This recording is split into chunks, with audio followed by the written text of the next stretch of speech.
Simon & Schuster Audio presents Revenge Wears Prada, The Devil Returns by Lauren Weisberger. Read by Megan Hilty.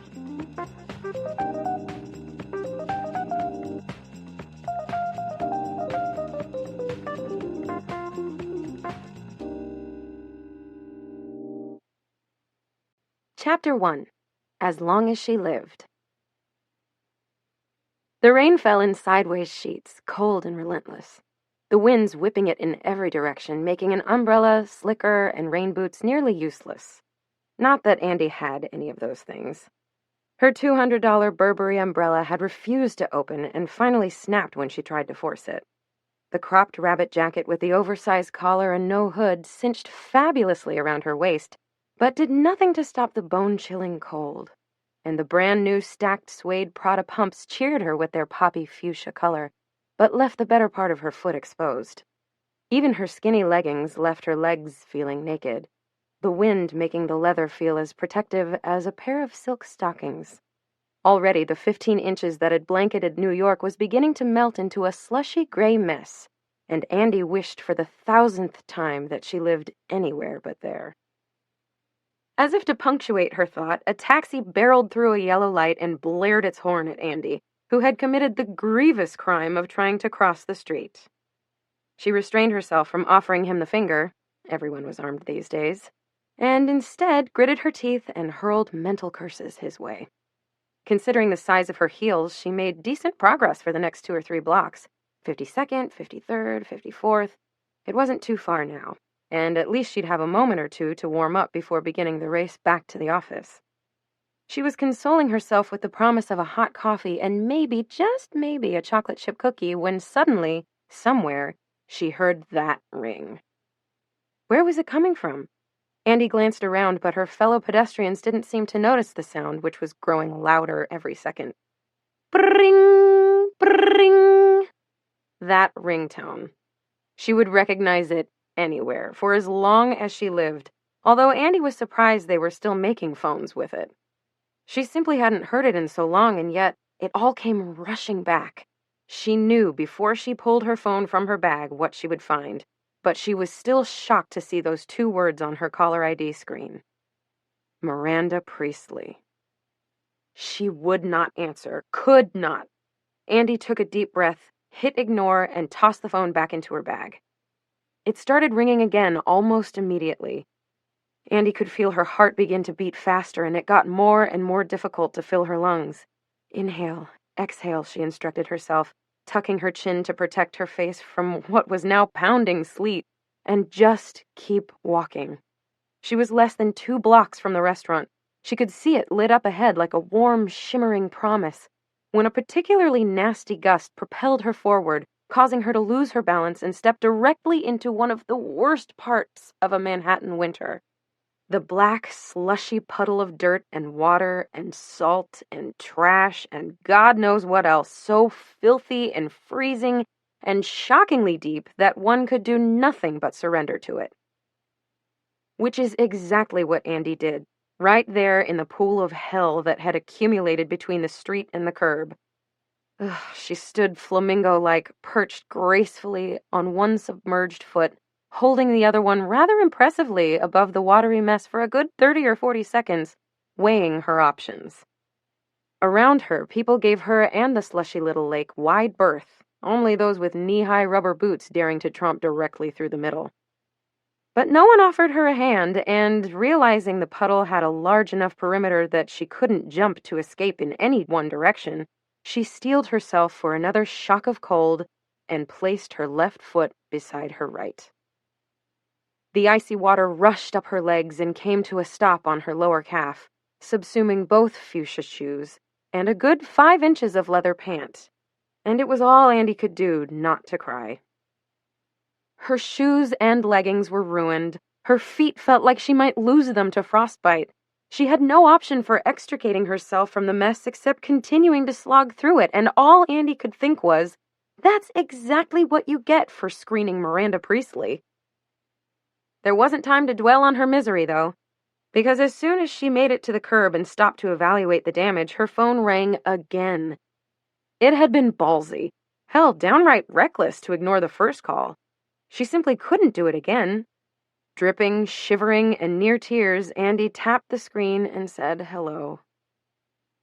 Andrea? Is that you? You've already been gone for an eternity. I'll ask you only one time.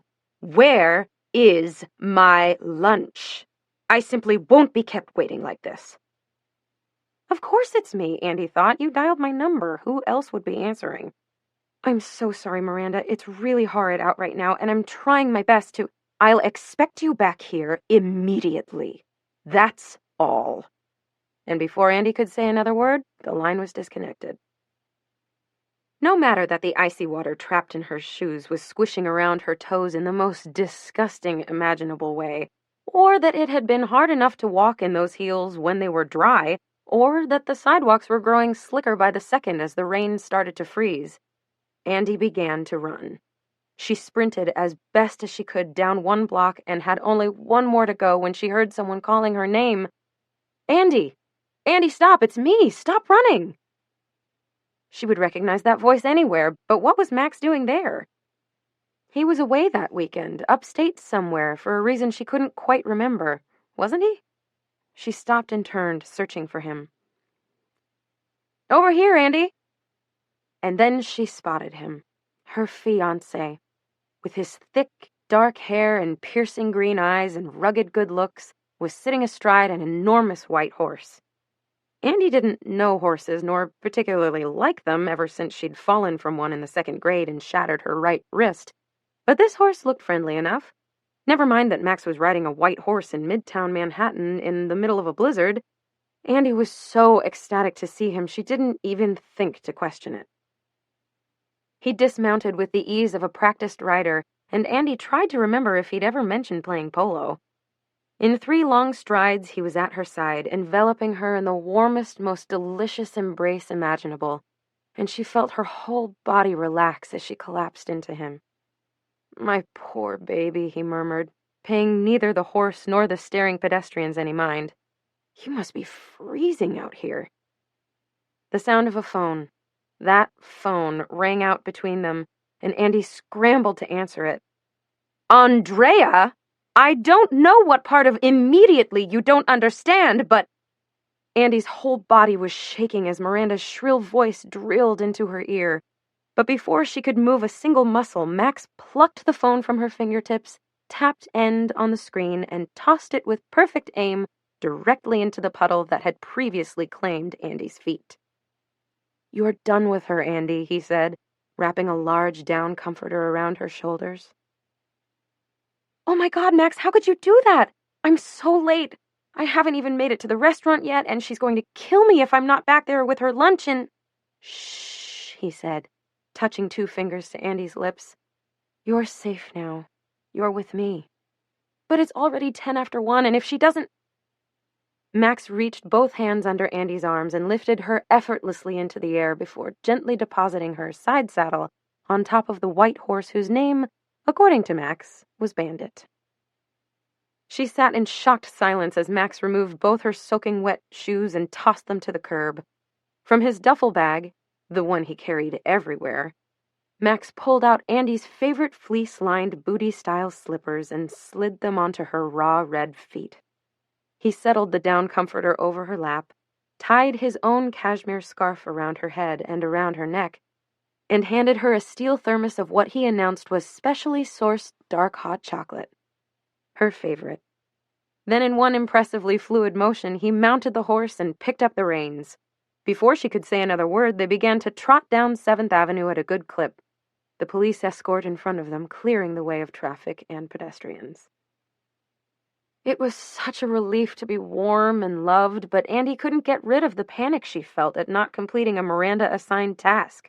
She'd be fired, that much was sure, but what if it was worse than that? What if Miranda was so livid she used her limitless influence to make sure Andy never got another job? What if she decided to teach her assistant a lesson and show her exactly what happened when one simply walked out? Not once, but twice on Miranda Priestley. "I have to go back," Andy shouted into the wind as their trot became a run. "Max, turn around and take me back. I can't—" "Andy, can you hear me, sweetheart? Andy!" Her eyes flew open. The only thing she felt was the pounding of her heart as it raced in her chest. "You're okay, baby. You're safe now. It was just a dream. And from the looks of it, a really horrible one," Max crooned, cupping her cheek with his cool palm. She pushed herself up and saw the early morning sun streaming in from the room's window. There was no snow, no sleet, no horse. Her feet were bare but warm under the buttery soft sheets, and Max's body felt strong and safe pressed against her own. She inhaled deeply, and the scent of Max, his breath, his skin, his hair, filled her nostrils. It was only a dream. She glanced around the bedroom. She still felt half asleep, fuzzy from being awakened at the wrong time. Where were they? What was happening? It took a glance at the door, from which hung a freshly steamed and utterly gorgeous Monique Lullier gown, before she remembered that the unfamiliar room was actually a bridal suite. Her bridal suite. And she was the bride. Bride! A rush of adrenaline caused her to sit straight up in bed so quickly that Max exclaimed in surprise, "What were you dreaming about, baby? I hope it didn't have anything to do with today." "Not at all, just old ghosts." She leaned over to kiss him as Stanley, their Maltese, wedged himself between them.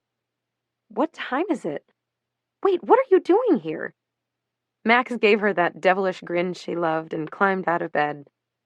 As always, Andy couldn't help but admire his broad shoulders and tight stomach. He had the body of a 25-year-old, only better. Not too hard and muscled, but perfectly tight and fit.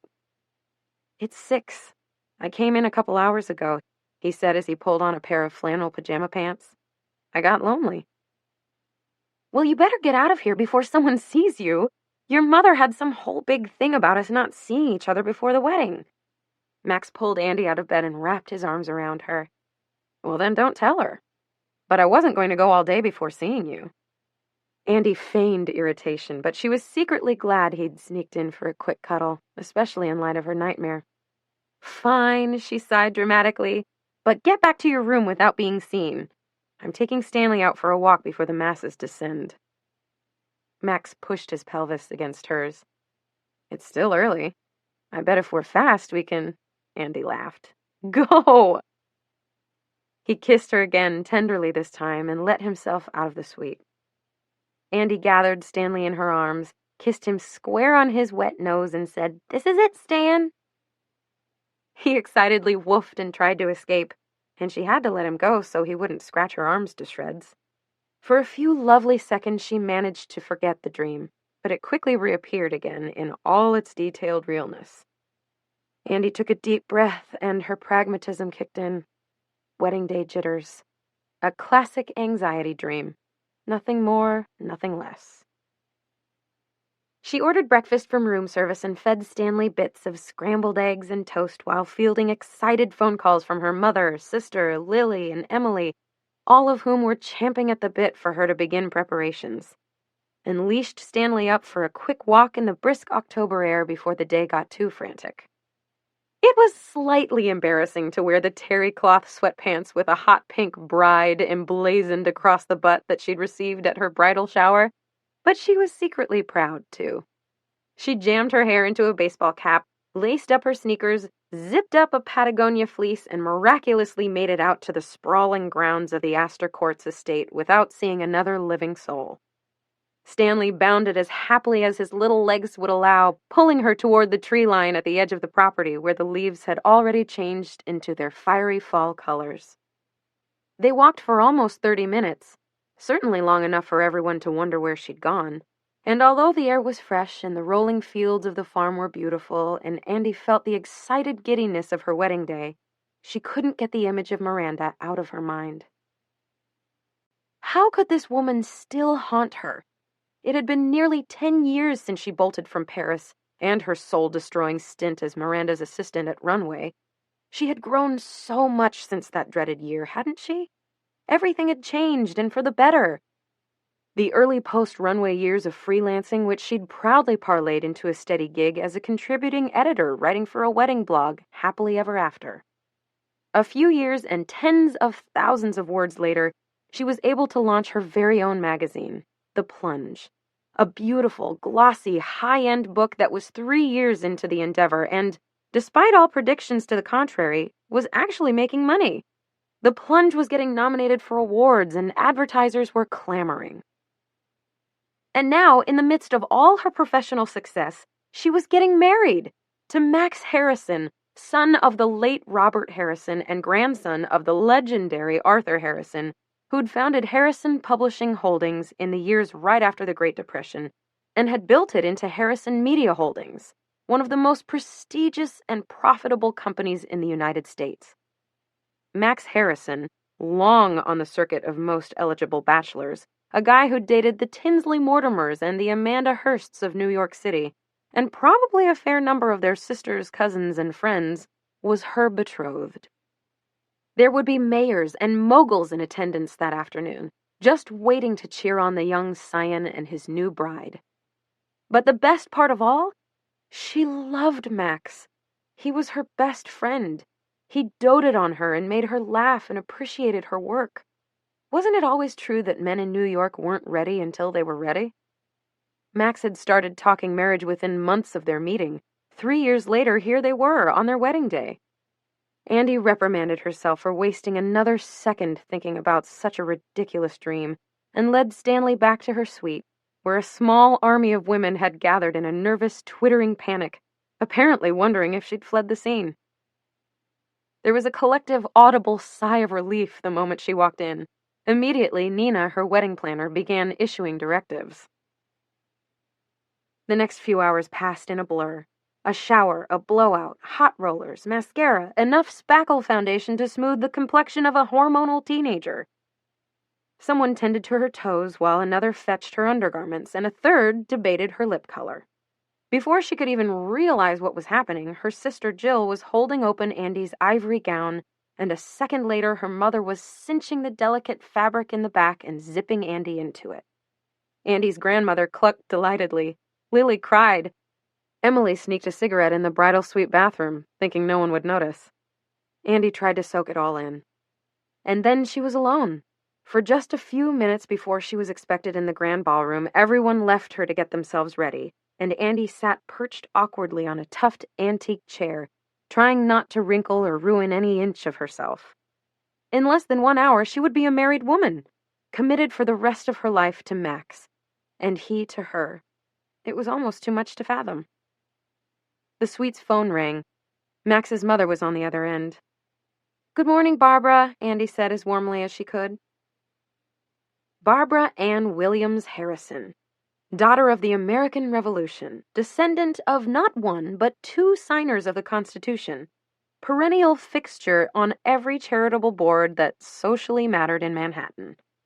From her Oscar Blondie coiffed hair to her Chanel ballet flats, Barbara was always perfectly polite to Andy. Perfectly polite to everyone, but effusive she was not. Andy tried not to take it personally, and Max assured her it was all in her head. Perhaps in the early days Barbara had thought Andy was another of her son's passing phases. Then Andy convinced herself Barbara's acquaintance with Miranda had poisoned any hope of bonding with her mother-in-law. Eventually, Andy realized it was just Barbara's way. She was coolly polite to everyone, even her own daughter. She couldn't imagine ever calling that woman Mom. Not that she'd been invited to. "Hello, Andrea. I just realized I never actually gave you the necklace. I was racing so frantically this morning trying to get everything organized that I ended up late for hair and makeup. I'm calling to let you know that it's in a velvet box in Max's room, tucked into the side pocket of that vile duffel bag of his. I didn't want the staff to see it lying about. Perhaps you'll be more successful in persuading him to carry something more dignified. Lord knows I've tried 1,000 times, but he simply won't. Thanks, Barbara. I'll go get it right now." "You'll do no such thing," the woman trilled sharply. "You simply cannot see each other before the ceremony. It's bad luck. Send your mother or Nina. Anyone else, all right?" "Of course," Andy said. She hung up the phone and headed into the hallway. She'd learned early on that it was easier to agree with Barbara and then go on to do what she pleased. Arguing got her nowhere. which is exactly why she was wearing a Harrison family heirloom as her something old instead of something from her own relatives. Barbara had insisted. 6 generations of Harrisons had included that necklace in their weddings, and Andy and Max would too. Max's suite door was slightly ajar, and she could hear the shower running in the bathroom when she stepped inside. Classic, she thought. I've been getting ready for the last 5 hours, and he's just now getting in the shower. Max, it's me. Don't come out. Andy, what are you doing here? Max's voice called through the bathroom door. I'm just getting your mom's necklace. Don't come out, okay? I don't want you to see me in my dress. Andy rummaged around in the bag's front pocket. She didn't feel a velvet box, but her hands closed around a folded paper.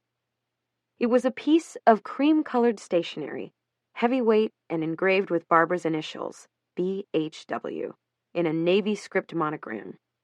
Andy knew Barbara helped keep Dempsey and Carol in business with the amount of stationery she bought. She'd been using the same design for birthday greetings, thank you notes, dinner invitations, and condolence wishes for 4 decades.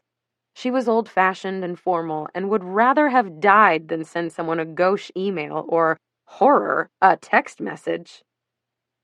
It made perfect sense that she would send her son a traditional, handwritten letter on his wedding day. Andy was just about to refold it and return it when her own name caught her eye. Before she could even consider what she was doing, Andy began to read. Dear Maxwell, while you know I do my best to allow your privacy, I can no longer hold my tongue on matters of such importance. I have mentioned my concerns to you before, and you have always pledged to consider them. Now, however, due to the imminence of your upcoming wedding, I feel I can wait no longer to speak my mind plainly and forthrightly. I beseech you, Maxwell, please do not marry Andrea. Do not misunderstand me. Andrea is pleasant, and she will undoubtedly make someone an agreeable wife one day, but you, my darling, deserve so much more. You must be with a girl from the right family, not a broken family where all she knows is heartache and divorce. A girl who understands our traditions, our way of life. Someone who will help shepherd the Harrison name into the next generation. Most importantly, a partner who wants to put you and your children ahead of her own selfish career aspirations. You must think carefully about this. Do you want your wife editing magazines and taking business trips? Or do you desire someone who puts others first and embraces the philanthropic interests of the Harrison line? Don't you desire a partner who cares more about supporting your family than furthering her own ambitions? I told you I thought your unexpected get-together with Catherine in Bermuda was a sign. Oh, how delighted you sounded to see her again. Please do not discount those feelings. Nothing is decided yet. It's not too late. It is clear you've always adored Catherine, and it's even more clear that she would make a wonderful life partner. You always make me so proud, and I know your father is looking down on us and rooting for you to do the right thing. All my love, Mother. She heard the water turn off and, startled, dropped the note to the floor. When she scrambled to pick it up, she noticed her hands were shaking. Andy? You still here? He called from behind the door. Yes, Wait, I'm just going, she managed to say. Did you find it? She paused, unsure of the right answer. It felt like all the oxygen had been sucked from the room. Yes. There was more shuffling, and then the sink turned on and off. Are you gone yet? I need to come out and get dressed. Please do not marry Andrea. Blood pounded in Andy's ears. Oh, how delighted you sounded to see her again. Should she fly into the bathroom or run out the door? The next time she saw him, they'd be exchanging rings in front of 300 people, including his mother. Someone knocked on the suite's front door before opening it. Andy? What are you doing here? Nina, her wedding planner, asked.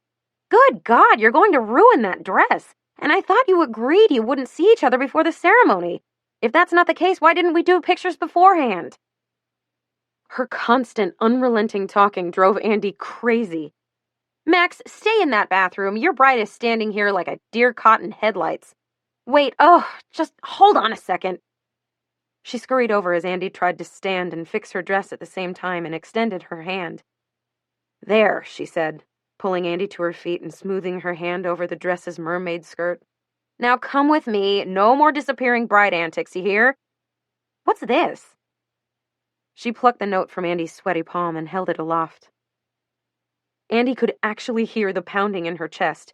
She briefly wondered if she was having a heart attack. She opened her mouth to say something, but instead a wave of nausea came over her. Oh, I think I'm going to... Magically, or maybe just from lots of practice, Nina produced a trash can at exactly the right moment and held it so tightly to Andy's face that she could feel the plastic-lined rim pressing into the soft underside of her chin. There, Nina nasal-whined, oddly comforting nonetheless. You're not my first jittery bride, and you won't be my last. Let's just thank our lucky stars you didn't have any splashback. She dabbed at Andy's mouth with one of Max's t-shirts, and his smell, a heady mixture of soap and the basil mint shampoo he used, a scent she usually loved, made her retch all over again. There was another knock at the door. The famous photographer St. Germain and his pretty young assistant walked in. We're supposed to be shooting Max's preparations, he announced in an affected but indeterminate accent. Thankfully, neither he nor the assistant so much as glanced at Andy. What's going on out there? Max called, still banished to the bathroom. Max, stay put, Nina yelled, her voice all authority. She turned to Andy, who wasn't sure she could walk the couple 100 feet back to the bridal suite. We've got to get your skin touched up, and Christ, your hair! I need the necklace, Andy whispered. The what? Barbara's diamond necklace. Wait. Think. What did it mean? What should she do? Andy forced herself to return to that hideous bag, but thankfully Nina stepped in front of her and pulled the duffel onto the bed. She rooted quickly through its contents and pulled out a black velvet box with Cartier etched on the side. This what you're looking for? Come, let's go. Andy allowed herself to be pulled into the hallway. Nina instructed the photographers to free Max from the bathroom and firmly shut the door behind them. Andy couldn't believe Barbara hated her so much that she didn't want her son to marry her. And not only that, but she had his wife chosen for him, Catherine. More appropriate, less selfish. The one, at least according to Barbara, who got away. Andy knew all about Catherine. She was the heiress to the von Herzog fortune, and from what Andy could remember from her early rounds of incessant Googling, she was some sort of minor Austrian princess whose parents had sent her to board at Max's elite Connecticut prep school. Catherine had gone on to major in European history at Amherst, where she was admitted after her grandfather, an Austrian noble with Nazi allegiances during World War II, donated enough money to name a residence hall in his late wife's honor. Max claimed Catherine was too prim, too proper, and all around too polite. She was boring, he claimed, too conventional and concerned with appearances. Why he dated her on and off for 5 years, Max couldn't quite explain as well, but Andy had always suspected there was more to the story. Clearly, she hadn't been wrong. The last time Max had mentioned Catherine, he was planning to call and inform her of their engagement. A few weeks later, a beautiful cut crystal bowl from Bergdorf's arrived with a note wishing them a lifetime of happiness. Emily, who knew Catherine through her own husband, Miles, swore Andy had nothing to worry about, that she was boring and uptight, and while she did admittedly have a great rack, Andy was superior in every other way. Andy hadn't thought much more about it since then. They all had pasts. Was she proud of Christian Collinsworth? Did she feel the need to tell Max every single detail about her relationship with Alex? Of course not. But it was a different story entirely reading a letter from your future mother-in-law on the day of your wedding, imploring your fiancé to marry his ex-girlfriend instead. An ex-girlfriend he had apparently been delighted to see in Bermuda during his bachelor party, and whom he had conveniently forgotten to mention. Andy rubbed her forehead and forced herself to think. When had Barbara written that poisonous note? Why had Max saved it? And what did it mean that he'd seen Catherine a mere 6 weeks earlier and hadn't breathed a word about it to Andy, despite giving her every last detail of his and his friends' golf games, steak dinners, and sunbathing. There had to be an explanation. There simply had to be. But what was it? Chapter 2. Learning to Love the Hamptons. It had long been a point of pride for Andy that she almost never went to the Hamptons. The traffic, the crowds, the pressure to get dressed up and look great and be at the right place, none of it felt particularly relaxing. Certainly not much of an escape from the city. Better to stay in the city alone, wander the summer street fairs and lay out in Sheep Meadow and ride her bike along the Hudson. She could walk into any restaurant without a reservation and explore new, uncrowded neighborhoods. She loved summer weekends spent reading and sipping iced coffees in the city, and never felt the least bit left out, a fact that Emily simply refused to accept. One weekend a season, Emily dragged Andy out to her husband's parents' place and insisted Andy experience the fabulousness of white parties and polo matches, and enough Tory birch-clad women to outfit half of Long Island. Every year, Andy swore to herself she'd never go back, and every summer she dutifully packed her bag and braved the jitney, and tried to act like she was having a great time mingling with the same people she saw at industry events in the city. This weekend was different, though. This particular weekend would potentially determine her professional future. There was a brief knock at the door before Emily barged in. Judging from her expression, she was displeased to find Andy flopped on the luxurious duvet, one towel wrapped around her hair and another under her arms, staring helplessly at a suitcase exploding with clothes. "Why aren't you dressed yet? People are going to be here any minute." "I have nothing to wear," Andy cried. "I don't understand the Hamptons. I'm not of them. Everything I brought is wrong." "Andy?" Emily's hip jutted out in her magenta silk dress, just under where the billowy fabric was cinched tight by a triple-wrapped gold chain belt that wouldn't have fit around most women's thighs. Her coltish legs were tanned and accessorized with gold gladiator sandals, and a glossy pedicure in the same shade of pink as her dress. Andy studied her friend's perfectly blown-out hair, glimmering cheekbones, and pale pink lip gloss. "I hope that's some sort of sparkle powder and not just your natural exuberance," she said uncharitably, motioning towards Emily's face. "No one deserves to look that good." "Andy, you know how important tonight is. Miles called in 1,000,000,000,000 favors to get everyone over here, and I've spent the past month dealing with florists and caterers and my fucking mother-in-law. Do you know how hard it was to convince them to let us host this dinner here? You'd think we were 17 and planning a kegger the way that woman went over all the rules with me. All you had to do was show up, look decent, and be charming, and look at you! I'm here, aren't I? And I'll do my best to be charming. Can we agree on 2 out of 3? Emily sighed, and Andy couldn't help but smile. Help me! Help your poor, style-challenged friend put together something remotely appropriate to wear so that maybe she'll look good while begging a bunch of strangers for money. Andy said this to appease Emily, but she knew she'd made some strides in the style department over the past 7 years. Could she ever hope to look as good as Emily? Of course not. But she wasn't a total train wreck either. Emily grabbed a pile of clothes from the middle of the bed and scrunched her nose at all of them. What exactly were you planning to wear? Andy reached into the mess and extracted a navy linen shirt dress with a rope belt and coordinating platform espadrilles. It was simple, elegant, timeless, perhaps a touch wrinkled, but certainly appropriate. Emily blanched. You're lying.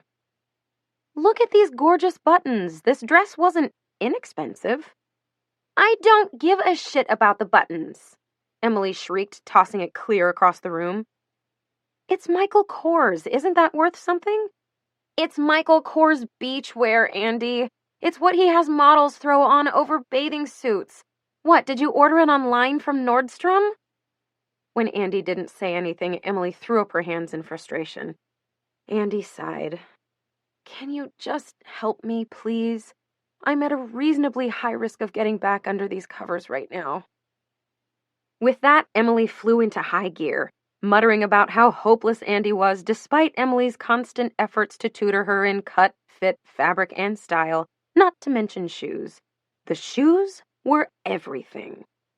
Andy watched as Emily ferreted through the tangle of clothing and held a few things aloft, immediately scowling at each one and unceremoniously discarding it.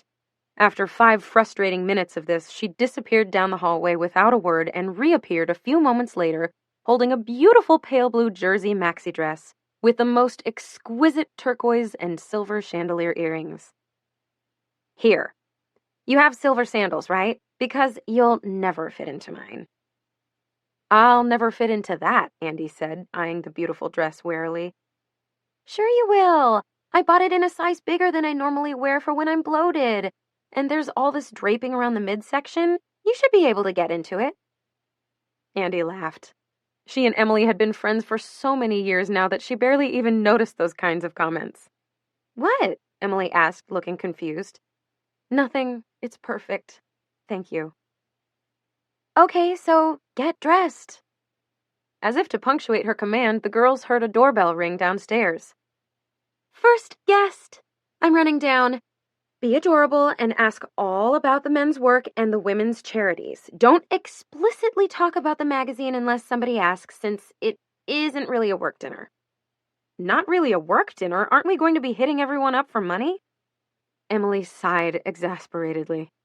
Yes, but not until later. Before then, we pretend we're all just socializing and having fun.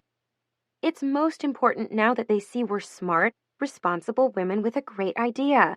The majority are Miles's friends from Princeton. Tons of hedge fund guys who just love investing in media projects. I'm telling you, Andy, smile a lot, show interest in them, be your usual adorable self, wear that dress, and we'll be set. Smile, show interest, be adorable. Got it. Andy pulled the towel off her head and began to comb out her hair. Remember, I've seated you between Farouk Hamid, whose fund was recently ranked among the 50 most lucrative investments this year, and Max Harrison of Harrison Media Holdings, who's now acting as their CEO. Didn't his father just die, like, in the last few months? Andy could remember the televised funeral and the 2 days' worth of newspaper articles, eulogies, and tributes paid to the man who had built one of the greatest media empires ever, before making a series of terrible investment decisions right before the 2008 recession, Madoff, oil fields in politically unstable countries, and sending the company into a financial tailspin. No one knew how deep the damage ran. Yes, now Max is in charge and by all accounts doing a very good job so far. And the only thing Max likes more than investing in startup media projects is investing in startup media projects that are run by attractive women. Oh, Em, are you calling me attractive? Seriously, I'm blushing. Emily snorted. I was actually talking about me. Look, can you be downstairs in 5 minutes? I need you, Emily said as she walked out the door. I love you too, Andy called after her, already digging out her strapless bra. The dinner was surprisingly relaxed, far more so than Emily's hysteria beforehand had indicated. The tent set up in the Everett's backyard overlooked the water, its open sides letting in the salty sea breeze, and a trillion miniature votive candles gave the whole night a feeling of understated elegance. The menu was a clam bake, and it was spectacular. 2.5-pound pre-cracked lobsters, clams in lemon butter, mussels steamed in white wine, garlic rosemary bliss potatoes, corn on the cob sprinkled with cotija cheese, baskets of warm, buttery rolls, and a seemingly endless supply of ice-cold beer with limes, glasses of crisp Pinot Grigio, and the saltiest, most delicious margaritas Andy had ever tasted.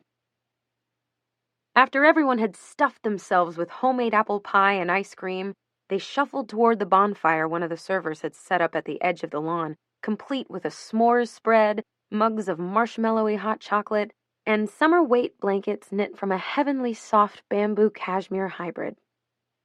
The drinking and the laughing continued. Soon a few joints began circulating around the group. Andy noticed that only she and Max Harrison refused, each passing it along when one came to them. When he excused himself, he headed towards the house. Andy couldn't help but follow him. Oh, hey, she said, suddenly feeling shy when she ran into him on the sprawling deck off the living room. I was, just looking for the ladies' room. she lied. Andrea, right? He asked, even though they'd just sat next to each other for 3 hours during dinner.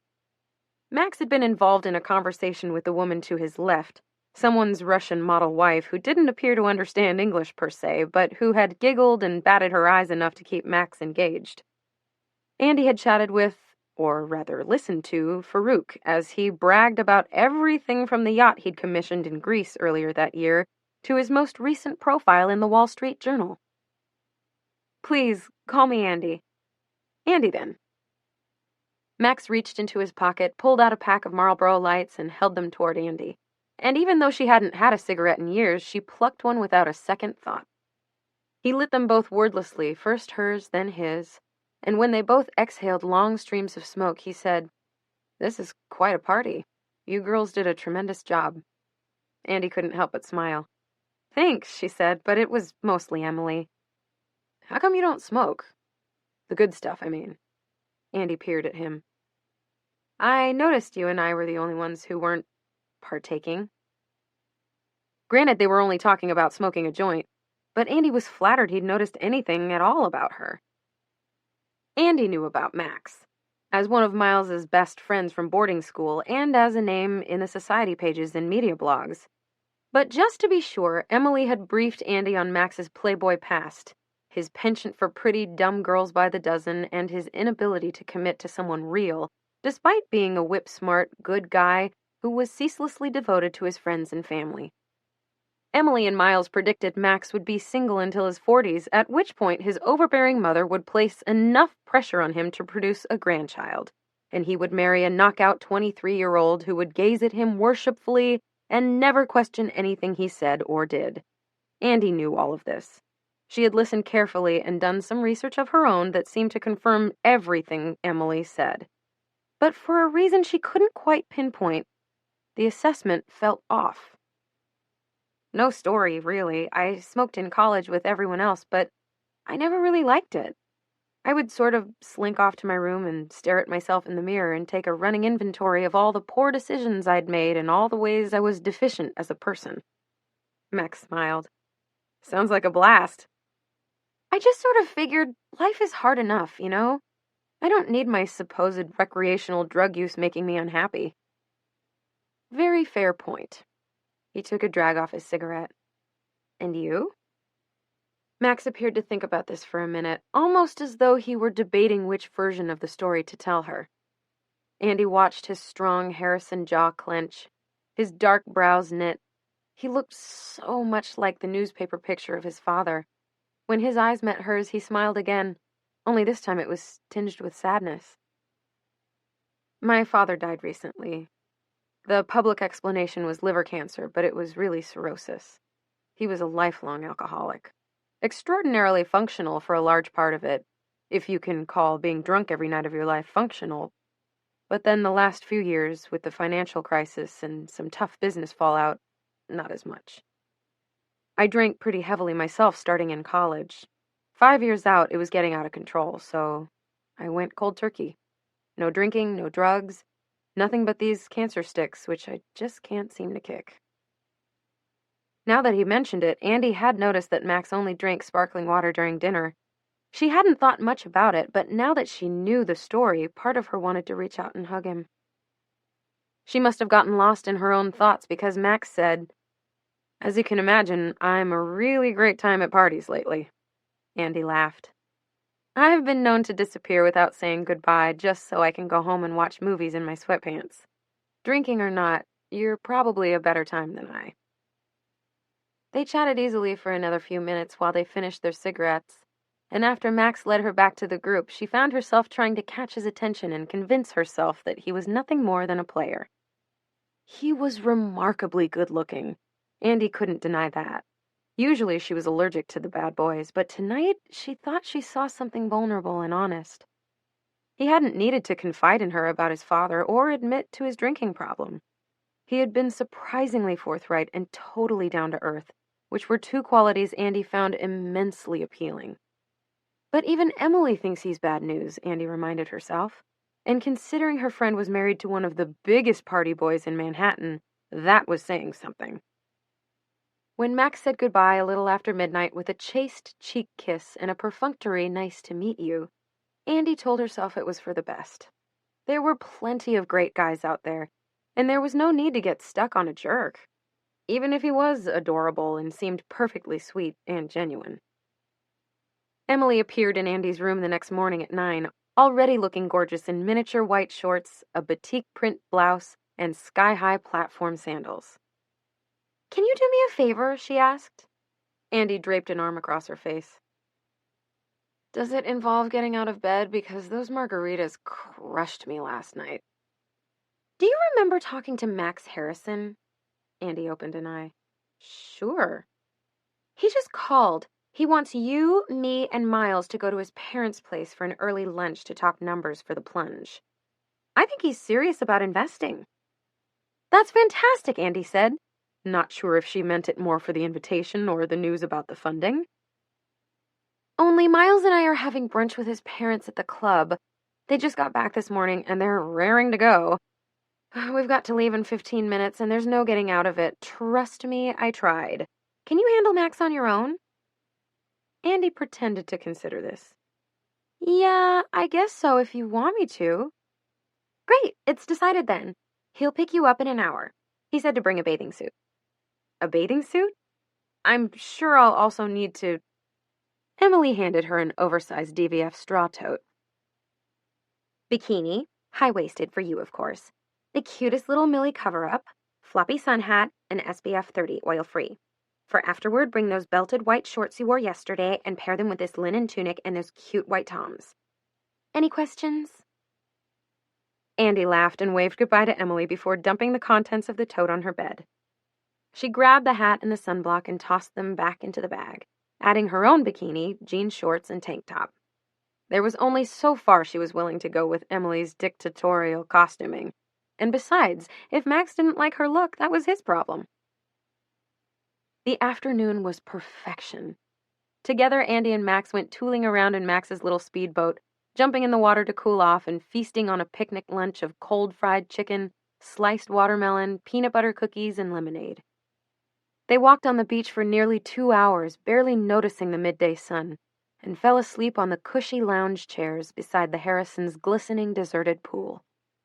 When she finally opened her eyes, what felt like hours later, Max was watching her. "You like steamers?" he asked, a funny little smile on his face. Who doesn't like steamers? They each threw one of Max's sweatshirts over their bathing suits and jumped in his Jeep Wrangler, where the wind whipped Andy's hair into a wonderful, salty mess, and she felt freer than she had in ages. When they finally pulled up to the beach shack in Amagansett, Andy was converted. The Hamptons were the best place on earth, so long as she was with Max and there was always a bucket of steamers with cups of melted butter beside her. Screw city weekends. This was heaven. "Pretty good, aren't they?" Max asked as he shucked a clam and tossed the shell in a plastic discard bucket. "They're so fresh, and some of them are still sandy," Andy said through a full mouth. She munched her corn on the cob unselfconsciously, despite a dribble of butter running down her chin. "I want to invest in your new magazine, Andy," Max said, looking her straight in the eyes. "Really? That's great. I mean, that's more than great. It's fantastic. Emily said you might be interested, but I didn't want..." "I'm really impressed with everything you've done." Andy could feel herself blush. "Well, to be honest, Emily has done almost everything. It's incredible how organized that girl is. Not to mention connected. I mean, I don't even know how to put together a business plan, never mind a..." "Yeah, she's great, but I mean everything you've done. When Emily approached me a few weeks ago, I went back and read almost everything you've written." Andy could only stare at him. "The wedding blog you write for? Happily Ever After? I have to tell you, I don't read much about weddings, but I think your interviews are excellent. The feature you did on Chelsea Clinton right around the time she got married? Really well done." "Thank you." Her voice was a whisper. "I read that investigative piece you did for New York Magazine, the one on the restaurant letter grading system. That was so interesting. And the travel piece you did on the yoga retreat, where was that, Brazil?" Andy nodded. "It made me want to go. And I assure you, yoga is not my thing." "Thanks. Andy coughed, trying hard to suppress a smile. It means a lot to hear you say that. I'm not saying it to make you feel good, Andy. I'm saying it because it's all true. And Emily has given me an initial sketch of your ideas for the plunge, which I think sound terrific too. This time, Andy allowed herself a wide grin. You know, I have to admit, I was skeptical when Emily approached me about her idea for the plunge. The world didn't seem to need another wedding magazine. There just didn't seem to be any place in the market for it. But as she and I talked it through, we realized there was a serious lack of a runway-esque wedding magazine. Super high-end, glossy, with gorgeous photography and zero cheese factor. Something that featured celebrities and socialites and weddings that were financially out of reach for most readers, but that still played to their daydreams and plans. A book that offered the sophisticated, savvy, style-conscious woman page after page of inspiration on which she could model her own wedding. Right now there's a lot of baby's breath and dyeable shoes and tiaras, but there isn't anything showing a more sophisticated bride her options. I think the plunge will fill a real niche. Max stared at her, a bottle of root beer clutched in his right hand. Sorry, I didn't mean to give you the full pitch. I just get excited talking about it. Andy took a sip of her Corona and wondered if it was insensitive of her to drink in front of Max. I was ready to invest because the idea is solid. Emily's very convincing, and you're extremely attractive. I didn't realize you can be every bit as convincing as Emily. I went overboard, didn't I? Andy buried her forehead in her hands. Sorry. She said the words, but she could think of nothing other than Max calling her extremely attractive. You're not just a good writer, Andy. We can all get together in the city and discuss the details next week, but I can tell you right now that Harrison Media Holdings would like to be a principal investor in the plunge. I know I speak for Emily and myself when I say we would love that, Andy said, immediately regretting her formality.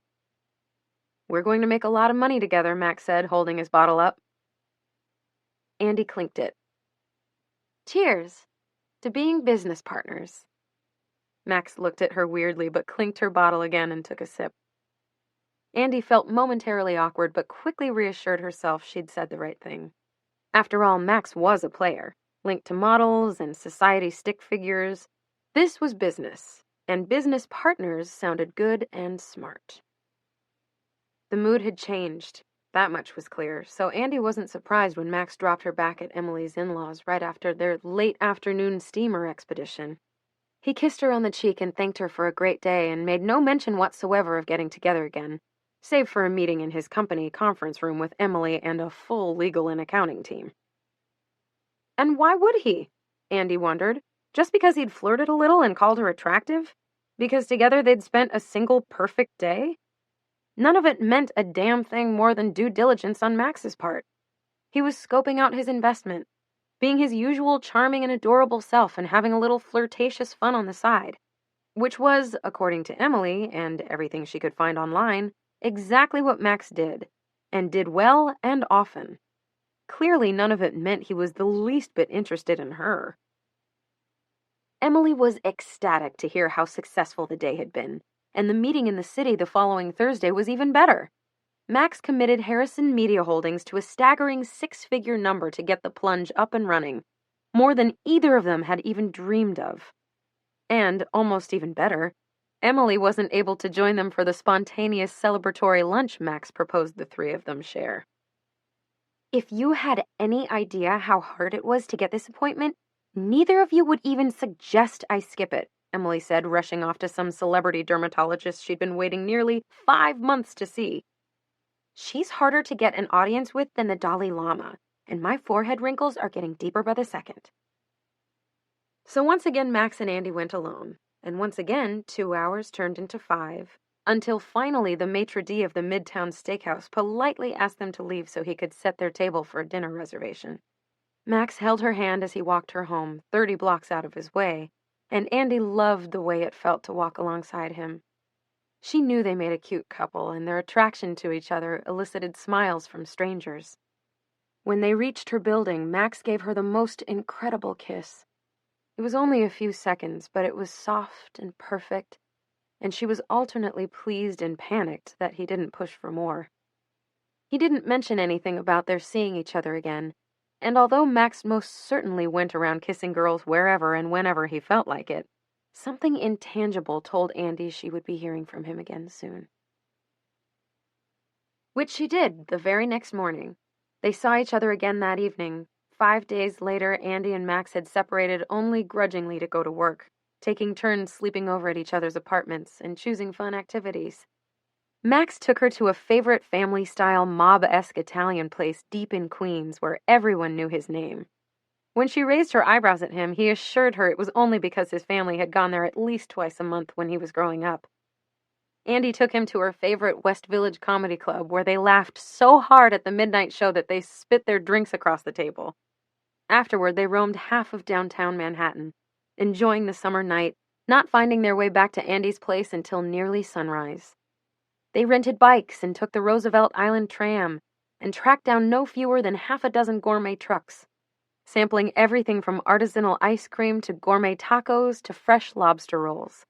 They had mind-blowing sex, often. By the time Sunday rolled around, they were exhausted and satiated and, at least in Andy's mind, very much in love. They slept until 11 and then ordered in a huge bagel spread and picnicked on Max's living room carpet, alternating between a real estate makeover show on HGTV and the U.S. Open. "I think it's time to tell Emily," Max said, handing her a latte he'd made with his professional espresso machine. "Just promise me you're not going to believe a word she says." "What, that you're a huge player with commitment issues and a tendency to go for ever younger girls? Why would I listen to that?" Max swatted her hair. "All grossly exaggerated." "Uh-huh, I'm sure." Andy kept her tone light, but his reputation did bother her. This felt different. Granted, what playboy lies around watching HGTV? But didn't all the girls probably think that? "You're 4 years younger, doesn't that count?" Andy laughed. "I guess so. It helps knowing I'm barely 30. A baby for all intents and purposes, and you're way older than that." "Yes, that part's nice." "You want me to say something to Miles? I'm happy to." "No, definitely not. Em's coming over to my place tonight to order sushi and watch House reruns. I'll tell her then." Andy was so caught up in wondering how Emily would react. Betrayed that Andy hadn't told her sooner? Irritated that her business partner had gone and gotten herself involved with their financier? Uncomfortable because Max and Miles were such good friends? That she'd entirely overlooked the likelihood that Emily had suspected something all along. "Really? You knew?" Andy said, stretching a sock-clad foot out on her second-hand couch. Emily dipped a piece of salmon sashimi in soy sauce and popped it into her mouth. "You think I'm a fucking idiot? Or rather a blind fucking idiot? Of course I knew." "When did you... How?" "Oh, I don't know. Maybe when you showed up at Miles's parents' place after your day together looking like you'd just had the best sex of your life. Or maybe it was after our meeting at his office when the two of you couldn't stop staring at each other. Why do you think I didn't come to lunch? Or the fact that you've completely vanished this past week and didn't return phone calls or texts and have been shadier about where you've been hiding out than a high school kid trying to duck her parents. I mean, seriously, Andy." For the record, we definitely did not sleep together that day in the Hamptons. We didn't even... Emily held her hand up. "Spare me the details, please. Besides, you don't owe me any explanations. I'm happy for you both. Max is a great guy." Andy looked at her warily. "You've told me 100 times what a womanizer he is." "Well, he is. But maybe that's in his past. People change, you know. Not my husband, that's for sure.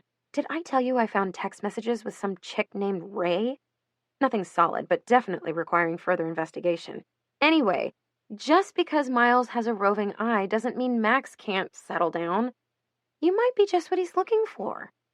Or I may be his flavor of the week. No way to tell but time, and I say that from experience." "Fair enough," Andy said, mostly because she didn't know what else to say. Miles had the exact same reputation as Max, but without any of the soft side. He was affable enough, certainly social, And he and Emily seemed to have a lot in common, like a mutual love of parties, luxury vacations, and expensive clothes. For all the years they'd been together, though, Andy still felt like she didn't really know her best friend's husband. Emily made frequent casual comments about Miles and his roving eye, as she called it, but she shut down every time Andy tried to delve deeper. As far as Andy knew, there had never been any concrete proof of infidelity. At least nothing public, that much was certain. But that didn't mean much. Miles was savvy and discreet, and his job as a television producer took him away from New York often enough that anything was possible. It was likely he cheated. It was likely Emily knew he cheated. But did she care? Did it drive her crazy with worry and jealousy? Or was she one of those women who looked the other way so long as she was never publicly embarrassed? Andy always wondered, but it was the single subject they had come to some unspoken agreement never to discuss. Emily shook her head. I still can't really believe it. You and Max Harrison. In a million years, I never would have thought of setting you guys up, and now look. It's wild. We're not getting married, Em. We're just hanging out, Andy said, although she'd already fantasized about what it would be like to marry Max Harrison. A crazy thought, to be sure. They'd known each other under 2 weeks, but already things felt different than they had with everyone she'd ever dated, with the possible exception of Alex all those years earlier. It had been so long since she was this excited about someone. He was sexy, smart, charming, and, okay, pedigreed. Andy had never imagined herself marrying someone like Max, but nothing about it sounded terrible. Look, I get it. Enjoy, have fun, keep me in the loop, okay? And if you do get married, I want full credit. Emily was Andy's first call when a week later, Max asked her to be his date to a book party Max's company was throwing, in honor of one of its magazine editors, Gloria, who'd just published a memoir about growing up as the daughter of 2 famous musicians. What do I wear? Andy asked in a panic. Well, you're officially co-hosting, so it better be something fabulous. That eliminates pretty much your entire classic wardrobe. You want to borrow something of mine or go shopping? Co-hosting? Andy all but whispered the word. Well, if Max is the host and you're his date... Oh, God, I can't handle this. He said there are going to be a ton of people there because it's Fashion Week. I'm not prepared for that. You'll just have to channel the old runway days. She'll probably be there too, you know. Miranda and Gloria definitely know each other. I can't do this. The night of the party, Andy showed up to the Carlisle Hotel an hour early to help Max oversee the setup. And his expression alone when she stepped in the room wearing one of Emily's Celine dresses accessorized with chunky gold jewelry and glorious high heels made it all worthwhile. She knew she looked great, and she was proud of herself. Max had taken her into his arms and whispered how stunning she looked in her ear. That night, as he introduced her to everyone, his colleagues and employees, various editors and writers and photographers and advertisers and PR execs, as his girlfriend, Andy swelled with happiness. She chatted easily with all his work people and tried her best to charm them, and she had to admit, had a wonderful time doing it. It wasn't until Max's mother showed up and honed in on Andy like a shark circling its prey that Andy felt herself get nervous. I simply had to meet the girl Max can't stop talking about, Mrs. Harrison said in some kind of crusty, not quite British, probably just too many years on Park Avenue accent. You must be Andrea. Andy glanced quickly around for Max, who hadn't even hinted his mother might be in attendance, before turning her full attention back to the toweringly tall woman in the tweed Chanel skirt suit. Mrs. Harrison, what a pleasure to meet you, she said, willing her voice to stay calm. There was no, please call me Barbara, or don't you look lovely, dear, or even, it's so nice to meet you. Max's mother brazenly appraised Andy and pronounced, You're thinner than I thought you'd be. Pardon? According to Max's description or her own reconnaissance? Andy wondered. Andy coughed. She wanted to run and hide, but Barbara rattled on. My, I remember being your age, when the weight would just fall off. Ugh, I wish it was like that for my Elizabeth. Have you met Max's sister yet? She should be here soon, but the girl has her father's body type. Bearish, athletic. Not overweight, I suppose, but perhaps not quite feminine. Was that really how this woman talked about her own daughter?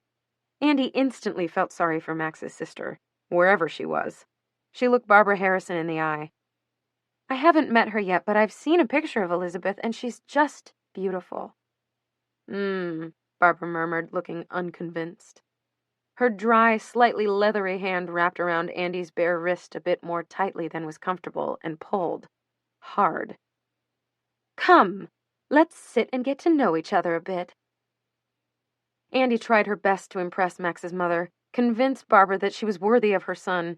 Granted, Mrs. Harrison had wrinkled her nose when Andy described her work at the Plunge, and she'd made some vaguely disparaging comment about Andy's hometown not being anywhere near Litchfield County, where the Harrisons kept an old horse farm. But Andy didn't leave the conversation thinking it was a disaster. She'd asked interested, appropriate questions of Barbara, told a funny anecdote about Max, and explained how they'd met in the Hamptons, a detail Barbara seemed to like. Finally, out of desperation, she mentioned her stint at Runway, working under Miranda Priestley.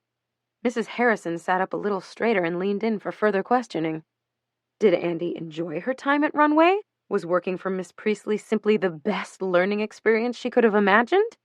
Barbara made a point of mentioning that all the girls Max grew up with would have killed to work there, that they'd all idolized Miranda and dreamed of one day being featured in her pages.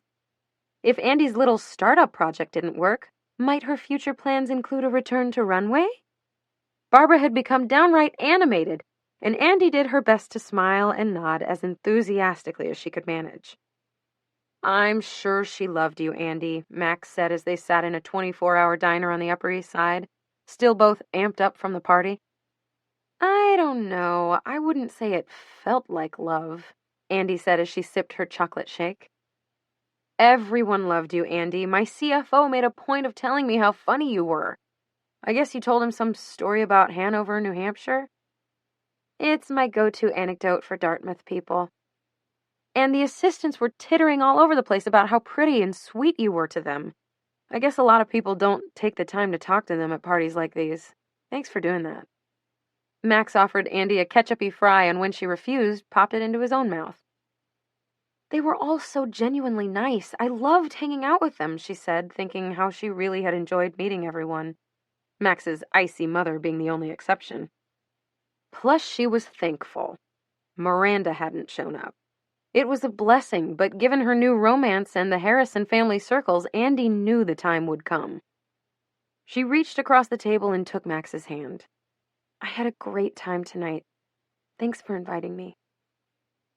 Thank you, Miss Sachs, Max responded, kissing her hand and giving her a look that caused her stomach to drop in that telltale way.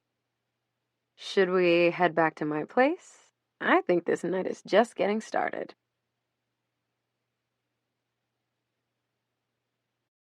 Chapter 3. You're walking, sister. Don't worry, sweetheart. Everyone's nervous on our wedding day, but I'm sure you know that. Ugh, you must have seen it all by now, am I right? You and me, girl, we could write a book. Nina guided Andy into the bridal suite with a hand planted firmly in the small of her back. The spectacular reds and oranges and yellows of the changing leaves stretched out for miles through the large picture window that spanned the length of the suite. Fall foliage in Rhinebeck had to be the best in the world. Mere minutes before, the view had filled her with happy memories of growing up in Connecticut. Crisp fall days that heralded football games and apple picking, and later, a return to campus to start a new semester. Now the colors looked muted, the sky almost ominous. She grabbed the antique writing desk for support. Can I get some water? Andy asked, the acidic taste in her mouth threatening to make her sick once again. Of course, dear. Just be careful. Nina unscrewed the cap and handed it to her. The water tasted metallic. Lydia and her team are almost done with your bridesmaids and mother, and then she'll be back to touch you up. Andy nodded. Oh, sweetheart, everything's going to be just fine. A little case of the butterflies is perfectly normal, but those doors will open and you'll see your handsome groom waiting at the end of the aisle for you. You won't be able to think of anything in the world but walking into his arms." Andy shuddered. Her soon-to-be husband's mother hated her, or at least didn't approve of the wedding. She knew most brides and their mothers-in-law had issues, but this went beyond. It was a bad omen at best, a potential nightmare at worst. Surely she could work on the relationship with Barbara. She'd make a point of it. But she'd never be Catherine. And what about Catherine in Bermuda? Why had Max failed to mention the whole interaction? If there was nothing to hide, why was he hiding it? Regardless of what had unfolded, she needed an explanation. Which reminds me, did I ever tell you about my bride who was marrying the Qatari oil czar? Real feisty girl with a quick mouth on her. They had just under 1,000 people, rented out Necker Island in the British Virgin Islands, and flew in all their guests. Anyway, they'd been fighting all week, arguing about everything from the seating assignments to which of their mothers would get the first dance. Normal stuff. But then, on the morning of the wedding, the bride makes a comment to her cousin about her career as a television anchor, something like, "So-and-so said he thinks I only have another 6 months, maybe a year doing local before I get an offer from one of the networks." And the Qatari just flipped, asked her in this real low, angry voice what she was talking about. Hadn't they agreed she would no longer work after the wedding? And I'm like, whoa, this is a pretty big issue to have not worked out beforehand. Andy couldn't focus on anything but the knot of tension in her forehead, a dull ache. She desperately wanted Nina to stop talking. "Nina, I really..." "Wait, this is the best part. So, I leave them alone to hash it out, and when I come back a half hour later, they seem okay. Problem solved, right? So boom, boom, boom, the groom walks, the bridesmaids walk, the cute little flower girls walk, and then it's just the bride, her father, and myself. Everything is going according to schedule. Her song begins, the entire ballroom turns to look at her, and with this huge, beautiful smile on her face, she leans in close to whisper in my ear. You know what she says?" Andy shook her head. "She says, 'Thank you for making everything so perfect, Nina.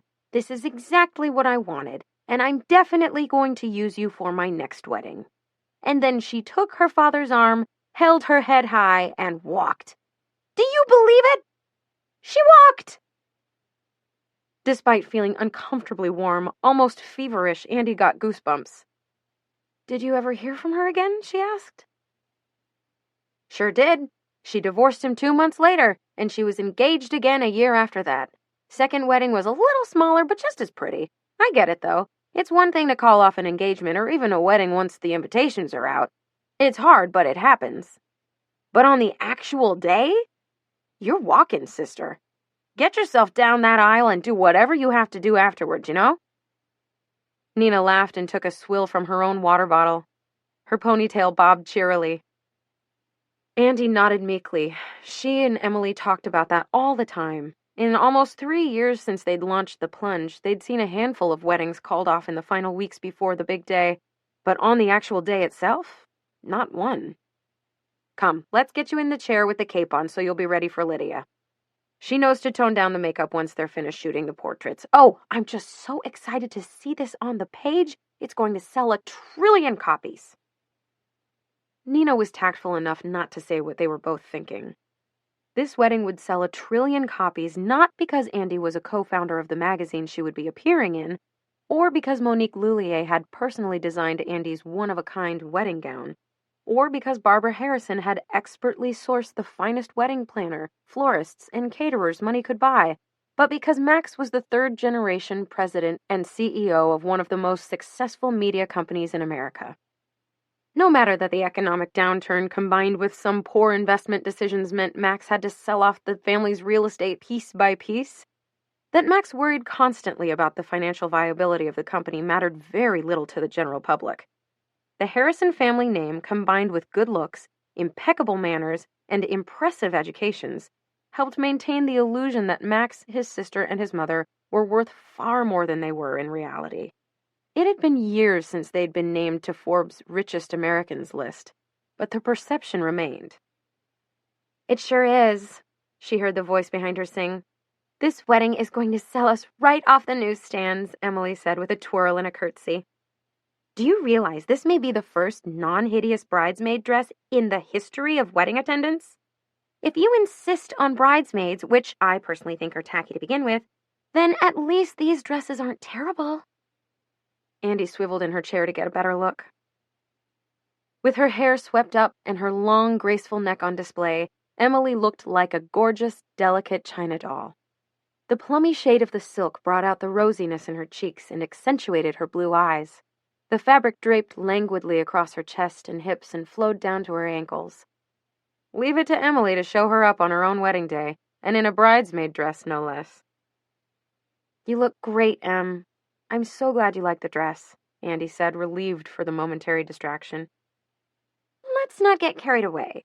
Like is a little strong, but I don't despise it. Wait, turn around. Let me get a good look at you. Wow!" She leaned in so close that Andy could catch a whiff of cigarettes layered with breath mints. Another wave of nausea instantly followed, but it passed quickly. "You look fucking gorgeous. How on earth did you get your boobs to look like that? Did you get implants and not tell me? Are you kidding me, withholding information like that?" "It's amazing what a good seamstress can do with a pair of chicken cutlets," Andy said. Nina was shouting, "Don't touch her!" from across the room, but Emily was too fast. Very nice. I especially like this fullness right here," she said, pressing Andy's décolletage. "And this ridiculous rock you're wearing against those killer boobs? Yummy. Max will like." "Where's the bride?" Andy heard her mother call from the suite's living room. "Andy, sweetheart, Jill and I are here with Grams and we all want to see you." Nina ushered in her mother, sister, and grandmother and administered various admonitions for everyone to give Andy enough space, saying that she was feeling a bit lightheaded and please only stay for a moment before she finally left to oversee some other last-minute detail. "What does she think this is, hospital visiting hours?" Andy's grandmother said. "What is it, dear? Are you feeling a little nervous for your wedding night? That's only natural. Remember, no one says you have to like it, but you do have to—" "Mom, can you stop her?" Andy muttered, fingers to temples. Mrs. Sachs turned to her own mother. "Mother, please." "What? All the kids think they're experts today because they jump into the sack with anyone who glances in their direction?" Emily clapped her hands in delight. Andy looked at her sister pleadingly. "Grams, doesn't Andy look beautiful?" Jill offered. "And how special that she's wearing earrings similar to the ones you wore at your wedding. That teardrop shape never goes out of style. 19 years old, an innocent virgin when your grandfather married me, and I got pregnant on the honeymoon just like everyone else. None of this freezing your eggs nonsense you girls have to resort to. Did you do that yet, Andrea? I read somewhere that all girls your age should freeze their eggs, man or not." Andy sighed. "I'm 33, Grams, and Max is 37. Hopefully we'll have children at some point, but I can tell you we're not planning on starting tonight." Her oldest friend swept into the room, looking lovely in the halter-style dress she'd chosen using the same plum silk as the other bridesmaid dresses. Next to her, in yet another style of the same fabric, stood Max's younger sister Elizabeth, who was in her late 20s. She and Max had the same general build, strong legs and wide shoulders, perhaps a touch too wide for a girl. But the crinkles around Eliza's eyes when she laughed, and her perfect smattering of freckles softened her look, feminized it, and the all-natural blonde mane that cascaded down her back in thick, shiny waves was spectacular. Elizabeth had just started dating Holden Tipper White, an old classmate from Colgate. They met at an annual charity tennis tournament in honor of his father who'd flown his plane into a mountain in Chile when Tipper was 12. Andy had a startling thought. Did Elizabeth think Andy wasn't good enough for Max, too? Did she and her mother talk about it? Sit around pining for Catherine with her impressive golf handicap and lilting aristocratic accent? Her thoughts were interrupted by Nina. "Ladies, may I have your attention, please?" Nina stood at the doorway, looking anxious. "It's time to start assembling outside the Great Hall. The ceremony will begin in approximately 10 minutes. My team members have your bouquets and will meet you downstairs to show you to your places. Jill, your sons are ready? Andy forced a smile. Her mother, grandmother, and friends said goodbye, wished her luck, squeezed her hand. Too late now to say something to Jill or Lily, let them tell her she was overreacting. The sun was close to setting, the October days growing shorter, and the dozen tall silver candelabras added exactly the drama Nina had promised.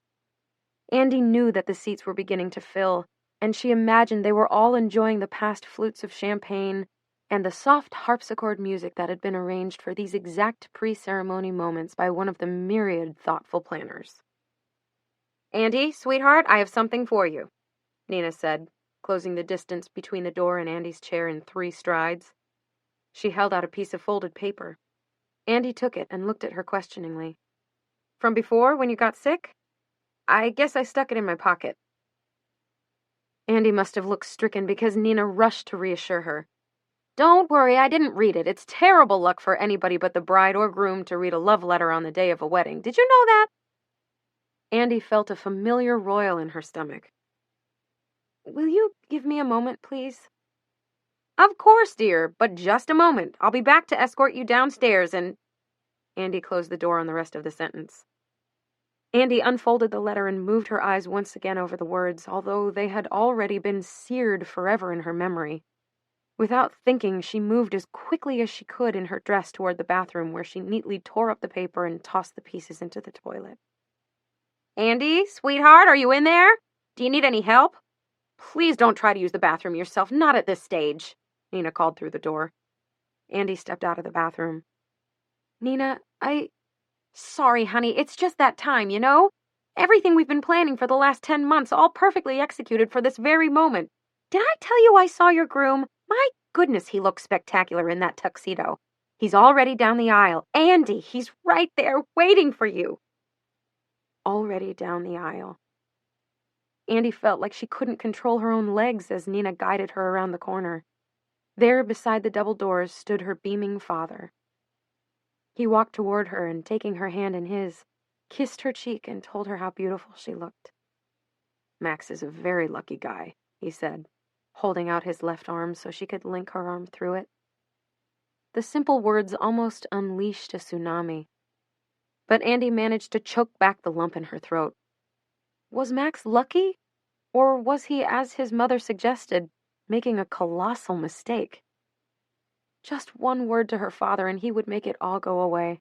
How desperately she wanted to lean in and whisper, Daddy, I don't want to do this just yet, the way she did when she was 5 and he'd encouraged her to dive off the board into the deep end of the community pool.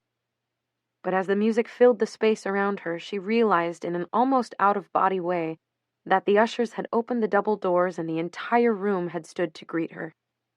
300 faces turned to look at her, smile at her, cheer her on. You ready? Her father whispered in her ear, his voice jarring her back to reality. She took a deep breath. Max loves me, she thought, and I love him. They'd waited 3 years to marry at Andy's insistence.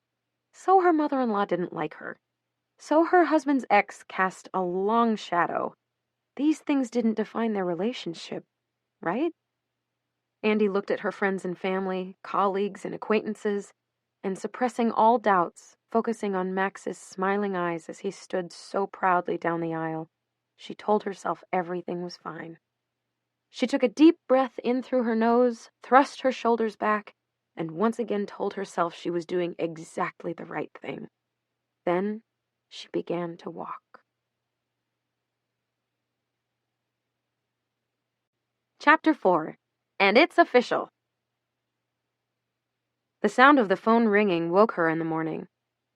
She sat up with a start, once again unsure of where she was for just a moment, until it came to her in a jumbled rush. The faces beaming at her as she moved one leg in front of the other, slowly making her way down the aisle. The look of tenderness and adoration Max gave her as he reached to take her hand. The conflicted feeling of love and fear when his lips touched her own, sealing their union in front of everyone they knew. Posing for photos on the terrace while their guests enjoyed cocktail hour. The band announcing them as Mr. and Mrs. Maxwell Harrison. their first dance to Van Morrison, her mother's tearful, heartfelt toast, Max's fraternity buddies singing a bawdy yet charming rendition of their college fight song, cutting the cake together, slow dancing with her father, her nephews breakdancing to Thriller while everyone cheered them on. The evening had been picture perfect from the outside, of that she was sure. No one, least of all her new husband, seemed to have any idea what Andy was going through. The thoughts of sorrow and anger, the confusion Andy felt when Barbara gritted her teeth through the least personal, let's wish the happy couple congratulations toast she'd ever heard spoken by the mother of a groom. The constant wondering if Miles and Max's other friends knew something about Catherine and Bermuda that she didn't. What now, she wondered. Do I bring it up? Jill, her parents, Emily, Lily, all her friends and family, all Max's friends and family had warmly congratulated her through the night, hugged her, admired her dress, told her she was a beautiful bride, glowing, lucky, perfect. Even Max, the person who was supposed to understand her best in the world, seemed oblivious, giving her knowing looks all night, glances that said, I know, me too, this isn't fun and perhaps a bit silly, but let's enjoy it because it'll only happen once. Finally, at 1 a.m, the band stopped playing and the last of the guests picked up his elegant linen bag stuffed with local wine, honey, and nectarines. Andy followed Max to the bridal suite. He must have heard her retching in the bathroom because he was doting and solicitous when she came out. Poor baby, he crooned, stroking her flushed cheek. Wonderful as always whenever she didn't feel well. Someone had too much champagne on her wedding night. She didn't correct him. Instead, feeling feverish and nauseated, she allowed him to help her out of her dress and into the massive 4-poster bed, where she sank her head gratefully into the mountain of cool pillows. He returned with a cool washcloth and draped it across her forehead, all the while chattering about the band's song selections, Miles's clever toast, Agatha's scandalous dress, the bar running out of his favorite whiskey at midnight. She heard the sink in the bathroom, the toilet flush, the bedroom door close. He climbed in next to her and pressed his bare chest against hers. Max, I can't, she said, the sharpness in her voice apparent. Of course not, he said quietly. I know you feel awful. Andy closed her eyes. You're my wife, Andy. My wife. We're going to make such a great team, sweetheart. He stroked her hair and she could have cried from the tenderness of it. We're going to build the most beautiful life together, and I promise I'll take care of you, always, no matter what. He kissed her on the cheek and flicked off the bedside lamp. Sleep now and feel better. Good night, my love. Andy murmured good night and tried for the 1000th time that day to forget about the note. Somehow sleep came within moments. The strips of sunlight beamed through the slats in the sliding wooden balcony doors, indicating it was now morning. The hotel phone had briefly stopped ringing, but it started again. Beside her, Max let out a small groan and rolled over. It had been Nina calling to announce that it was warm enough for the brunch to be held outside. It was the last remaining decision to make about the weekend. She darted from the bed, wearing only her underwear from the night before, and sprinted into the living room, eager to answer the phone before it could wake Max. She simply couldn't fathom facing him yet. Nina, she said breathlessly into the phone. Andy? Sorry about that. Sounds like I interrupted something. I'll call you back. Go have fun now. Emily's smile was apparent through the phone. Emily? What time is it? Andy asked, scanning the room for a clock. Sorry, love. It's 7:30. I just wanted to be the first one to congratulate you. The Times write-up is fantastic. You're on the first page of Weddings, and the picture is gorge. Was that one from your engagement session? Oh, I love that dress you're wearing. Why haven't I seen it before? The Times write-up, she'd almost forgotten.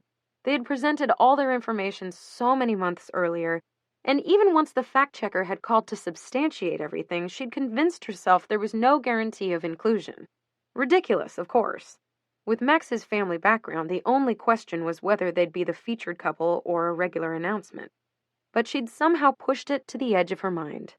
She'd submitted the information at Barbara's appeal, although she could see now that it was a mandate, not a request. Harrison family weddings were announced in the Times, period. Andy had told herself it would be something fun to show their children one day. "They hung a paper outside your door. Get it and call me back," Emily said, and hung up. Andy shrugged on the hotel robe, turned on the room's coffee maker, and grabbed the purple velvet bag hanging off the room's door, then dumped the huge Sunday Times on the desk. The front page of the Sunday Styles section featured a profile on a pair of young nightclub owners, and below that, a write-up on the emergence of root vegetables in trendy restaurant dishes. Then, just as Emily promised, their little section of glory, the very first wedding listed. Andrea Jane Sachs and Maxwell William Harrison were married Saturday by the Honorable Vivian Whitney, a First Circuit Court of Appeals judge at the Astor Courts Estate in Rhinebeck, New York. Miss Sachs, 33, will continue to use her name professionally.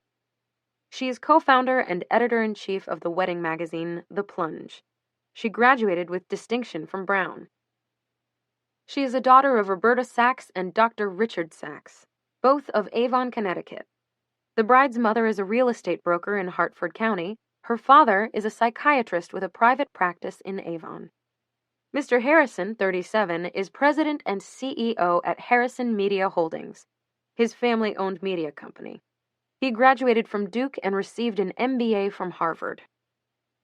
He is the son of Barbara and the late Robert Harrison of New York. The bridegroom's mother is a trustee of the Whitney Museum and sits on the board of the Susan G. Komen for the Cure charity. Until his passing, his father was president and CEO of Harrison Media Holdings. His autobiography, titled Print Man, was a national and international bestseller. Andy took a sip of coffee and pictured the signed copy of Print Man Max had been keeping in his bedside table since the day they'd met. He'd shown it to her after they'd been dating 6, maybe 8 months, and although he'd never said as much, she knew it was his most prized possession. On the inside cover, Mr. Harrison had merely written, "Dear Max, see attached. Love, Dad." And paper-clipped to the jacket itself was a letter, written on a plain yellow legal pad, 4 pages in total and folded in the classic over-under style. The letter was actually a chapter of the book Max's dad had written, but never included for fear it was too personal, that it might embarrass Max one day or reveal too much of their lives. In it, he began with the night Max was born, during the heat wave in the summer of '75, and detailed how over the next 30 years Max had grown into the finest young man he could hope to know. Although Max did not cry when he showed it to her, Andy noticed his jaw clenching and his voice getting husky. And now the family fortune was all but devastated due to a number of terrible business decisions Mr. Harrison made in the final years of his life, and Max felt personally responsible for restoring his father's good name and making sure his mother and sister were always cared for. It was one of the things she loved most about him, this dedication to his family. And she firmly believed Max's father's death had been a turning point for Max. They'd met so soon afterward, and she always felt lucky she'd been the next girl he dated. "The last girl I'll date," he liked to say. She picked up the paper again and continued to read. The couple met in 2009 through a pair of mutual friends who introduced them without warning. "I showed up for what I thought was a business dinner party," Mr. Harrison said. "By the time we got to dessert, all I could think of was when I'd see her again." "I remember Max and I sneaking away from the rest of the group to chat alone. Or actually, maybe I got up and followed him. Stalked him, I guess you could say," Miss Sachs said with a laugh. They began to date immediately, in addition to developing a professional relationship. Mr. Harrison is the largest financier of Miss Sachs magazine. When they became engaged and moved in together in 2012, each pledged to support the other's career endeavors. They will divide their time between Manhattan and the groom's family estate in Washington, Connecticut. Divide their time, she thought to herself? Not exactly. When the family's dire financial situation came to light after Max's father passed away, Max had made a series of tough decisions on behalf of his mother, who was too distraught to function, and in her own words, didn't have a head for business like the men do. Andy hadn't been privy to most of those conversations since it was in the very early days of their dating.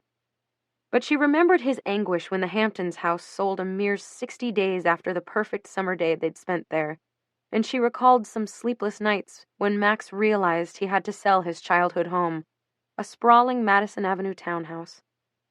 Barbara had resided in a perfectly lovely 2-bedroom apartment in an ancient, respectable co-op on 84th and West End for the last 2 years, still surrounded by a number of beautiful carpets and paintings and the finest linens, but she'd never recovered from losing her 2 grand homes. And she still harped on about what she referred to as her banishment to the West Side. The oceanfront penthouse in Florida had been sold to the DuPont family, friends of the Harrisons who played along with the charade that Barbara no longer had the time or energy for Palm Beach. A 23-year-old internet millionaire scooped up the Jackson Hole ski chalet for pennies on the dollar. The only property that remained was the country house in Connecticut. It was on 14 acres of splendid rolling farmland, complete with a 4-horse stable and a pond big enough for rowboats. But the house itself hadn't been renovated since the 70s, and the animals were long gone due to their expensive upkeep. The family would have to invest too much money to update the property, so instead they rented it out as often as they could, weekly or monthly or sometimes even by the weekend, always through a discreet third-party broker so no one would know they were renting from the fabled family. Andy finished her coffee and glanced again at the announcement. How many years had she been reading those pages, devouring the photos of the happy brides and handsome grooms, evaluating their schools and jobs, their future prospects and their backgrounds? How many times had she wondered if she would be included among them one day? What information they would list about her? Whether or not they would include a picture? A dozen times? More? And now how strange to think of other young women curled on couches in their studio apartments, sporting messy ponytails and torn sweats, reading about Andy's marriage, thinking to themselves, a perfect couple. They both went to good schools and have good jobs, and they're smiling in that picture like they're madly in love. Why can't I meet a guy like that? There was something else. The note, yes, she couldn't stop thinking about the note, but there was another memory of writing up her own New York Times announcement with Alex as the groom that made her feel squeamish now. She must have devised a dozen different versions when they were dating. Andrea Sachs and Alexander Feynman, both graduates of blah, blah, blah. She practiced so many times that it was almost strange to see her name beside Max's. Why couldn't she shake the past lately? First the Miranda nightmare and now the Alex memories. Still wrapped in her luxe hotel robe with a diamond wedding band on her left ring finger, Andy reminded herself not to indulge in revisionist history. Yes, Alex had been an amazing boyfriend. More than that, he'd been her confidant, her partner, her best friend. But he could also be astonishingly stubborn and not a little judgmental. He deemed her job at Runway unworthy almost as soon as she accepted it, and he hadn't been as supportive of her career as she'd hoped. Although he never said it, she couldn't help but feel he was disappointed in her for not choosing a more selfless path, teaching or medicine or something nonprofit. Max, on the other hand, embraced her career. He had invested in the plunge from day one and claimed it was one of the boldest and best business decisions he'd ever made.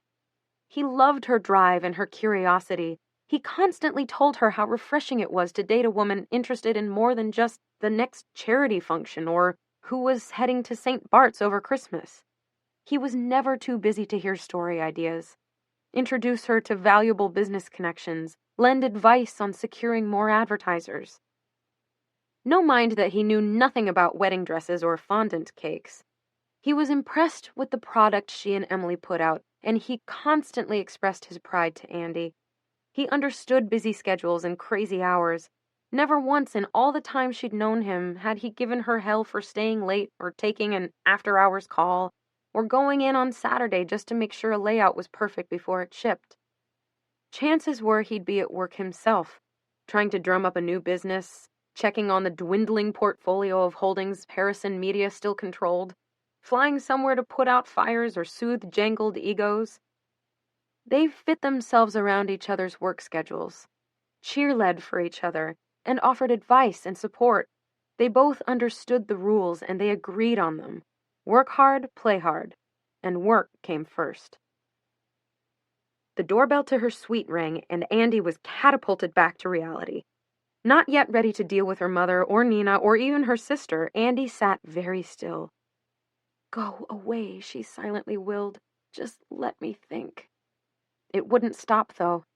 Whoever it was rang 3 more times. Summoning her final reserves of strength, she forced a huge smile and swung open the door.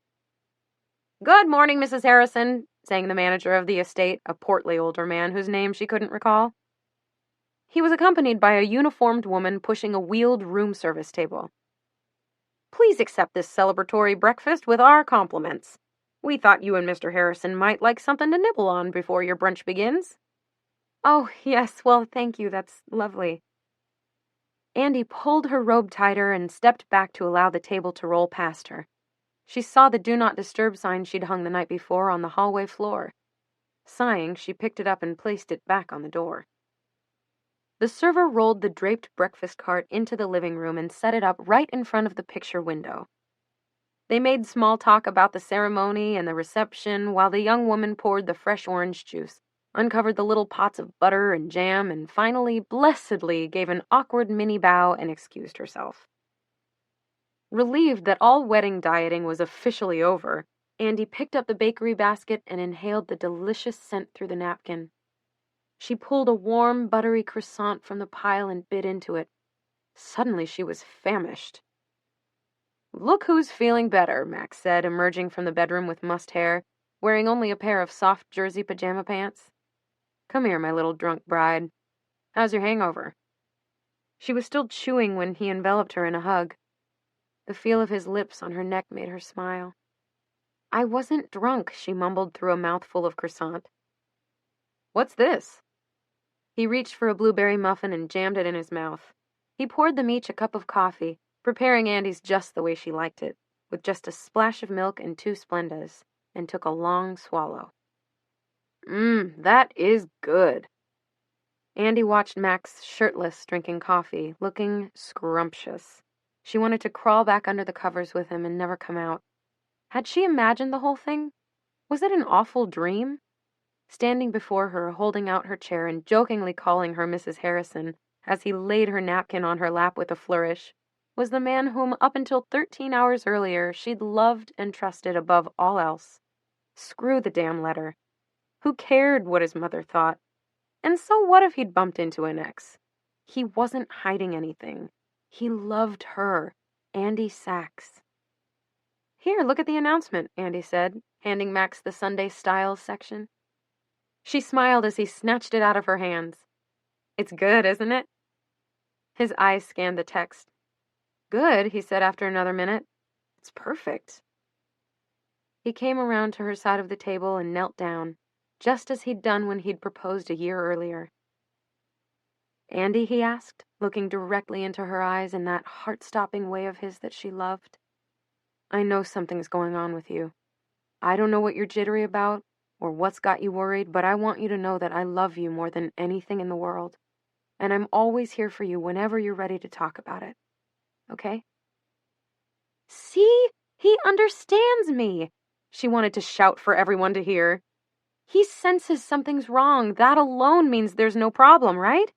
And yet the words were right there. I read your mom's letter. I know you saw Catherine in Bermuda. Did anything happen? And why didn't you tell me you saw her?" But Andy couldn't make herself speak them. Instead, she squeezed Max's hand and tried to push the fear out of her head. This was her one and only wedding weekend, and she wasn't willing to ruin it with insecurity and an argument. Andy slightly hated herself for copping out. But everything would be okay. It simply had to be. Chapter 5. I'd hardly call it dating. She unlocked the door to the West Chelsea loft offices of The Plunge and held her breath. Safe. Never had Andy seen another living soul at work before 9. In keeping with typical New York creative hours, most of the staff didn't roll in until 10, often 10:30, and she was thrilled today was no different. The 2 or 3 hours before everyone else arrived were by far her most productive of the day, even if she did feel sometimes slightly Miranda-ish, emailing and leaving voicemails for people before they'd woken up. No one, including Max, had blinked when Andy suggested they cut short their post-wedding trip to the Adirondacks. After 2 days of Andy's puking, and sadly for Max, no marital consummation, he didn't argue when Andy said they would both be happier back home. Besides, they had a proper 2-week honeymoon in Fiji scheduled over the December holidays. It was a gift from Max's parents' best friends, and although Andy didn't know all the details, she'd heard the words helicopter, private island, and chef thrown around often enough to be very, very excited. Bailing on their 3-day getaway in upstate New York when it was already getting too cold to be outside didn't seem like such a big deal. Andy and Max had fallen into a routine when they'd moved in together the year before, right after he proposed. Weekday mornings they woke up at 6. He made them both coffee while she fixed oatmeal or fruit smoothies. They would head to the Equinox on 17th and 10th together and spend exactly 45 minutes there. Max did a combination of free weights in the stair treader. Andy bided her time on the treadmill, speed fixed at 5.8. Eyes glued to whatever rom-com she'd downloaded to her iPad, fervently wishing the time would pass faster, faster. They'd shower and dress at home together, and Max would drop her at the Plunge's office on 24th and 11th before zooming in the company car up the West Side Highway to his own offices in Midtown West. Both were installed at their respective desks by 8 each morning, and barring extreme illness or weather, the schedule was unalterable. This morning, however, Andy had set her phone to vibrate 20 minutes earlier than usual and slithered out from underneath the covers the instant the pillow started to shake. Forsaking a shower and coffee, she pulled on her comfiest pair of charcoal pants, her match-anything white button-down, and her most boring black peacoat, and slipped out just as she heard Max's alarm beginning to sound. She sent him a quick text saying that she had to get to work early and that she'd see him later that evening for the yacht party, although her stomach still felt unsettled and her muscles were achy, exhausted. Her temperature last night had been just over 100.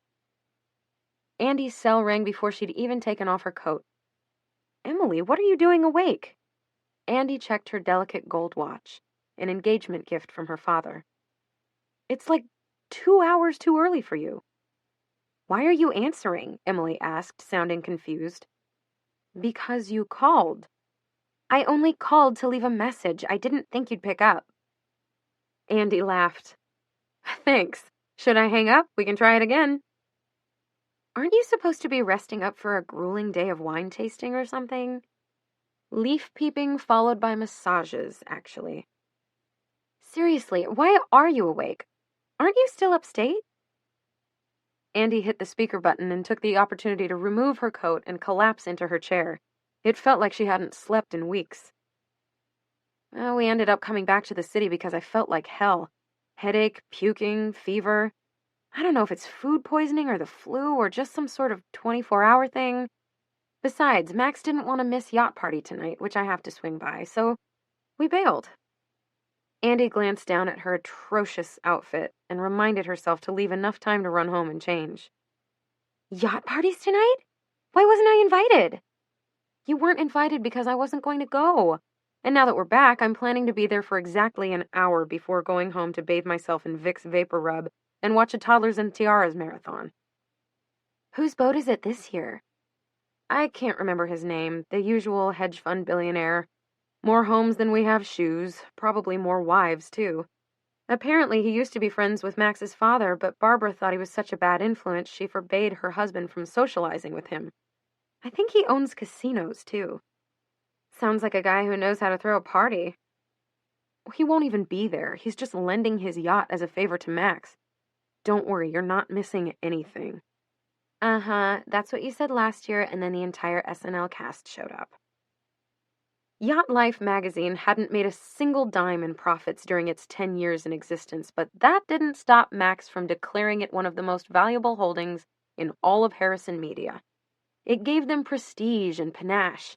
Everyone who was anyone wanted their boat featured in the magazine. Every October, Yacht Life threw Yacht Party to celebrate their Yacht of the Year award. And every year the event drew an impressive stable of celebrities to roam the deck of some totally over-the-top yacht as it sailed around Manhattan and allowed its guests to slurp Cristal, nibbled truffle-infused whatevers, and overlooked the fact they were on the polluted Hudson in late fall instead of the warm waters of Cap d'Antibes. That was kind of fun, wasn't it? Andy asked. Emily was quiet for a moment. Is that all? You're sick? And yacht party? Or is something else going on? Say what you will about Emily. She could be brash, aggressive, often downright rude. But she was more perceptive than anyone Andy had ever met. Something else? Like what? Andy's voice pitched higher the way it always did when she was lying or uncomfortable. I don't know. That's why I was calling. You put on a pretty good show all weekend, but I think you're freaking out about something. Is it just some perfectly normal buyer's remorse? I'll tell you, I had panic attacks the week after Miles and I got married. Cried for days. I just couldn't believe he'd theoretically be the last man I ever sleep with. The last one I'd ever kiss. But it gets better, Andy, I promise. Andy's heart started to beat a little faster. In the 2 days since she'd found the note, she hadn't breathed a word of it to anyone. I found a note from Max's mother in his bag. She basically told him he was making a huge mistake marrying me, if he decided to go through with it. There was silence on the other end. My God, I thought it was something way worse than that, Emily said. Is that supposed to make me feel better? Seriously, Andy, what do you expect? The Harrisons are so old school, and really, whose mother-in-law likes them? No girl is ever good enough. Apparently, Catherine's good enough. Did Miles ever tell you Max saw her in Bermuda? What? Emily sounded surprised. Barbara wrote how Catherine had been so great, and didn't Max think it was a sign they'd bumped into one another in Bermuda? How delighted he'd been to see her. Catherine? Oh, please, you can't possibly be worried about Catherine. She used to send him links to her favorite pieces of jewelry before every birthday and anniversary. She wore sweater sets, Andy. Granted, they were Prada, but still, sweater sets. She was our least favorite of all of his girlfriends.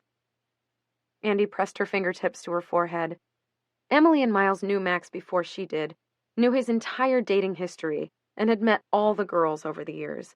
Now, more details Andy didn't really want to hear. Glad to hear it, Andy said, her head beginning to ache. He didn't mention it because it doesn't matter, Emily said, because he's crazy about you. I head over heels in love with you, not to mention a pretty great guy despite some poor choices in ex-girlfriends. So she was in Bermuda, big deal. He wouldn't cheat with her, with anyone. You know it and I know it. 2 days earlier, Andy would have sworn Emily was right. Max wasn't a Boy Scout, but Andy had fallen in love with a man who was, at heart, a genuinely good person. To even consider the alternative was almost too horrible. But she couldn't deny that his omission freaked her out. It's his ex-girlfriend, Emily, his first love. The girl he lost his virginity to. The one he supposedly didn't marry because she wasn't challenging. He's only ever said nice things about her. I can't help but wonder if he didn't test the waters one last time for old time's sake. He wouldn't be the first guy to do something stupid at his bachelor party. Maybe a life like his father's with a sweet little stay-at-home wife wouldn't be so bad. Instead, he decides he wants to rebel and he finds me? How wonderful for him. You're being dramatic, Emily said, but something in her voice made Andy wonder. Besides, Emily had been the first to use the word cheated. Andy hadn't really let herself go there until her friend came right out and said it. So, what do I do now? What if he did cheat? Andy, you're being ridiculous, not to mention hysterical. Just talk to Max, get the real story. Andy felt her throat close. She rarely cried. When she did, it was almost always out of stress and not genuine sadness. But her eyes filled with tears. I know, I just can't believe this is happening. If it's true, how could I ever forgive him? For all I know, he's in love with her. I thought we were going to spend the rest of our lives together, and now... Andy, just talk to him, Emily said. Stop with the waterworks for now and talk to him, okay? I'll be in late today. I have a breakfast meeting with the Kate Spade people, but I'll be on my cell. Andy knew she had to compose herself before her coworkers arrived. She took a deep, shuddering breath and promised she'd ask Max, although she knew she was going to put it off as long as possible. Suddenly, she couldn't help but entertain the darkest questions. Who would move out of the apartment? Why, she would, of course. It was Max's family money that had bought it in the first place. Who would keep Stanley, their Maltese? What would she tell people, acquaintances, her parents? Max's sister, how would they go from being best friends who lived together, slept together, supported one another's dreams and aspirations to total strangers? They had intertwined their lives together, their homes and families and work and schedules, their plans for the future, the magazine, everything. How could she survive losing him? She loved him. As though he could sense something 40 blocks away, an email from Max pinged in her inbox. Dear wife, I hope your early departure this morning means you're feeling better. I missed our morning together. Can't stop thinking about our amazing weekend and hope you're still smiling too. I've gotten 100 emails from people saying they had a great time. I'm in meetings until 2, but I'll call you then to talk plans for tonight. I want you there, but only if you're up for it. Let me know. Love, your husband. Wife. She was Max's wife. The word reverberated in her head, sounding both strange and wonderfully familiar at the same time. She took a deep breath and reminded herself to stay calm. No one was dying. It wasn't terminal cancer. They didn't have 3 kids and a crushing mortgage. Plus, despite his oppressive mother, she loved him. How could she not love the man who, for the last Valentine's Day, a holiday Andy had repeatedly said she hated for all the usual Hallmark pink and hearts overkill reasons, had draped their tiny balcony in black sheets with stick-on glow-in-the-dark stars and a table set for 2, who had served grilled cheese sandwiches with anchovies, her favorite, instead of filet mignon, extra spicy Bloody Marys instead of Cabernet, and her own pint of Haagen-Dazs coffee ice cream to devour instead of some fancy box chocolates. They'd sat out there until well past midnight, looking up at the night sky through the industrial-grade telescope Max rented, because Andy had once complained months earlier that the only thing she hated about city living was not being able to see the stars. They would get through this. It was easy enough to repeat this to herself the next couple hours while all was quiet and the office was entirely her own, but she felt her panic ratchet up a notch when everyone arrived at 10, dying to rehash every minute of the weekend. And it escalated even further when Daniel, the art director, showed up at 10 with a disc full of digital images that he couldn't wait to go over with her. They're gorgeous, Andy, just breathtaking. You made absolutely the right call going with Saint Germain for the photo work. He's a diva, I know, but he's so damn good. Here, look at these. You have photos of the weekend already? Andy asked. Unretouched. Don't ask how much we paid to expedite them. Daniel, whom Andy had hired last year after interviewing no fewer than 10 potential candidates, slipped a memory card directly into Andy's iMac. Aperture popped open and asked if she wanted to import the photos, and Daniel hit yes. Here, check these out. Daniel clicked around, and a photo of her and Max filled the 27-inch screen. She gazed directly at the camera, her eyes intensely blue and her skin flawless. Max had his lips pressed to her cheek. His jaw was defined, his profile perfect. The leaves behind them almost burst out of the background, their oranges and yellows and reds serving as an intense contrast to his black tuxedo and her white dress. It looked like a picture right out of a magazine, one of the most beautiful she'd ever seen. Spectacular, isn't it? Here, look at this one. A couple more clicks and a black and white image of the reception filled the screen. Dozens of their guests gathered around the perimeter of the dance floor, smiling and clapping, while Max embraced her for their first dance to warm love. The angle showed Max leaning down to kiss Andy's forehead, his arms wrapped around her middle, her chestnut hair cascading down her back. The button detail they'd decided to add to the train after the last fitting looked fantastic, Andy thought. And she was pleased she'd decided on the shorter kitten heels. It gave them a more clearly defined height difference that looked more elegant in photos. Here, check out your solo shots. They're stunning. Daniel moved his cursor to a folder labeled Portraits and opened it to thumbnails. He scrolled for a minute and then clicked on one. The screen came alive with Andy's face and shoulders dusted just so with a subtle shimmer powder that made her glow. In most of them, she'd kept her smile deliberately restrained. According to the photographer, fine lines and wrinkles were harder to mask with a full-face smile. But there was a single image of her grinning unabashedly, and although it made her crow's feet and laugh lines more noticeable, it was by far the most authentic of the photos. Clearly it was taken before she'd visited Max's suite. Everyone had told her Saint Germain would be an impossible get, but she couldn't resist trying. It had taken over a month and no fewer than a dozen calls for Saint Germain's agent even to take a message from Andy, repeatedly telling her that The Plunge was much too puny a publication for his world-famous client to consider, but he'd pass along her info if she would agree to stop calling. When Andy hadn't heard back after another week, she wrote Saint Germain a handwritten letter and messengered it to his Chinatown studio. In it, she promised him 2 future cover shots of his choosing, all expenses paid to any far-flung location, and volunteered The Plunge to co-sponsor his next fundraising benefit for the Haiti earthquake victims, his favorite charity.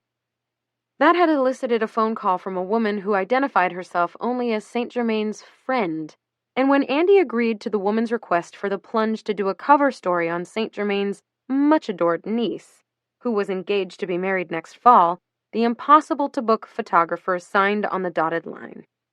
It had been one of her biggest coups at work. She smiled thinking about it. Andy had been terrified to be photographed by such a famous photographer, and one who specialized in nudes. But Saint Germain had immediately put her at ease. She could see right away what made him so good. "What a relief!" he had crowed the moment he stepped into Andy's bridal suite with his 2 assistants in tow. When they arrived at the estate, Andy remembered feeling inexplicably grateful they'd even shown up. Despite wearing only a strapless bra and knee-to-chest Spanx, Andy felt nothing but joy and appreciation at the sight of the photographer. What, that you only have to shoot one average bride rather than an entire brigade of swimsuit models? Hi, I'm Andy. It's so nice to finally meet you in person. Saint Germain couldn't have been an inch over 5'6", with a slight build and a lily-white complexion, but his voice sounded like it belonged to a linebacker.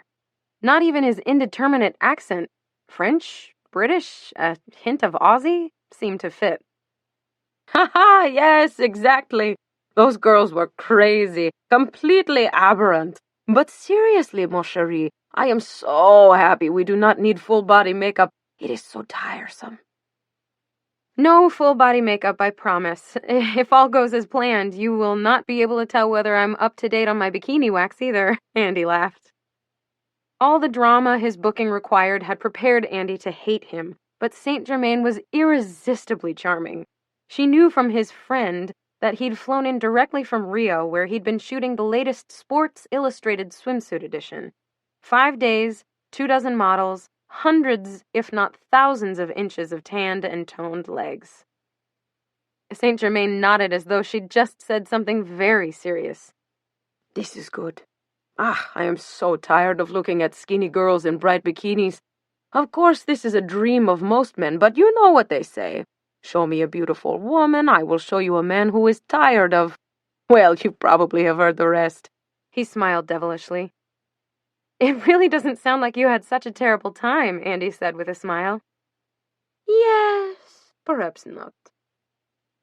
He reached forward and turned Andy's chin toward the light. "Don't move." Before she knew what was happening, the assistant handed him a camera with a lens the size of a fire log, and Saint Germain clicked 20 or 30 times. Andy's hand flew to her face. "Stop! They haven't done my eyes yet. I'm not even wearing the dress." No, you're beautiful just like that. Gorgeous. Does your fiancé tell you you look marvelous when you are mad?" "He does not." Saint Germain thrust the camera to his left. A black-clad assistant immediately reached for it and exchanged it for another. Well, he should. Yes, just like that. Twinkle for me, darling." Andy let her shoulders drop and turned to face him. "What?" "Go on. Twinkle. I'm not sure I know how to twinkle. Raj, he barked. One of the assistants leaped up from behind the couch where he was holding a reflector. He jutted out a hip, pursed his lips, cocked his head slightly to the side, and lowered his eyes in approximation of a sexy come-hither look. St. Germain nodded. See? Like I tell all the swim babies. Twinkle. Andy laughed again now, remembering it. She pointed to one of the thumbnails Daniel was scrolling past. Her eyes were heavy-lidded to the point of looking drugged, and her mouth was puckered like a duck's. See? I twinkled there. You what? Never mind. Here, Daniel said, enlarging a photo of Andy and Max mid-kiss during the ceremony. Look how beautiful. Andy could only remember the out-of-body anxious sensation that had started the moment the doors swung open. Hearing the first notes to Pachelbel's canon had confirmed that her window for fleeing was closed. Clutching her father's arm, she spotted her brother-in-law's parents, a pair of her mother's distant cousins, and Max's Caribbean nanny, the woman Max thought was his mother until he was 4. Her father led her ever so gently, both pulling her along and perhaps keeping her upright. A group of girlfriends from college and their husbands smiled at her from the right. In front of them, Max's gaggle of boarding school friends, nearly a dozen in total, each one irritatingly handsome with an equally attractive woman beside him. All turned and watched her. She briefly wondered why they hadn't divided themselves into the bride's side and the groom's side. Didn't people do that anymore? Shouldn't she, the resident wedding expert, know the answer? But she didn't. A flash of chartreuse from her right side caught her eye. Agatha, the fashion-forward assistant she and Emily shared, who had apparently gotten a memo from the great hipster in the sky that neons, in addition to beards and fedoras, were a go. The office staff, nearly 20 in all, flanked Agatha on all sides. Some, like her photography director and her managing director, managed to feign delight at spending Columbus Day weekend at their boss's wedding. The assistants, associate editors, and ad sales girls didn't do as good a job of faking it. Andy thought it cruel to invite them all, to obligate them to spend time at a work function when they already clocked in so many hours, but Emily had insisted. She argued it was good for morale to get the whole office together drinking and dancing. And so, like she had about the florist and the caterer and the size of the wedding, Andy had conceded. As Andy neared the front of the room, her legs feeling as though she'd trudged through 2 feet of snow, one face in particular caught her eye. His blonde hair had darkened a bit, but the dimples were unmissable. His suit was fitted, crisp, black. Not a tuxedo, of course, because he'd never have been caught dead in so pedestrian a costume. He always said dress codes were for styleless people. He always said a lot of things, and Andy remembered hanging on his pontifications as though God himself had decreed them. The post-Alex, pre-Max mistake. Christian Collinsworth. He looked every bit as gorgeous and pompous and confident as the last time she'd woken up beside him in his room at the Villa d'Este 5 years earlier. Still naked and tangled in his sheets, mere moments before he'd casually announced that his girlfriend would be joining him in Lake Como the following day. And would Andy like to meet her? When Emily had asked Andy to invite him as a personal favor to her, Andy vehemently refused. But when Mrs. Harrison placed him at the top of her guest list right alongside Christian's parents, who were very dear friends of the Harrisons, there was nothing she could say. Oh, Barbara, so sorry, but perhaps it's inappropriate to invite someone with whom I had a fabulous affair to our wedding. Don't get me wrong, he was fantastic in bed, but I'm worried it might make cocktail hour uncomfortable. You understand, don't you? So there he stood, a hand on his mother's back, turned toward Andy and giving her that look.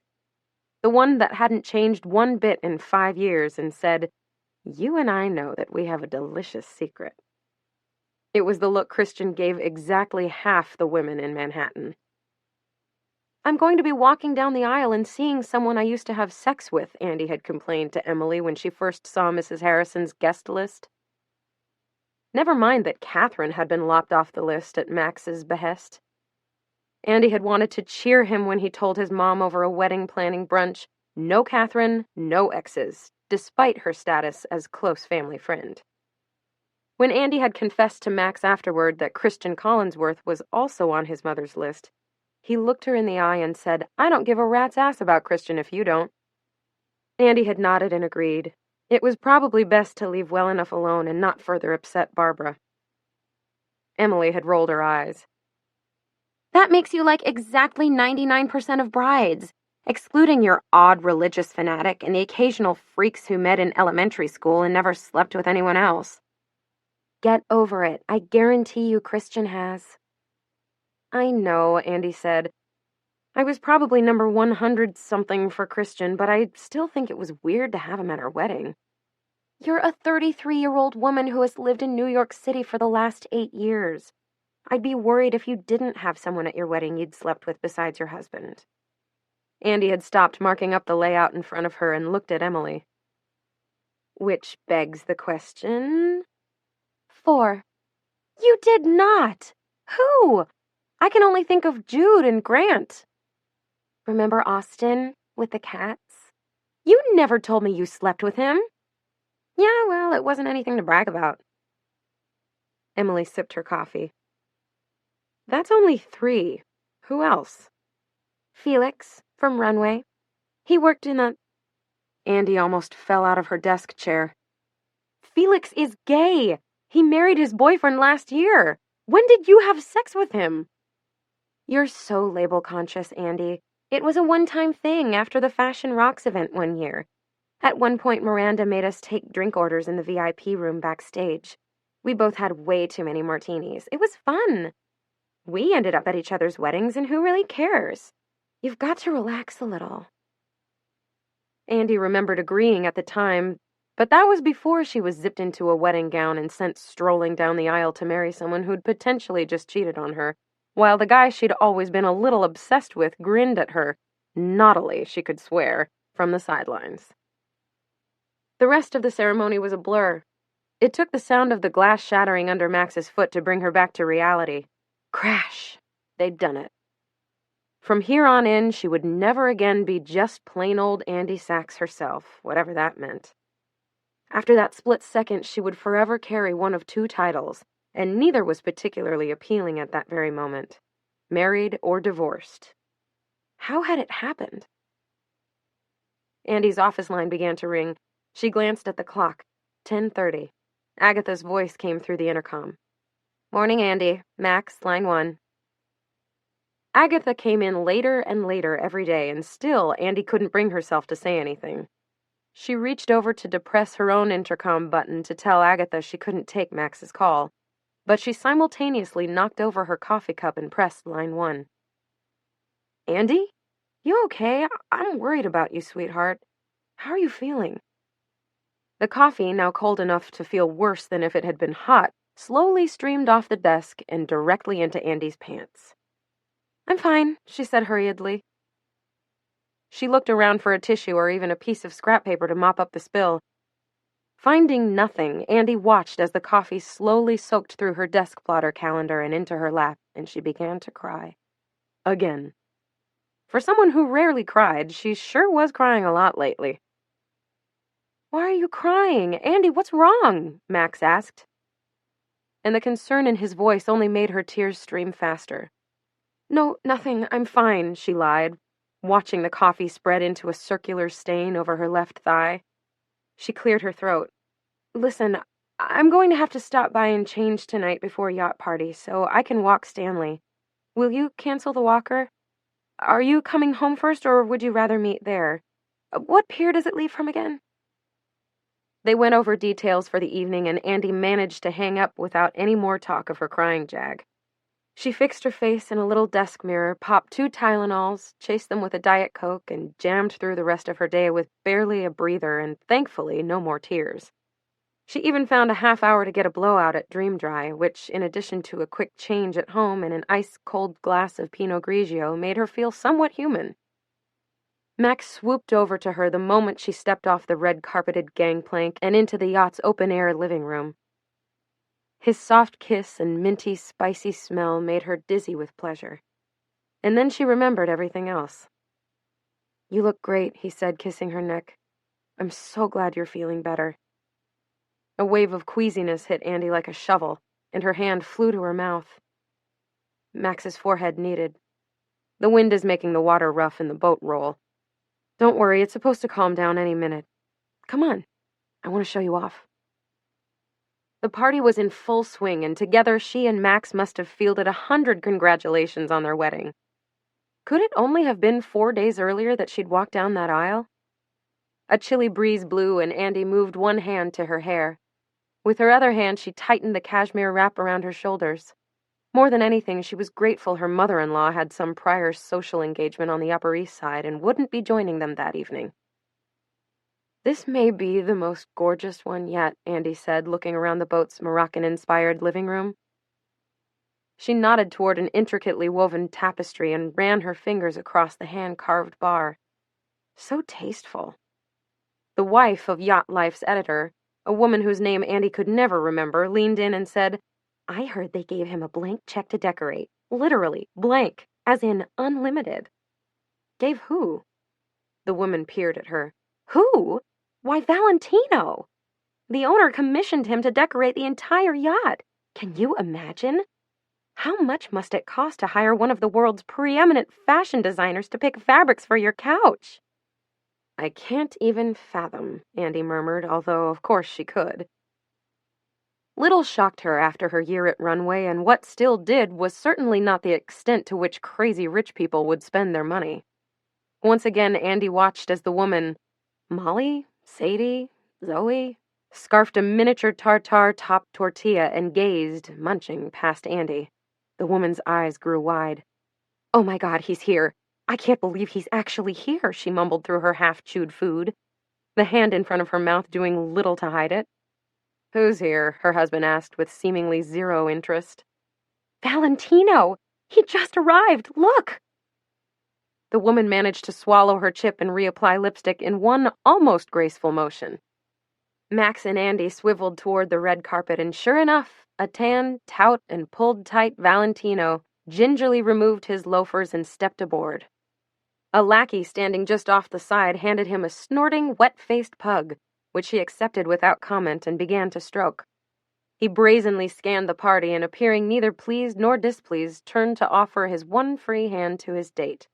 Longtime partner Giancarlo was nowhere to be found. Instead, Andy watched in horror as 5 long fingers with red lacquered nails reached up from the below-deck stairwell and wrapped themselves, talon-like, over Valentino's forearm. "No!" Andy glanced at Max. Had she screamed that aloud or just thought it? As if in slow motion, the woman materialized inch by dreaded inch. The top of her bob, followed by her bangs, and then her face, twisted into an all-too-familiar expression of extreme displeasure. Her tailored white pants, silk tunic, and cobalt high-heeled pumps were all Prada, and her military-inspired jacket and classic quilted bag were Chanel. The lone jewelry she wore was a thick, enameled Hermes cuff in a perfectly coordinating shade of blue. Andy had read years earlier that the cuffs had replaced the scarves as her Hermes security blankets. Apparently, she had collected nearly 500 in every imaginable color and size, and Andy sent up a silent thanks that she was no longer responsible for sourcing them. Watching in a sort of fascinated terror as Miranda refused to remove her shoes, Andy didn't even notice when Max squeezed her hand. "Miranda," she said, half whispering, half choking. "I'm so sorry," Max said into her ear. "I had no idea she was coming." Miranda didn't like parties. She didn't like boats, and it stood to reason that she especially didn't like parties on boats. There were 3, perhaps 5 people on the planet who could convince Miranda to board a boat, and Valentino was one of them. Even though Andy knew Miranda would only deign to stay for 10 or 15 minutes, she was panicked at the idea of sharing such a small space with the woman of her night terrors. Had it really been almost 10 years since she'd screamed "F you" on a Parisian street and then fled the country? Because it felt like only yesterday. She clutched her phone desperately to call Emily, but she suddenly realized Max had dropped her hand and was reaching out to greet Valentino. "Good to see you again, sir," Max said in the formal way he always reserved for his parents' friends. "I hope you will excuse the intrusion," Valentino said with a small bow. "Giancarlo was planning to attend on my behalf, but I was in New York tonight anyway to meet with this lovely lady, and I wanted to visit with my boat again." "We're thrilled you could be here, sir." "Oh, enough with the Sir, Maxwell. Your father was a dear friend. I hear you are doing good things with the business, yes?"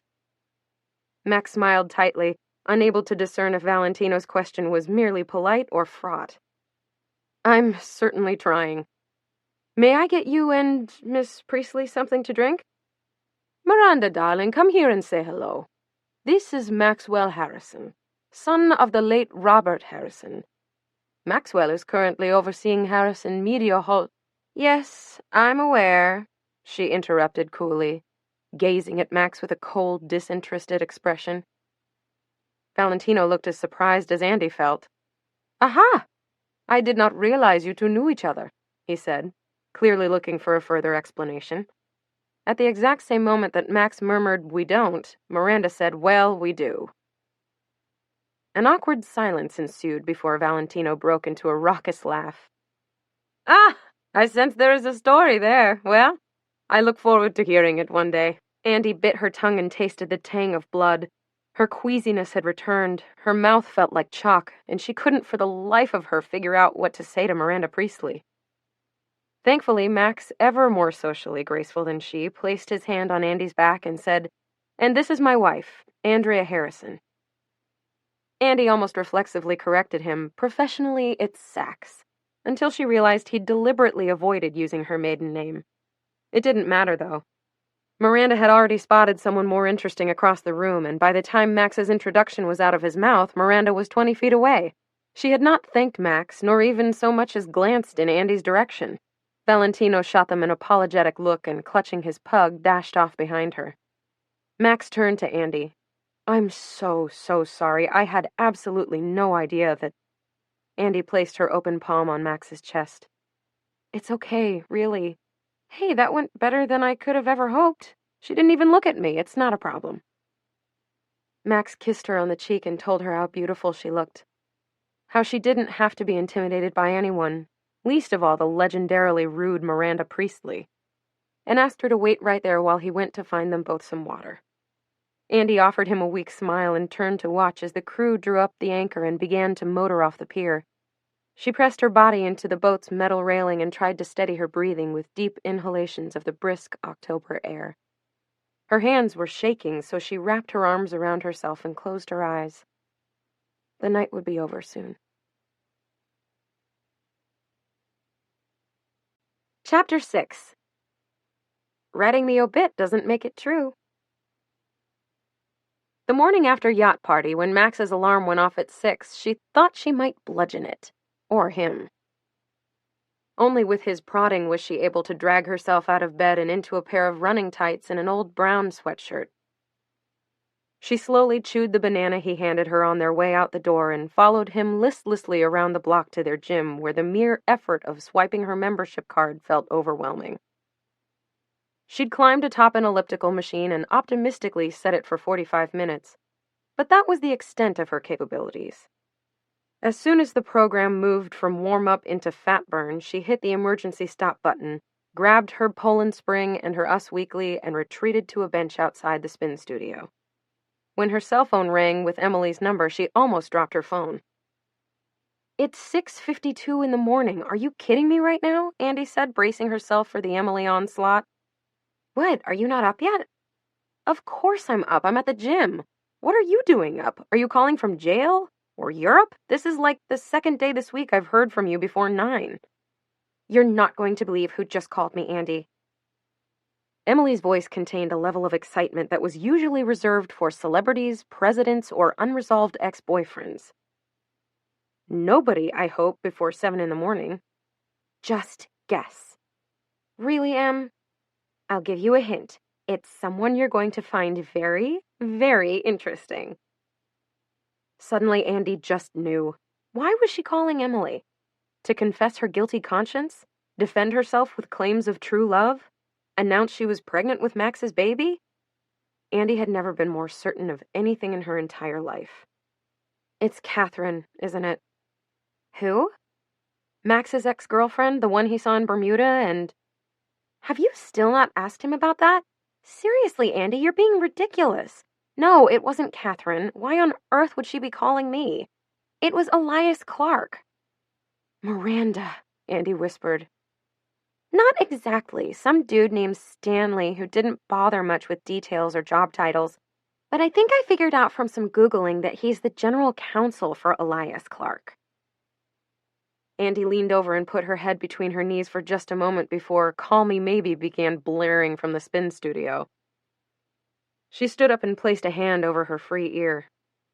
So yeah, I have no idea why he's calling, but he left a message late last night saying it was important and to please call him back at my earliest convenience. Christ. Andy paced between the women's locker room and the stretching mats. She could see Max doing lat pull-downs in the free weight area. Interesting, no? I have to say, I'm intrigued, Emily said. It must have something to do with Miranda. I saw her last night. First in person and then in my nightmares. It was a very long night. You saw her? Where? On TV? Emily laughed. Ha ha. Because my life is so unfabulous you can't even imagine it, right? I saw her at Yacht Party. She was there with Valentino. We actually all had cocktails together, and then the four of us went to Da Silvano for dinner. She was quite charming, I have to say. I was surprised. Oh my God, I'm dying right now. How could you not have called me the second you got home? Or from the bathroom of the restaurant? Andy, you're lying right now. This is insane. Andy laughed. Of course it's insane, you lunatic. You think I just happened to share a plate of tagliatelle with Miranda and didn't mention it to you? She was there last night, yes, but she didn't so much as glance in my direction. And my entire interaction was with her Chanel No. 5 as she blew past me without a glimmer of recognition. I hate you, Emily said. I hate you too. But seriously, don't you think that's too much of a coincidence? I see her last night for the first time in forever, and she calls you the very next day? She didn't call me. Stanley did, Emily said. Same thing. Do you think they're somehow onto our little habit of dropping Miranda's name to book celebs? That's not a crime, is it? Emily sounded concerned. Maybe they finally figured out that you stole her entire 2,000-person address book and they're suing you to keep it under wraps? Andy offered. From 9 years ago? I don't think so. Andy kneaded her aching calf muscles. Maybe she decided that she wants you back.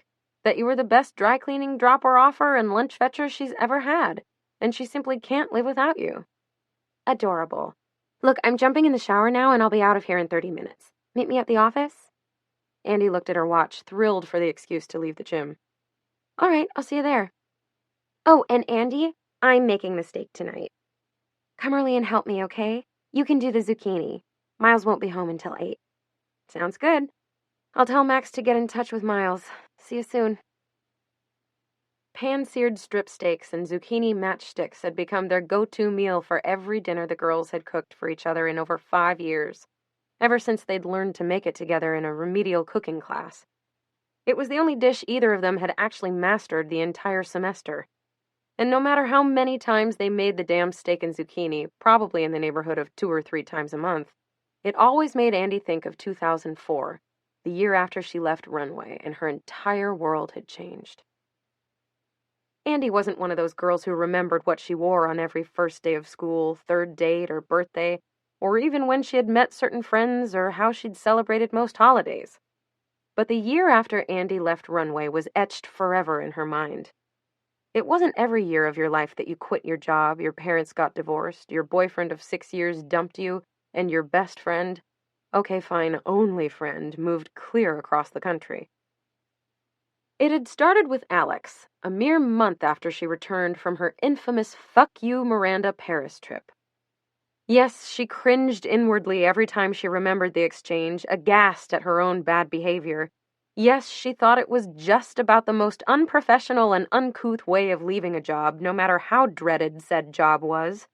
And yes, if she had to do it all over again, could go back in time and relive that moment once more, she probably wouldn't change a damn thing. It had just felt too good. Coming home to Lily, to her family, and to Alex had been the right thing to do, and the only part of it she regretted was not doing it earlier. But to her surprise, she didn't just get to snap her fingers and have everything fall back into place. The year she'd spent at Runway fetching and finding and learning to navigate the scariest fashion Shark Tank imaginable had Andy so wrapped up in her own exhaustion and terror that she'd barely had a moment to notice what else was happening around her. When had she and Alex grown so far apart that year that he no longer thought they had enough in common? He kept claiming everything had changed between them. He didn't know her anymore. It was great she'd quit Runway, but why didn't she realize she'd become a different person? The girl he'd fallen in love with answered only to herself, but the new Andy was too eager to do what everyone else wanted. What does that mean? Andy would ask, biting her lip, feeling alternately sad and angry. Alex would just shake his head. They bickered constantly. He always seemed disappointed in her. By the time he finally said that he wanted a break, and oh, by the way, he was accepting a Teach for America transfer to the Mississippi Delta, Andy was devastated but not surprised. Officially, it was over, but it didn't feel that way. They talked on the phone and saw each other intermittently for the next month. There was always a reason to call or email, a fleece left behind, a question for her sister, a game plan to sell the David Gray tickets they'd bought months earlier for a concert in the fall. Even the goodbye felt surreal. Perhaps the very first time Andy had ever felt awkward around Alex. She wished him good luck. His hug was brotherly, but deep down she was in denial. Alex couldn't live in Mississippi forever. They would take some time, use the distance to think and breathe and figure things out, and then he'd realize he'd made a horrible mistake, both with Mississippi and with her, and come racing back to New York. They were meant to be together. Everyone knew it. It was only a matter of time. Only Alex didn't call. Not during his 2-day drive there, not after he arrived, not once he settled into the cottage house he'd rented because his town was too small for apartment buildings. Andy kept making excuses for him, going through them in her mind like mantras. He's tired from all the driving. He's overwhelmed with regret about his new life. And her favorite, Mississippi must not have cell reception. But when 3 days passed, and then a week, and she still hadn't received so much as an email, it hit her. This was for real. Alex was gone. At the very least, he was determined to distance himself, and he didn't appear to be coming back. She cried every morning in the shower and every evening in front of the TV, and occasionally in the middle of the day just because she could. Writing for Happily Ever After, the up-and-coming wedding blog that had hired her to contribute copy on a freelance basis, didn't help. Who was she to curate the perfect registry list or suggest some off-the-beaten-track honeymoon destinations when her boyfriend found her too hideous even to call? Ex-boyfriend, Lily said when Andy posed this question to her. They were sitting in Lily's childhood bedroom at her grandmother's house in Connecticut, drinking some kind of syrupy citrus tea Lily had bought from the Korean manicurist who had served it at her last nail appointment. Andy's mouth dropped open. Did you really just say that?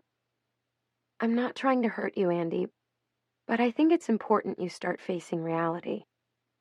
Facing reality? What does that mean? It's barely been a month. A month in which you haven't heard a word from him. Now, I'm sure that won't be the case forever, but I do think he's sending a pretty clear message. I'm not saying I agree with him, but I don't want you to think that... Andy held up her hand. I get it. Thanks. Don't be like that. I know this is hard. I'm not saying it isn't.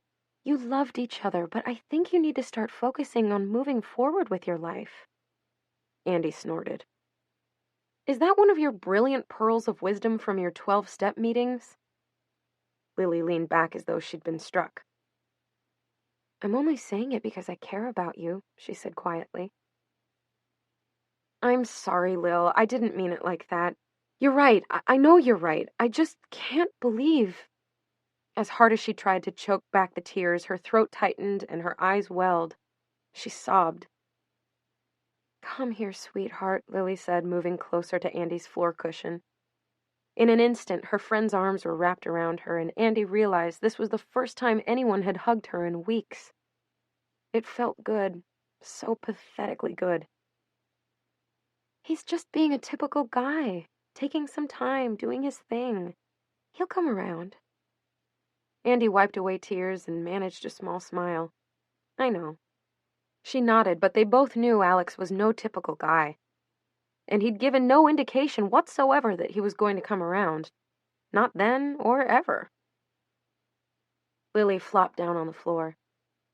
It's time you started thinking about having an affair. An affair? Don't you have to be in a relationship before you can cheat on someone? A fling, a one-night stand, whatever. Do I even have to remind you how long it's been since you've had sex with someone else? Because I will. I don't think that is really... Sophomore year. Scott, whatever his name was, the one with the really unfortunate underbite, who you bonded with one night in the co-ed bathroom while I puked. Remember him? Andy put her hand to her forehead. Oh, make it stop. And then he wrote you that card with last night on the front, and you rocked my world on the inside, and you thought it was the sweetest, most romantic thing anyone could ever do? Please, I beg you. You slept with him for 4 months. You overlooked his tivas, his refusal to do his own laundry, his insistence on sending you just because Hallmark cards. You've proven yourself capable of wearing blinders when it comes to men.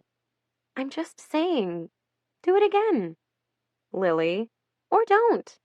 You're in a position to upgrade if you want. 2 words. Christian Collinsworth. Doesn't he still crop up every now and then? Yes, but he's only interested because I'm taken. Was taken. As soon as he senses I'm available, he'll go running. If by available you mean open to another relationship, then yes, you're probably right. But if you mean open to the idea of no commitment sex purely for pleasure, I think you'll find him willing. Why don't we get out of here? Andy, desperate to change the topic, scrolled through the emails on her BlackBerry. Travelzoo is offering 4 days and 3 nights in Jamaica. Flight, hotel, and meals included for $3.99 over President's Day weekend. Not bad. Lily was silent. Come on, it'll be fun. We'll get some sun, drink some margaritas. Well, not you, but I will. Maybe meet some guys. It's been a tough winter all around. We deserve a break. Andy knew something was wrong when Lily continued her silence, staring at the carpet. What? Bring your books. You can read on the beach. It's exactly what we both need. I'm moving, Lily said, her voice almost a whisper. You're what? Moving. Apartments? You found somewhere? I thought the plan was to finish out the school year here since you only have class twice a week and then start to look for a place in the summer. I'm moving to Colorado. Andy stared at her, but she couldn't bring herself to say anything. Lily broke off a microscopic corner of a cinnamon rugula, but left it on the plate. They didn't speak for almost a minute, which to Andy felt like an hour. Finally, Lily took a deep breath. I just really need a change, I think. The drinking, the accident, the month in rehab.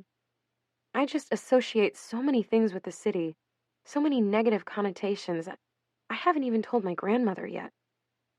Colorado? Andy had so many questions, but she was too shocked to say much else.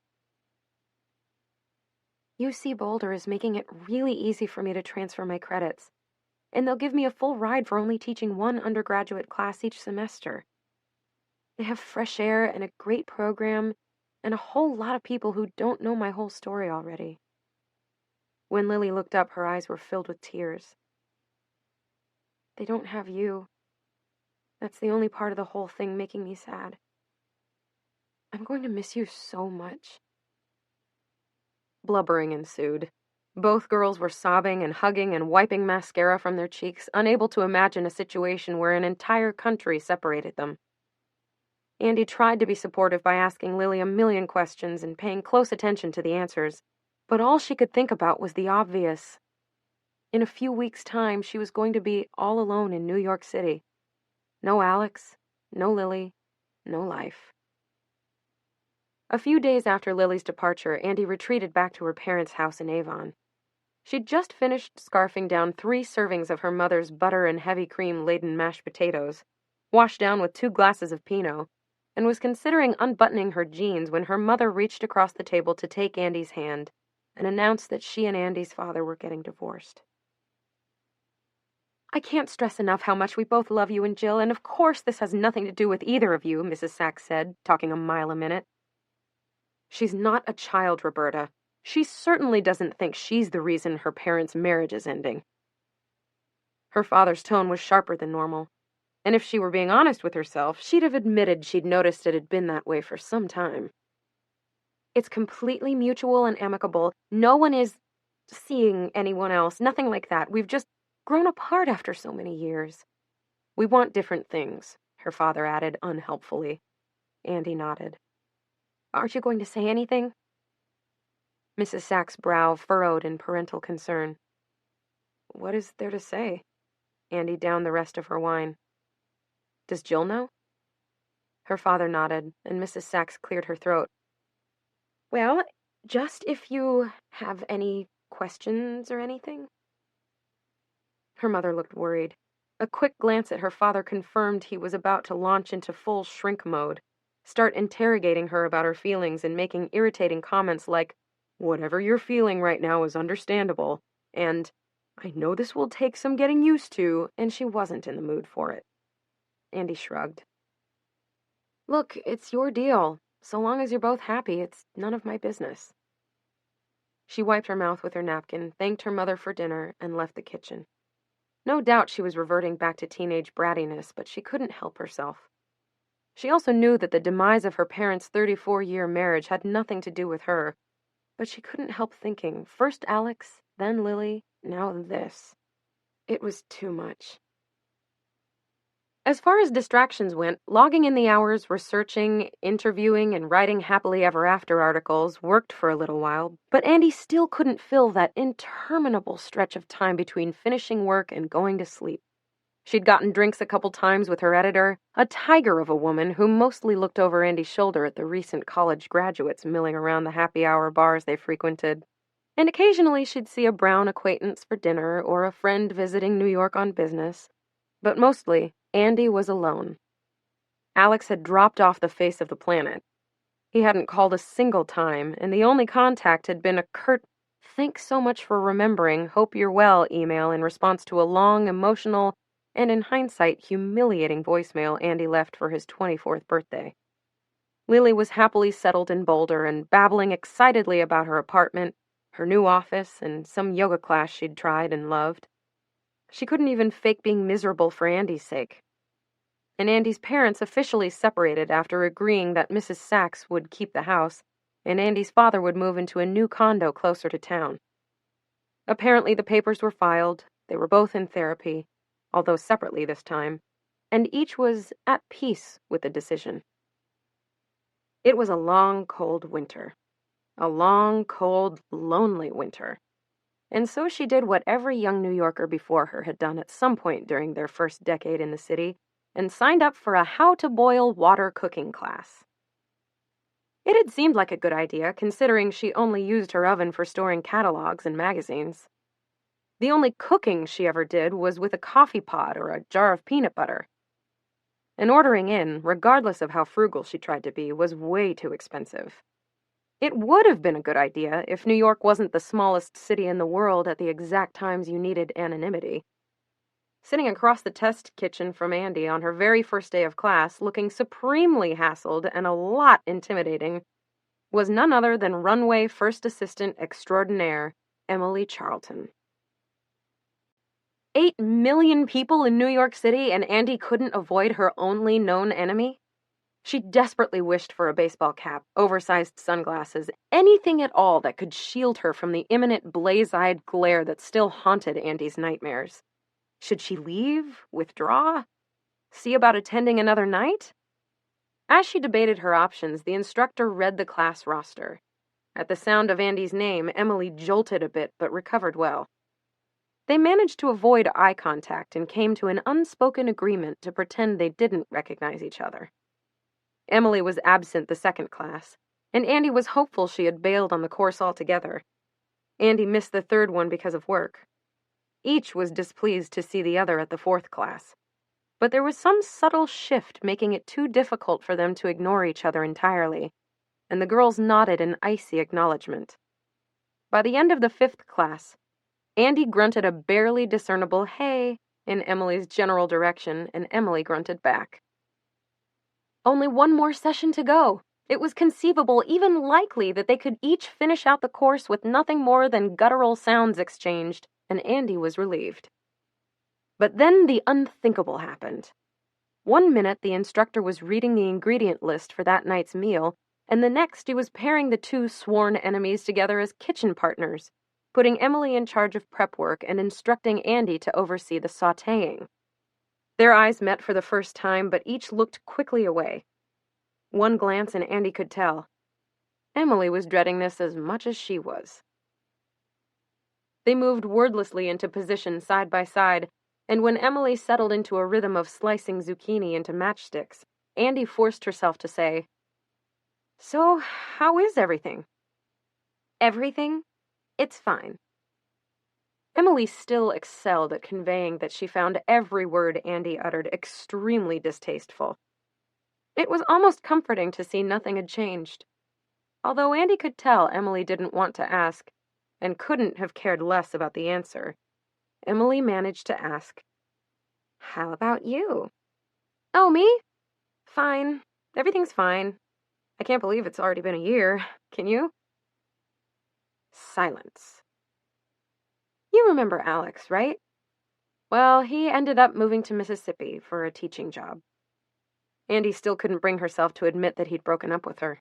She willed herself to stop talking, but she couldn't.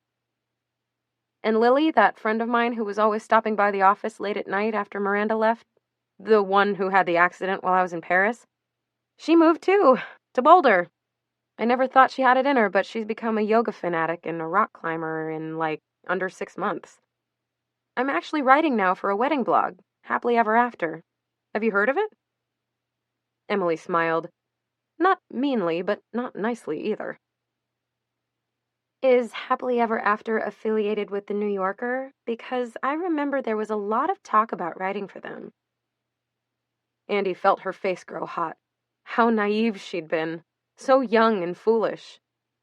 A couple of years hitting the pavement, interviewing subjects and writing dozens of pieces that would never get published, cold calling editors and relentlessly pitching story ideas had set her straight. It was an enormous accomplishment to be published anywhere, writing about anything in this city. "Yeah, that was pretty stupid of me," Andy said quietly. She stole a quick glance at Emily's thigh-high boots and buttery leather motorcycle jacket and asked, "What about you? Are you still at Runway?" She'd inquired merely to be polite, since there was no doubt Emily had been promoted to something glamorous, where she would happily remain until she married a billionaire or died, whichever came first. Emily doubled down on her zucchini slicing, and Andy prayed she wouldn't nick off a fingertip. "No." The tension was palpable as Andy accepted Emily's matchsticks and sprinkled them with chopped garlic, salt, and pepper before adding them to the sizzling pan. Immediately it began spitting olive oil. "Turn down that heat," the instructor called from his perch at the front of the kitchen. "We're browning zucchini here, not having a bonfire." Emily adjusted the stovetop flame and rolled her eyes. And with that barely perceptible movement, Andy was transported directly to their anteroom offices at Runway, where Emily had rolled those same, slightly brighter eyes 1,000 times each day. Miranda would call out a request for a milkshake or a new SUV, or a Python tote bag, or a pediatrician, or a flight to the Dominican Republic. Andy would flounder about, trying to decode what she was saying. Emily would roll her eyes and loudly sigh at Andy's incompetence. Then they'd rinse and repeat, over and over again. Look, She stopped short when Emily's head whipped around to stare at her.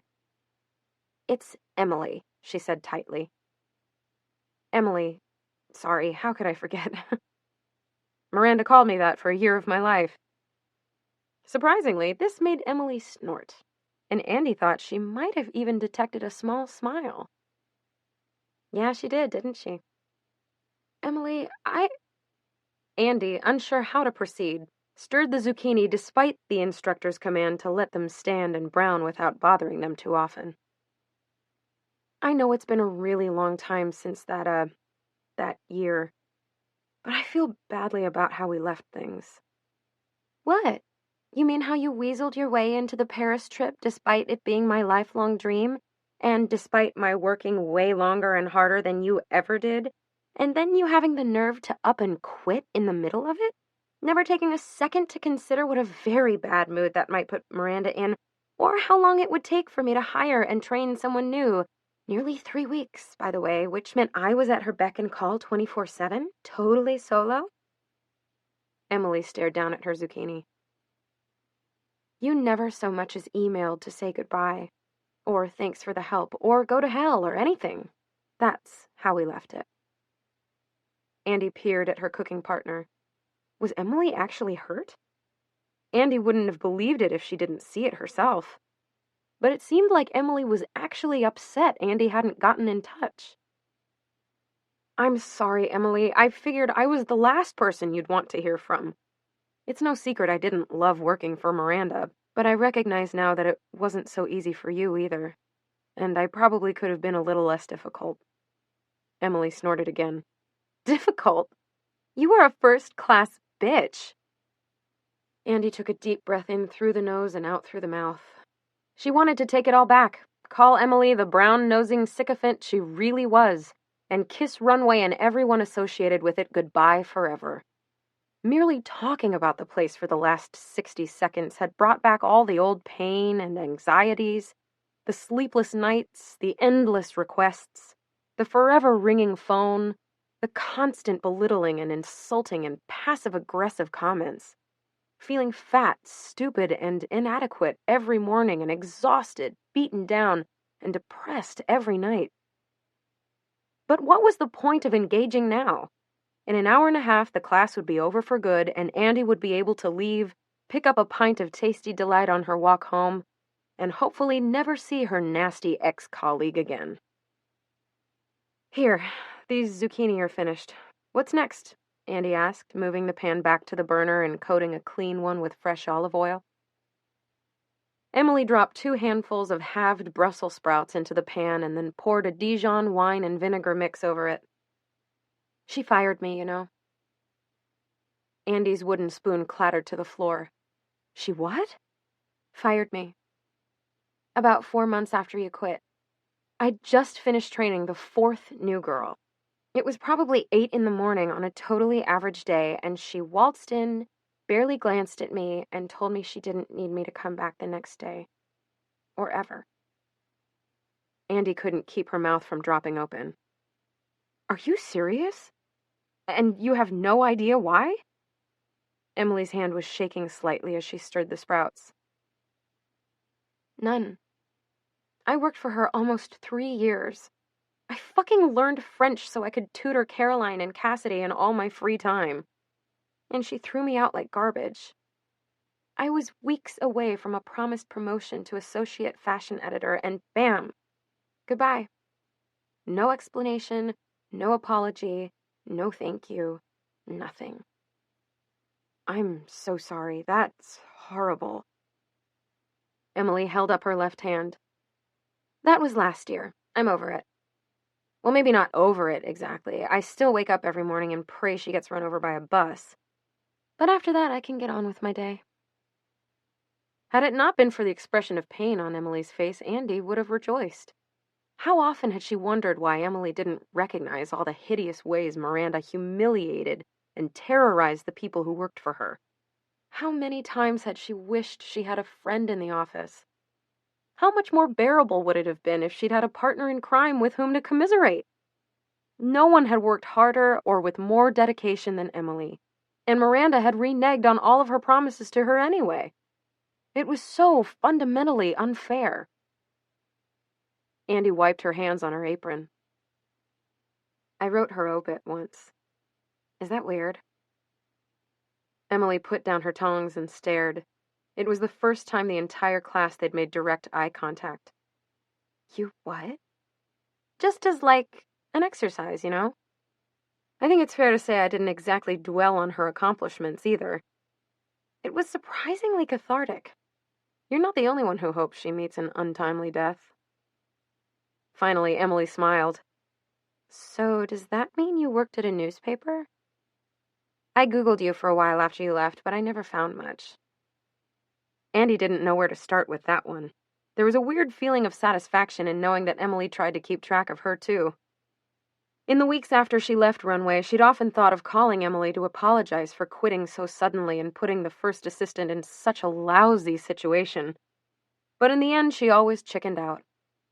You didn't scream "fuck you" at Miranda Priestley and not pay the price with Emily Charlton. So Andy avoided the certain curse-outs and insults and phone slamming and kept her guilt to herself. Yeah, that's probably because there wasn't much to find. I lived at home with Lily for a little while she recovered. Helped drive her to physical therapy appointments and 12-step meetings, that kind of thing. I did a little pitching and writing for my local paper, covering engagements and weddings. When I finally moved back to the city, I sent my resume to pretty much every listing on Media Bistro and ended up with Happily Ever After. So far, it's been pretty okay. I get to write a lot. What are you up to? What do you do for them? It's a wedding website, right? I've read their partner site, the one about home design. It's not bad. That was easily the most enthusiastic compliment Andy had ever heard Emily offer, and she ran with it. Thanks! Yes, it's anything and everything weddings, from the engagement rings to flowers, dresses, registries, guest lists, venues, honeymoons, accessories, planners, first dance inspirations, you get the drill. It wasn't earth-shattering, but Andy had carved out a pleasant niche for herself at the website and wasn't altogether unhappy. What are you up to? Ladies in the corner, the instructor bellowed, pointing a silicone scraper in their direction. Less talking, more cooking. Despite the name, you actually should learn how to do more than boil water. Emily nodded. I remember now. You just interviewed Victoria Beckham on what her favorite memories were of her wedding, and if she could advise a bride today to splurge on a single thing, what would it be? And she said the booze because that's what guarantees people to have fun? Was that you? Andy couldn't help but smile. It was still such a novelty realizing that people actually read things she wrote. Yeah, that was my piece. I wondered if that was you, and then I figured it must be another Andrea Sachs because you were definitely going to be some war correspondent or something. I totally remember it now. I have a Google alert set up for Posh, and I read everything about her. Did you actually get to meet her in person? Was Emily really asking Andy questions about her life? Showing interest? Impressed by something Andy had done? It was almost too insane to believe. Just for 15 minutes, but yes, I went to her hotel room when she was in New York a couple months ago. I even got to meet him. No. Andy nodded. No offense, but how'd you get her to agree to give an interview to a wedding blog? Andy thought for a moment, considered how honest to be with Emily before saying, I called her PR woman, said I most recently worked at Runway directly for Miranda Priestley, and since Miranda was such a huge fan of Victoria Beckham, I was hoping she would grant me a quick interview about her wedding. And she did, just based on that? Yep. But Miranda doesn't even like Victoria Beckham. Emily spooned the sprouts and zucchini slices onto a plate and sat down on a work stool. Andy went over to the platter of cheese and crackers, loaded up a plate, and placing the plate between them, took the seat next to Emily. Irrelevant. It works so long as Victoria, or at least her PR person, likes Miranda, which they always do. So far, I have a 100% success rate. What? You've done it before? Given the impression that you used to write for Runway? I don't lie, Andy said, popping a cheddar cube in her mouth. However they choose to interpret it is up to them. It's brilliant. Just brilliant. Why the hell not? It's not like slaving for her is going to get you anywhere else. Who else have you met? Well, let's see. I got Britney Spears to do a top 10 first dance playlist, Kate Hudson to tell us how she would elope one day, Jennifer Aniston to describe her dream princess dress, Heidi Klum to talk about wedding day hair and makeup, and Reese Witherspoon to open up about the pros and cons of marrying young. Next week, I'm interviewing J-Lo on how to have an appropriate second or third wedding. Emily reached over and created a little sandwich with 2 cheese cubes and 2 crackers, and Andy tried to keep her mouth from hitting the floor. Emily Charlton ate? It sounds great, Andy, she said through a crunch. Andy must have been staring at her because she half smiled and said, "Oh, yeah, I eat now. It was the first thing that came back after she fired me. My appetite." "Well, you sure don't look it," Andy said truthfully, and Emily half smiled again. "Will you tell me what you're up to?" The instructor materialized out of nowhere. "Ladies, what's going on here? Because I'm pretty sure sit around and snack isn't the class description." He clapped his hands together and raised his eyebrows. "And I'm pretty sure be a complete jackass isn't in the teacher description. We were actually just leaving," Emily said, looking at Andy. "Yes, we were. Thanks for such a terrific class." The cheer in Andy's voice made Emily shriek with glee and the rest of the class turn around to watch. The girls gathered their things and stumbled into the hallway before dissolving in laughter. It should have been awkward a moment or two later, but it wasn't. They may have hated each other before this, but they'd certainly spent enough time in one another's company to feel comfortable. Andy tentatively suggested they go get a drink and continue to catch up, and Emily readily agreed. 1 margarita turned into 3, and 3 turned into dinner, and dinner into plans 2 days later. Soon the girls were getting together regularly for happy hours, and Sunday brunches, and quick coffee chats in Emily's office at Harper's Bazaar, where they'd recently promoted Emily to junior fashion editor and given her a small but windowed space all her own. Andy became Emily's +1 to all the fancy fashion parties. Andy invited Emily along as her associate to celebrity interviews. They weighed in on each other's work situations, mocked each other's clothes, and kept their cell phones turned on at all hours so whoever was out late on a date would have someone to call when she got home that night. She still missed Alex and Lily, still got sad thinking of her parents living apart, and still felt lonely and disconnected. But more often than not, Emily was calling or texting, wanting to check out the new sushi place that had opened in Soho, or go shopping for red lipstick or a new espresso machine, or a pair of flat sandals. It didn't happen overnight, but the unlikeliest thing in Andy's world had become reality. Emily Charlton, sworn enemy, was her friend. And not just any friend, but Andy's best friend, her first phone call for all things good or bad, which is why it felt so natural when a couple years later, after Emily had left Bazaar and Andy was starting to get bored at Happily Ever After, the girls first had the idea for The Plunge. It was Emily's idea, really, but Andy refined the magazine's purpose and mission, brainstormed story and cover ideas, and sourced the first weddings they covered. With Emily's business contacts and print magazine experience, and Andy's writing skills and expertise with all things wedding-related, they conceived and designed a uniquely beautiful product. Enter Max, one of Emily's husband's best friends, as both investor and Andy's future husband, and their lives had become so entwined that sometimes Andy could hardly remember a time when she and Emily had hated each other. With hard work and the passing of time, both she and Emily had managed to leave Miranda in the rearview mirror, until now. Andy could hardly believe the fear she felt as she sat in Emily's office, still wearing her running shorts and sweatshirt, her sweaty hands clenched so tight her fingernails left marks on her palms, and listened as Agatha dialed the famous Elias Clark switchboard. "Are we really doing this?" Andy moaned, simultaneously desperate to know more and dreading finding out. Yes, I'd like to speak with Stanley Grogan, please. I'm calling from The Plunge." Agatha nodded to herself, clearly pleased being the center of the drama, and cleared her throat. "Mr. Grogan, this is Emily Charlton's assistant. She's currently traveling, but she wanted me to get back to you and see if there's anything I could help you with." Another nod. Andy could feel a drop of sweat trickle between her breasts. I see. A conference call. May I ask what it's concerning? Agatha made a face as though she'd tasted something disgusting and then rolled her eyes, Emily style. Sure thing. I'll pass that along and get back to you. Thanks so much.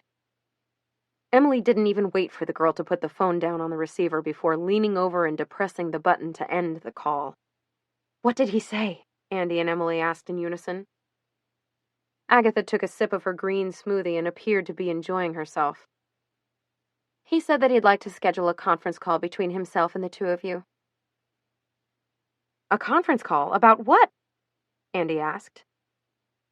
Why on earth would an Elias Clark lawyer be after them after all these years, unless they really had heard about the ever-so-slightly misleading way in which Andy might still invoke Miranda's name to secure celebrities?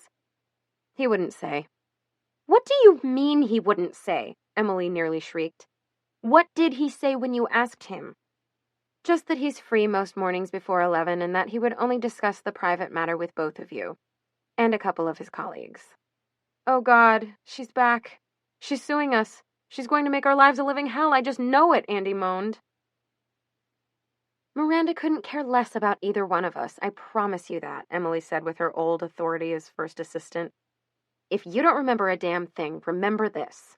We are dead to her, and she has far more important things to do than dredge up old crap. It's got to be something else. Emily was right. It had to be something else. But Andy was struck by the fact that the Elias Clark exchange popping up on their caller ID could thrust her back to a very dark place of sheer panic. It didn't matter what Elias Clark wanted. Miranda Priestley, Satan herself, waving her devil tail and her Prada bag, filled Andy's world once again with painful memories and fresh anxieties. It was as if the past 10 years hadn't happened at all. Chapter 7. Boys will be boys. It had been a week since the wedding, and if anything, Andy was starting to feel worse, not better. Her head throbbed regularly now, and she felt permanently foggy, sleep-deprived, and at times queasy. Her fever came and went, but never seemed to disappear entirely. It was starting to seem like she'd never get rid of this flu. When she opened her closet to retrieve her rattiest fleece robe, Max's head popped up. "Morning," he said, giving her his cutest sleepy smile. "Come here and cuddle with me." Andy wrapped the magenta rag around herself and cinched the belt. "I'm not feeling great. I'm going to put on the coffee. I'm not up for working out today, so I think I'll just get an early start at work. Andy, can you come here a minute? I want to talk." For one horrible moment, she was convinced he was about to confess about Catherine. Maybe he'd realized his mother's letter was missing. Maybe. "What's up?" she asked, perching at the foot of the bed as far from his reach as possible. Stanley looked at her plaintively, upset his breakfast wasn't as imminent as he thought. Max pulled on the glasses from his night table and propped his head up with his hand. "I want you to see a doctor today. I'm insisting." Andy didn't say a word. "It's been 9 days you've been feeling like this. 9 days since we got married." She knew what he really meant. A week already, and they'd only had sex once, after which Andy had soaked in the bath for an hour, claiming she felt chilled, which she did. His patience had worn out, and so had her excuses. Mostly, Andy was just desperate to feel better. "I already made an appointment for this morning. Figured I could cancel it if I was feeling better, which I'm not." This seemed to please Max. "Great. That's great news. Call me right afterward and let me know what he says." Andy nodded. Max pulled the blankets closer around him. "Is everything else okay? I know you're not feeling well, but you've been, I don't know, off this whole week. Did I do something?" Andy hadn't planned to have this conversation now. She kept waiting for the perfect time when neither one of them was stressed or rushed or sick, but enough was enough. It was time to get answers. "I know all about Bermuda." Andy didn't realize it, but she was holding her breath. Max's eyes scrunched in confusion. "Bermuda? You mean my bachelor party?" "Yes," Andy said. Was he going to lie to her? That was just about the only thing now that could make it even worse. Max looked at her. "You must mean Catherine," he said quietly, and Andy's heart sank. So it was true. Barbara's letter was right. Max had kept secrets from her. There was no denying it now. "So you did see her there," Andy said more to herself than to Max. "Yes, I saw her there. But believe me when I tell you, I had no idea she was going to be there. I mean, of course her parents own a house there, but I had no clue she and her sister chose that weekend, of all the weekends in a year, for a spa trip. They joined us for cocktails one night. It's not an excuse, but please don't think anything happened, because it didn't. Nothing." Something about hearing even these limited details was more crushing than she could have imagined. "Then why didn't you mention it?" she wanted to scream. "If it was all so sweet and innocent, what's with the note? And the fact that you hid it all from me." "How did you find out, by the way? Not that it was a secret, I'm just wondering." "I found the letter your mom wrote, Max. The one where she begged you not to marry me. It's not just about Catherine, is it?" He looked like he might be sick, which gave Andy a small moment of gratification. "And it obviously is a secret, or you would have told me when it happened. Or shortly thereafter. It meant enough to mention it to your mom, just not to me." When he said nothing, Andy scooped up Stanley and announced, "I better get in the shower if I want to make my appointment." "I was going to tell you, I swear I was, but I thought it was selfish to get you worried or feeling weird about something when there's nothing on earth to worry about." "Worry? I wouldn't have worried. I might have taken this ring off." After so many days of quietly worrying and wondering, the yelling felt wonderful. "I might have refused to put on that white dress and proclaim my love for you in front of all our friends and families. Especially your family, since they don't even like me. They think I'm beneath you. That may have been my choice, so don't you dare sit there and say you were keeping this quiet out of concern for my well-being." Even as she said it, she knew she was being unfair. Of course she'd had a choice that day. She'd chosen to walk rather than embarrass herself, or Max, or their families with jealous histrionics. She walked down that aisle because she loved Max and trusted him, or at least wanted to, and she was certain there was some sort of logical explanation for everything. Was she supposed to delay a wedding mere minutes before the ceremony because of some undated letter and a bitchy mother-in-law? Did she even want to? Of course not. But Max didn't need to know that quite yet. "Andy, you're overreacting." Clutching the dog to her chest, she slammed and locked the bathroom door behind her. Max knocked furiously and called through the door, but the sound of the shower soon drowned him out. When she walked into the kitchen fully dressed to grab a banana and a bottle of iced tea, Max leaped to his feet and tried to embrace her. "Andy, nothing happened." She wrangled herself away so only his hand remained on her shoulder. She looked around their apartment, a south-facing, 3,000-square-foot split two-bedroom with home office on the 14th floor, with a terrace off the master and a newly renovated kitchen that opened up into a sprawling living and dining room space. The Harrisons had purchased the apartment for Max when he graduated from college, and, as expensive as the place was, it didn't come close to comparing price-wise with other Harrison properties. For this reason, Barbara had persuaded Max not to sell it when he sold everything else. If nothing else, it was an investment. When he and Andy decided to move in together, Max immediately offered to put his beloved apartment on the market so they could choose somewhere new together. But Andy argued it was ridiculous to incur all those extra expenses when the apartment was more than enough for the two of them. Max had kissed her and declared how much he loved her lack of materialism. Andy had laughed and announced she was still planning to throw out most of his furniture and hire a decorator. Now, as she glanced around, Andy thought about how beautifully the apartment had turned out, how lucky she was to live there. Thick Berber carpeting, plush velvet couches, and overstuffed chairs invited snuggling. Framed photographs of adventures from around the world she and Max had taken, alone and together, decorated the walls. They'd combined their knickknacks, her slatted wooden African frog that made a ribbit noise when you brushed a stick across its back, his reclining Buddha bust that he'd dragged back from a trip to Thailand. And all their books and their thousands upon thousands of CDs creating a warm, welcoming home that felt like a respite. Call me as soon as you're done, okay? I'm worried about you. I can pick up an antibiotic or whatever on my way home tonight. Just tell me what you need. We have so much more to talk about, I know that, so I'll be home as soon as I can. We're going to get through this, I promise. I should have told you, Andy, I know that now. But I swear to you, I love you, and absolutely nothing happened in Bermuda. Zero. His palm on her shoulder felt like an assault. Andy?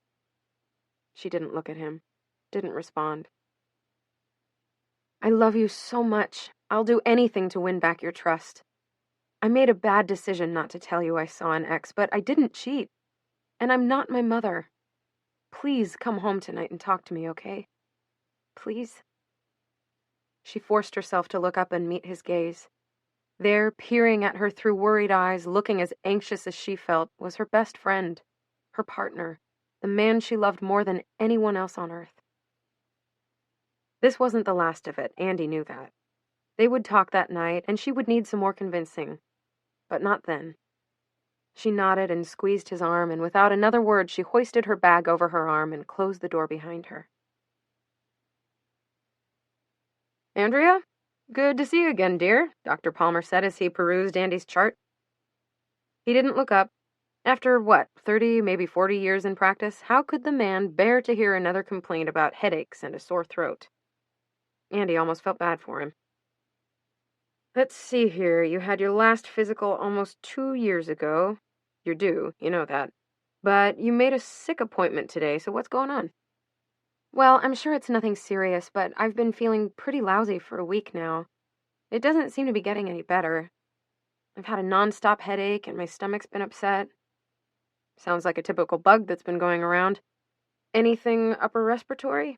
He motioned for Andy to open her mouth. She gagged when he depressed her tongue. No, not really, but a fever on and off. Take a deep breath for me? There. In quick succession, he checked her eyes and ears and then kneaded her belly and asked how it felt. She replied fine, but had an irrational desire to punch him in the face for gathering her skin, fat, rolls into bunches. Well, I'll take a strep culture because you're here and your throat is irritated, but I'm almost certain that's not what it is. Honestly, I think it's just a virus that needs to work its way through your system. I would recommend getting the flu vaccine so long as you're here. Take Tylenol as needed, drink plenty of fluids, and rest. And call me if your fever spikes. He was talking quickly now, making notes and folding up her file and getting ready to leave. Why were they always in such a rush? She'd waited almost an hour to be seen. Now he was bolting out after 4 minutes. You don't want to be tested for any sexually transmitted diseases, do you? Dr. Palmer asked, not even bothering to look up from his paperwork. Pardon? Andy asked. She coughed. Strictly protocol. We ask all unmarried patients, give them the option. Actually, I am married, Andy said, as of a week ago. She marveled at how strange it still felt to say it. Married.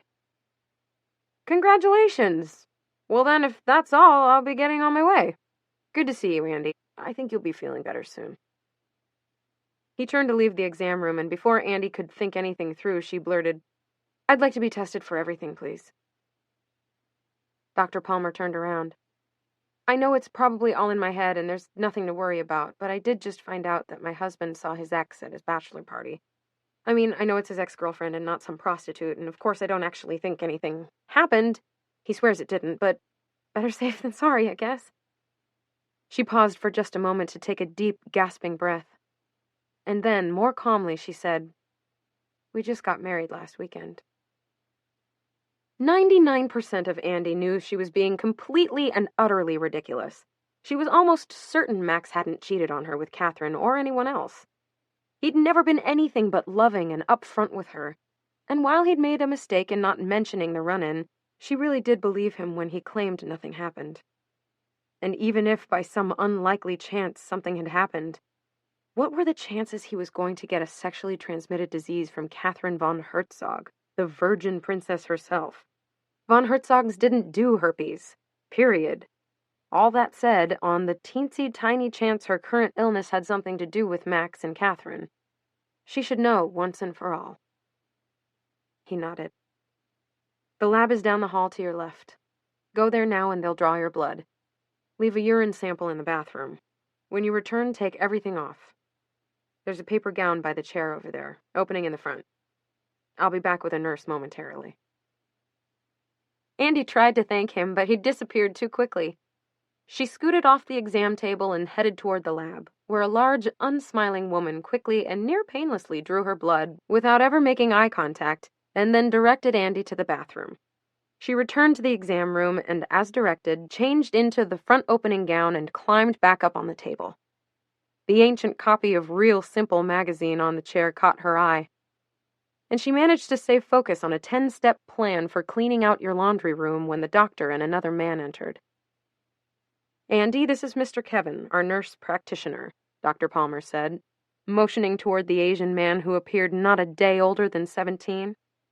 I'm sorry we don't have any women available right now. You don't mind, right? Of course not, Andy lied. The exam was blessedly fast. While she couldn't see what the doctor was doing and he didn't bother to explain, she felt a tiny bit of pressure and some familiar swabbing, perhaps like a pap smear. She tried to ignore Mr. Kevin, staring between her spread legs as though he'd never seen anything like it before. Just as she was starting to feel supremely uncomfortable, Dr. Palmer pulled the paper firmly over her lower body and patted her ankle. All done, Andrea. Depending on how backed up the lab is, I'll have some of these results by today, some by tomorrow. Make sure with the receptionist on your way out that your phone number is up to date. If you don't hear from me by 5 tomorrow, feel free to call the office. Okay. Is there anything else We've got it all covered. Talk to you soon. And before she could utter another word or even ask what tests he'd conducted, the doctor was gone. It wasn't until she'd counted out her copay in cash and shrugged on her coat and swiped her Metro card for the subway that she realized he hadn't said anything even remotely reassuring. No, I'm sure there's nothing to worry about, or it's good to be cautious, but I'm sure everything's fine. Or even, I don't see anything down here to be concerned about. Just a vague, all done, and a speedy exit. Was he merely afraid of another hysterical breakdown?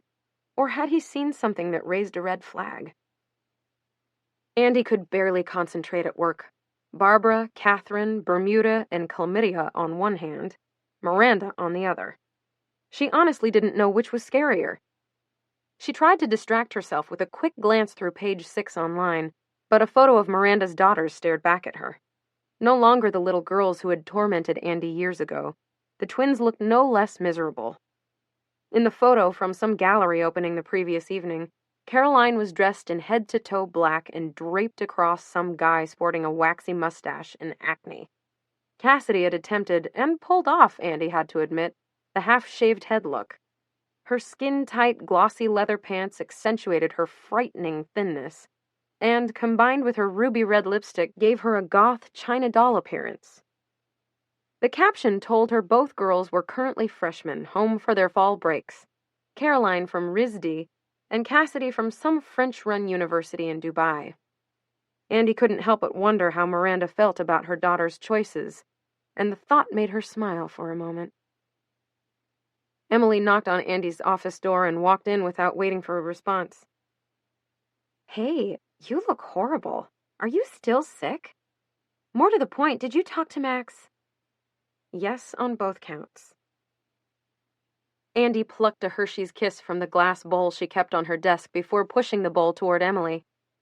Emily sighed, unwrapped one, and popped it in her mouth. So, what did he say? I asked Miles, by the way, and he swears there were 0 girls hanging out with him. And I believe him. Not that he won't lie to me, but I can usually tell. It's true, Em. Catherine was there. He admitted it. Her friend's head snapped around like a rubber band. Andy stared at the tiny smear of chocolate on Emily's lower lip and wondered why she felt dead inside. What do you mean he admitted it? Admitted what exactly? Andy's cell pinged and a text popped up on the screen.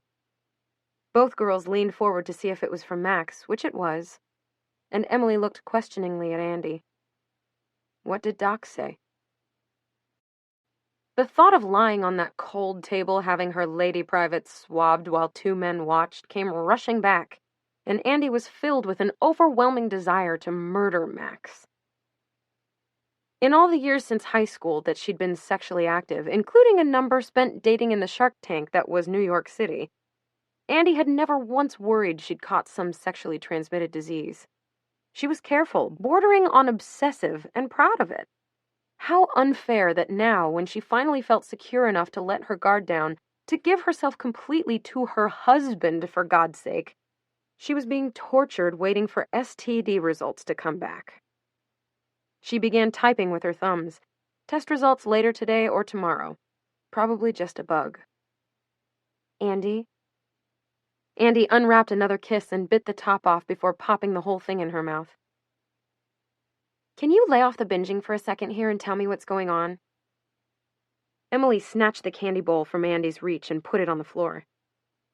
Whatever way this all shakes out, you're not going to be happy packing on 10 pounds of cheap candy. I promise you that. There's really not much to report. I told him I knew what happened in Bermuda, and he broke down and apologized. Emily cocked her head to the side. Women the world over would have killed for those reddish-brown waves, and all she could talk about was dyeing them blonde. Okay, but you don't know what happened in Bermuda. You just know that he bumped into his ex-girlfriend. Andy held her hand up. Please stop. It's not even up for debate. I know you're trying to make me feel better, but Max apologized 1,000 times, assured me it wasn't planned in advance, and that Catherine was just there with her sister and they all ran into each other and she hung out with them. He claims he was going to tell me, but in some fucked up way he thought it was more selfish to do that, so he just kept his mouth shut and hoped it would all go away. Oh, Andy, I can't even believe... We'll believe it, she snapped, irritated at even the suggestion her best friend would doubt her story. I spent the morning getting tested for STDs. Emily's mouth fell open in the most inelegant, non-Emily way, and then she started to laugh. Andy, she cackled, her shoulders shaking, you've got to be kidding me. Max didn't give you some disease, and I assure you Catherine didn't give him one either. Andy shrugged. I don't know what to tell you. He claims nothing happened, but he was in Bermuda 6 weeks ago, coincidentally with his ex-girlfriend, and now I'm sick with all sorts of weird symptoms and no explanations. What would you think? That you're the biggest drama queen on earth? Seriously, Andy, STDs? The girls were silent for a minute, listening to their staff begin to trickle in, and then Andy heard Agatha going through the messages from the night before. Can I be a really bad friend for a second? Promise you won't hate me for asking? I can't promise, but I'll try, Andy said. Emily opened her mouth to say something and then closed it again. No, sorry, forget it. It's not important. You want to know about the Elias Clark call, right? What our next move is? It had been 4 days since the call, and Emily had asked Andy what she wanted to do 6 times. Meanwhile, Elias Clark had called again to schedule the conference call, and Agatha said they'd get back to them ASAP. I guess we have to return the call. Emily nodded, but it was obvious she was pleased. Okay, sounds good. Emily's phone buzzed, and she glanced down. That's Daniel. I'm sure he's been bugging you too, but he wants to know what we decided with the February cover. We didn't decide anything, Andy said, knowing she wasn't being helpful. Well, are you still okay with putting your wedding on the cover? If I were you, I'd do it in a heartbeat. Andy sighed. She'd almost forgotten about that.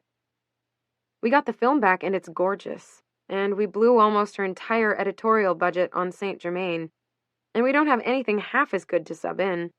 The whole issue is riding on that spread. I get it. All true. Without warning, Andy's throat tightened. What do I do, Em? It feels like everything's spinning out of control. I can't believe his family hates me, and this whole Catherine thing is just unnerving. Emily flicked her hand. I've seen the way you two look at each other.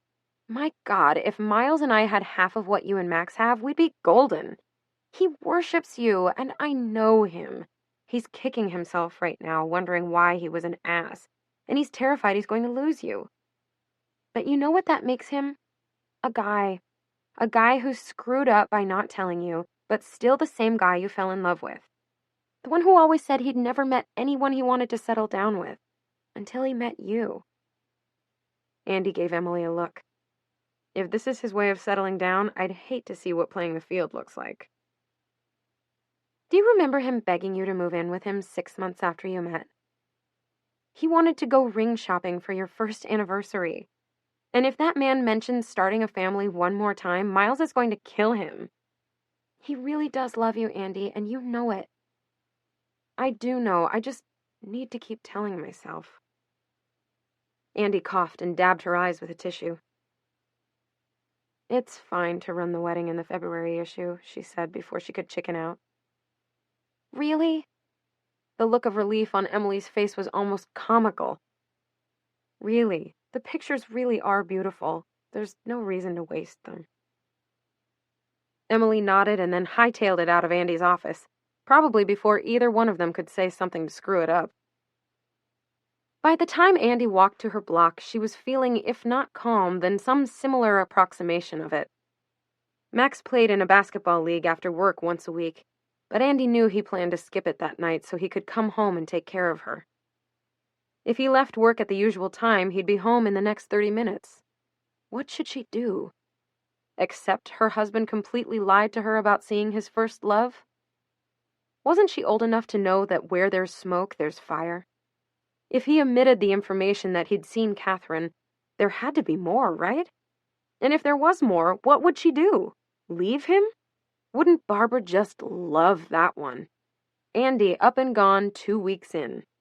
A man in a suit turned around to look at her. Had she said it aloud? Was she losing her mind? She tossed her oversized Louis Vuitton tote bag, one of those behemoth schleppers that claimed it could hold 500 pounds without snapping a strap, onto the hallway bench and kicked off her shoes. She checked her watch. 25 more minutes. Sourcing and eating a slice of whole wheat slathered in peanut butter and an ice-cold Diet Coke took another 8. How would she start? Max, I love you, but I feel like we should take a few days to think about things. It sounded straight out of a movie. Deep breath. When the time came, she would just say whatever was on her mind. Her screen lit up with a text message. Home in 10. You need anything? Fine, thanks. See you then. She thought about calling someone, anyone, to fill the time, but she didn't know what she could possibly say. Oh, hi, Lily. Did you have a good time at the wedding? Flight back okay? Terrific. Yes, I'm just waiting for Max to get home so I can tell him I want a day or two to think things through. A week after our wedding, no less. She bit her cuticles and stared at the time on her phone until it rang and she almost jumped out of her seat. It was a blocked number, but she'd long ago given up on screening them. Hello? The sound of her voice shaking surprised her. Andrea Sachs, please? This is she. May I ask who's calling? Oh, hello, Andrea. This is Mr. Kevin from Dr. Palmer's office. I'm calling with some test results. Is now a good time? Is it ever? Andy thought. I can combine a confirmation of some vile genital affliction with my I need some space request. Now is actually a terrific time. Yes, now is just fine, thank you. Okay, let's see here. Your strep culture came back negative, but I think we were expecting as much. As for the STD panel, I've got good news. Negative for chlamydia, gonorrhea, hepatitis, herpes, HIV, HPV, syphilis, and bacterial vaginosis. Andy waited, eager for him to continue, but there was an awkward silence. That is good, she said, wondering why he was being so weird. Right? So, negative for everything? Mr. Kevin coughed. Well, not exactly negative for everything. Andy racked her mind, trying to remember if anything was missing from the list. He said HIV, right? And herpes? Was there some new cutting-edge disease she hadn't even heard of yet? Was he scared to tell her because she was going to die? She would take Max with her, she swore to herself. Your HCG levels are actually quite high, Andrea. Congratulations! You're pregnant. Somewhere in the back of her brain, she'd understood where he was going with his announcement. probably right around the word congratulations, but she felt totally incapable of processing it. It was as though someone had reached out and placed a gigantic black sheet over the lens of her life. Just black. She was conscious and breathing, but unable to feel or see or hear anything at all. She had questions, so many questions, but more than anything else, she felt a quiet, stunned disbelief. Pregnant? It couldn't be true, wasn't true. It must have been a mistake. No matter that a tiny voice inside her head was saying, "You suspected it all along. The nausea, the irregular periods, the aches and heaviness and general misery. You knew, Andy, but you couldn't deal with it." Stanley's barking brought her back to attention. He only barked when the front door opened, which meant Max was home. "Andrea, are you there?" For a moment, she wasn't sure if Mr. Kevin or Max had asked the question. Yes, I'm here," she said into the phone. "Thank you for the information. Do you have an obstetrician, or do you need a referral for one? I can't tell how far along you are without an ultrasound, but judging from your levels, I wouldn't say this is a brand new pregnancy. It would probably be best to get in for an appointment as soon as possible." "Andy, are you home?" Max called, the front door slamming behind him. Stanley went into a barking frenzy. "Thank you, Mr. Kevin. I will handle it," she lied for what felt like the 1,000th time that day. Not a brand new pregnancy? What did that even mean? "Hey," Max whispered, coming up behind her and kissing her neck. "Who are you on with?" She clamped her hand over the microphone. "No one." "Andrea? Is there anything else I can help you with?" asked the disembodied voice through her cell phone. "Is that why I'm sick?" she asked. Mr. Kevin cleared his throat. "That would certainly explain the nausea and the fatigue. Dr. Palmer thinks your other symptoms, the sore throat, the fever, the muscle aches, are unrelated. A virus, stress, perhaps just being run down. You should feel better shortly." "Yes, I'm sure I'll feel great shortly. Thanks for calling." She pressed the end button, took a deep breath, and tried to calm her runaway pulse. "Everything okay?" Max asked. He opened the refrigerator, took out a green Gatorade, and swallowed half of it in 3 seconds. Andy didn't answer. She wasn't sure her voice still worked. Max wiped his mouth and offered Andy an apologetic look. "Sorry I'm late. I know we need to talk tonight. What's going on? Did you hear from the doctor? Come here, sit with me." Andy allowed him to lead her to the couch, where she mentally calculated the distance from the living room to the hallway powder room in case she vomited. Max began to stroke her hair, and Andy didn't have the energy to make him stop. "Talk to me, sweetheart. I know this has been a really long week for you, what with the wedding and being sick and the whole Catherine thing, which I need to tell you again because I don't think I was clear enough this morning. Nothing happened. Nothing. I've been doing a lot of thinking, and I want you to know that I'll do anything on earth to work through this with you and make you feel better." Andy tried to speak but couldn't. A baby. Her and Max's child. A Harrison. She wondered if Barbara would disapprove of her grandchild, too. "What's happening in that head of yours? What did the doctor say? Are you on antibiotics? Should I go pick up a prescription? Tell me what's going on." She didn't know where she mustered the energy, but before she could think anything through, Andy forced herself to smile. Pregnant, pregnant, pregnant. The word kept reverberating through her mind, and it was all she could do not to scream it. How badly she wanted to tell Max. But no, she needed some time to think. She reached over to pat Max's hand and said, "Let's talk about everything another time, okay? I still don't feel great. I think I'm going to lie down for a while, okay?" And before he could say another word, she was gone. Chapter 8.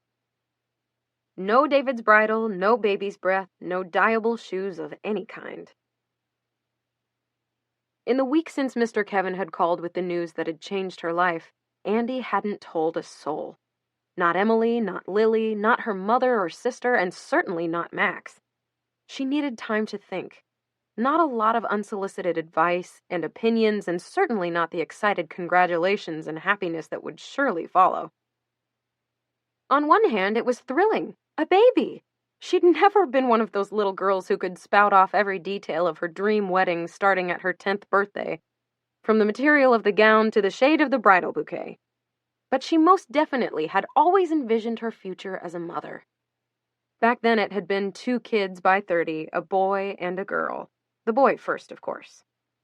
As she got a little older and began to understand that 2 kids by 30, hell, any kids by 30, felt way different than she'd thought. Andy altered the equation.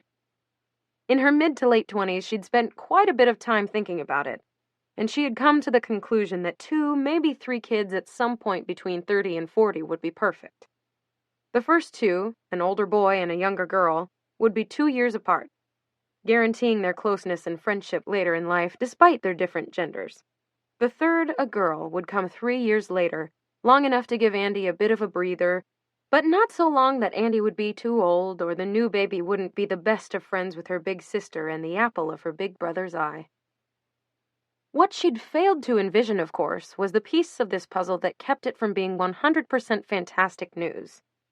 Never mind the nagging little detail that she'd been pregnant at her own wedding, and anyone with a kindergarten education could do the calculations. Namely, she wasn't sure she could trust the father of her child. Her baby's grandmother hated her, and she had been 30 seconds away from suggesting a break when she found out she was pregnant. Talk about a game changer. All the perfectly logical rationalizations that had convinced her she should leave if he'd cheated with Catherine. They weren't bound to each other by anything more than a legal document. They didn't have any children whose lives they would be wrecking. Had gone up in smoke with a plastic cup of pee and a lone phone call from a male nurse.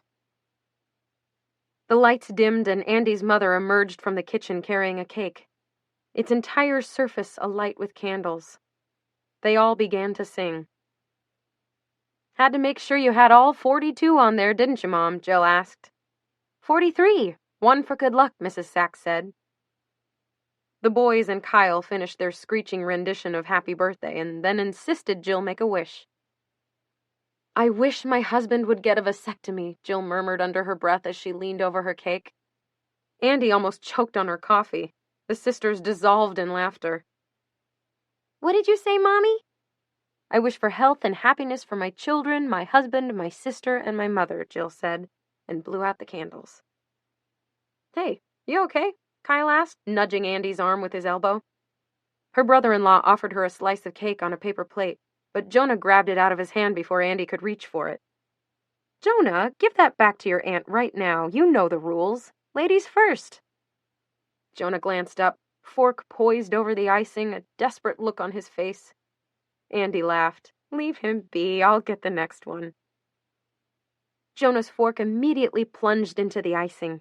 He shoveled a large bite into his mouth and gave Andy a chocolatey thank you grin. Kyle handed her another piece, one that didn't get intercepted, and looked right into her eyes. "Seriously, Andy, is everything okay? You look a little tired." Tired. The great euphemism for you look like shit and I don't know why. Yes, she supposed she was tired, for about 1,000 different reasons. She forced herself to smile. "Just a tough time at work, what with the wedding and everything. Not really up for a work trip right now. At least it's Anguilla." Kyle looked at her questioningly. "Harper Hallow and Mac? They're getting married at the Viceroy in Anguilla this weekend, and I'm covering it. Apparently he wanted to have the whole thing on some converted soundstage in Fresno. I think they met on tour there or something, but she overruled him, thankfully." He said, "Quite the job perk. What, literally the entire universe wants to see that wedding and you're going to it?" "It's incredible, isn't it? She has the best job on earth," Jill said, dabbing at something chunky and gross on her shoulder.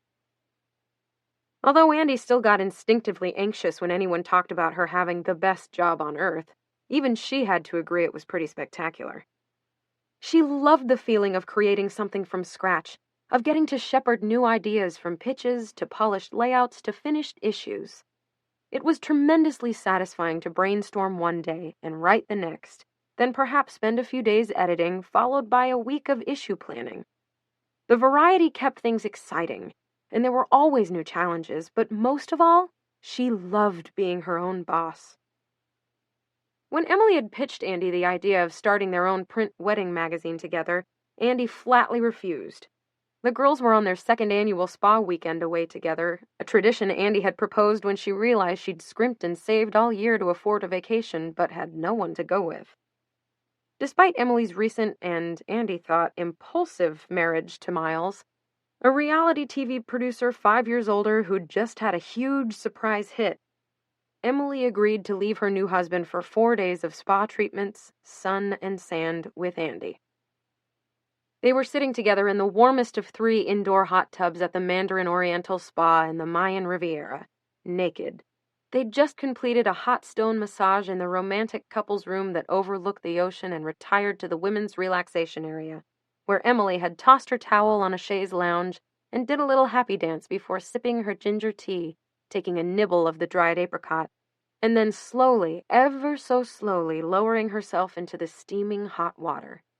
It was all Andy could do not to stare enviously at Emily's textbook waist-to-hip ratio, her perfect breasts and toned legs and rounded bum without a teaspoon of cellulite. Andy herself was thin, granted, but her body didn't have any of the ripeness of Emily's. She was all straight lines and angles. She wondered why on earth she was so self-conscious in front of her best friend, but she couldn't help dropping her towel right at the edge of the tub and submerging herself in 3 seconds flat. As Emily chatted animatedly, Andy focused on keeping her shoulders below the swirling eddies of water, feeling exposed despite being entirely covered. "What do you mean, no? You haven't even heard my idea yet," Emily whined in the charmingly petulant way that Andy knew meant she wasn't really upset. "I don't have to hear your idea. I'm done with print. So is the rest of the world. Believe it or not, I actually like my job." At the time, Andy had a sane boss, was writing 4 days a week for Happily Ever After, and had the germ of an idea for a novel percolating. With her clips and flexible hours, she was sure she could start writing enough weekly to get an agent. She was on her way. Possibly to a hand-to-mouth existence salary-wise, but still. "Yes, but it's just a job. What I'm talking about is a career. It's entrepreneurship. We'll launch it together and it will be our baby. You can't tell me you're not ready for something more than top 10 updo lists. Happily Ever After is a lovely little website with some occasional cute content and a whole lot of trite filler shit. You know it and I know it." "Thanks." Emily hit the water with her hand. "Oh, don't be so sensitive, Andy. You're being underutilized there. You're so much more talented than that. I want you to write full-length cover stories, work with brilliant photographers who will execute your vision, assign your ideas to other writers and edit them, mentor them, oversee them. You'll travel to far-flung destinations and interview celebrities, and of course we'll accept swag and free trips and every imaginable discount, because we won't claim to be even remotely impartial. How fun does that sound?" Andy jutted out her lower lip. "Not terrible." "You can say that again. Very not terrible. I'll be the public face of the magazine and do all the stuff you would hate. I'll throw the parties and court the advertisers and do all the hiring and firing. I'll find the office space and buy all the equipment and supplies. We'll find really terrific people who can oversee a lot of these things so we can focus on making it the premier wedding magazine in the country. Did I mention health insurance? And enough of a salary to actually eat out on your own dime? Can you even imagine it?" Andy felt herself relax into the hot tub, her shoulders finally beginning to unknot. She had to admit she could imagine it. It sounded pretty freaking amazing, actually. But she couldn't help wondering what qualified either of them to launch and run a real-life magazine. A few combined years of low-level assistant and associate editor work, together with an additional few years writing for a website? How would their wedding magazine be any different from the dozens of other frothy confections that wrote breathlessly of filmy veils and form-fitting dresses? And how exactly were they going to pay for all this? Office space in Manhattan? Andy's studio barely fit the console table that doubled as her desk. And although the brownstone duplex Emily shared with Miles was larger and way more posh, there was hardly any room for a light box, much less an art department. It sounded fantastic, but could it actually work? Emily threw her head back into light, drenching her piled-on glamorous bun. Andy, you're much too logical for your own good. No effing fun, I tell you. Leave everything to me. I've got it all covered. Oh, well, that makes for a terrific business plan. When we're applying for bank loans and they ask what we need the money for, I can just tell them that Emily's got it all covered. I do. Miles has a dozen friends, maybe more, all New York bankers or Hollywood types, who are always looking to invest in this kind of thing. They just love throwing extra cash at creative startups, especially when it's something media or publishing related. They can't help it. They automatically think sex, models, and glamour. And we will feel very free to encourage that type of thinking. Because the way I see it, our magazine is going to be different from every other wedding rag out there. Andy was still trying to process the information about their dozen potential investors and how much money they were willing to throw around. But this part about how their magazine would distinguish itself sounded like even more of a fantasy. Really? Because I've become pretty familiar with the whole wedding universe, and trust me, it's not easy to come up with fresh material all the time. Not a whole lot changes from year to year. Irrelevant, Emily scoffed. The bubbles began to slow. Emily bounded out of the tub, her perfect skin slicked with water. Settling back on her bench opposite Andy, she sipped her tea and said, "Ours is going to be uber stylish, upscale, the luxe version of weddings. The phrase sample sale will never appear on our pages, nor will affordable honeymoons, smart ways to save money, or beautiful bouquets for less. There will be no articles on where to find good deals on anything. No David's bridal, no baby's breath, no dyeable shoes of any kind. You do realize we're in the midst of a worldwide recession, don't you? Which is exactly why our readers will want something aspirational. You think 99% of the people who read Runway can afford so much as a single pair of stockings featured in the issue?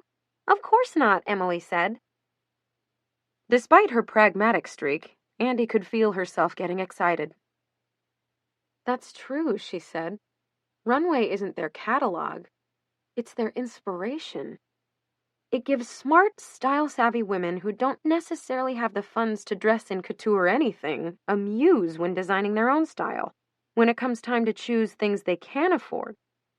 It would make sense that all those women who are inspired by the out-of-reach looks in Runway would be just as inspired by the out-of-reach weddings we'd feature in The Plunge.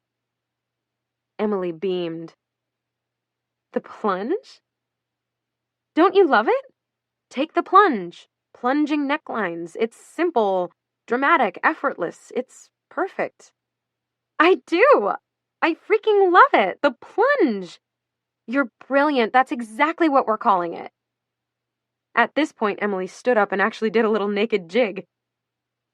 I knew you'd get it. Why don't you start thinking of where you'd want to go for our inaugural issue? Maybe Sydney? Or Maui? Provence? Buenos Aires? Trust me, this is going to be fabulous. Emily, impulsive, crazy Emily, had been right. Of course, there had been roadblocks and obstacles along the way. The raw loft space that wasn't ready until 6 months after the promised date, more difficulty securing a printer than either of them had anticipated, sifting through no fewer than 2,500 resumes they'd received after posting 8 separate positions. But for the most part, the path from brainstorming to execution had been relatively smooth. Thanks almost exclusively to Emily's blind faith and ambition and Miles's well-connected and well-financed friends. Max being the biggest contributor of the whole lot, with an 18 1/3% stake in the company. A group of 5 other investors shared 15%, which left Andy and Emily with 1/3 each. They were the clear owners with 66 2/3% between them. They could outvote anyone else and ensure that they had the ultimate say over all major decisions concerning the magazine. The plunge was edited with a nod to high fashion and refinement. One-of-a-kind designer dresses, diamond jewelry worthy of being passed down through the generations, guides on how to select the most elegant silver servers, rent a private island for your honeymoon, curate unique and finely crafted registry lists. It started out small, a quarterly with only 40 pages or so an issue. But within 2 years, Andy and Emily were publishing 7 times a year, every other month with a June special issue, and had more subscribers and newsstand buyers than they'd projected at the outset. As Emily had predicted, very few of their readers could afford the lifestyle proposed by the plunge, but they were all savvy and stylish and luxury-aware enough to use the gorgeous photos and detailed articles as inspirations for their own weddings. The first few months of the magazine's existence hadn't been quite as splashy. They covered any weddings with the least hint of glamour or sexiness they had access to. One of Emily's colleagues at Bazaar who married a hedge fund guy at a yacht club. A friend of Emily's from college whose fiancé had directed a dozen famous action flicks. Emily's celebrity dermatologist, who agreed to have her wedding to a well-known on-air news personality covered so long as the plunge also mentioned her new Restylane-like filler by name.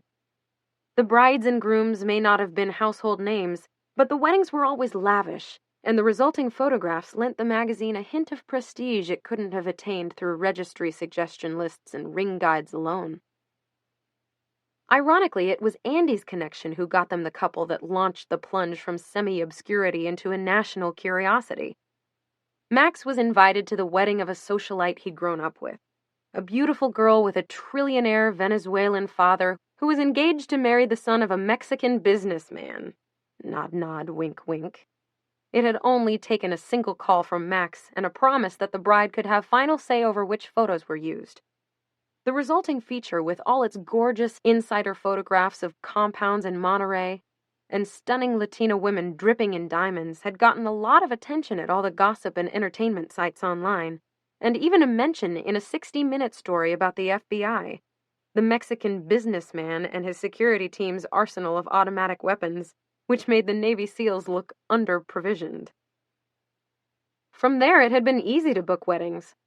Both Andy and Emily had copies of Miranda's contacts numbers from Runway, and they weren't shy about using them. They developed a routine as finely choreographed as a ballet. Both girls would scour websites, blogs, and gossip magazines for news of engagements, give it a few weeks for all the excitement to die down, and then call either the star directly or their publicist, depending on how close either's relationship was with Runway or Miranda. At that point, they would blatantly drop Miranda's name, mention that they'd collectively worked under her for years, not a lie, and explain, in not too much detail, how they'd branched out to a high-end wedding magazine. They would follow up each phone call with a FedEx copy of the Mexican wedding issue, wait exactly 1 week, and then call once more. So far, 7 out of 8 of the celebrities they'd contacted had agreed to have the plunge cover their wedding for a future issue, so long as they were still free to sell the pictures to a weekly in the interim. Andy and Emily never argued with this provision.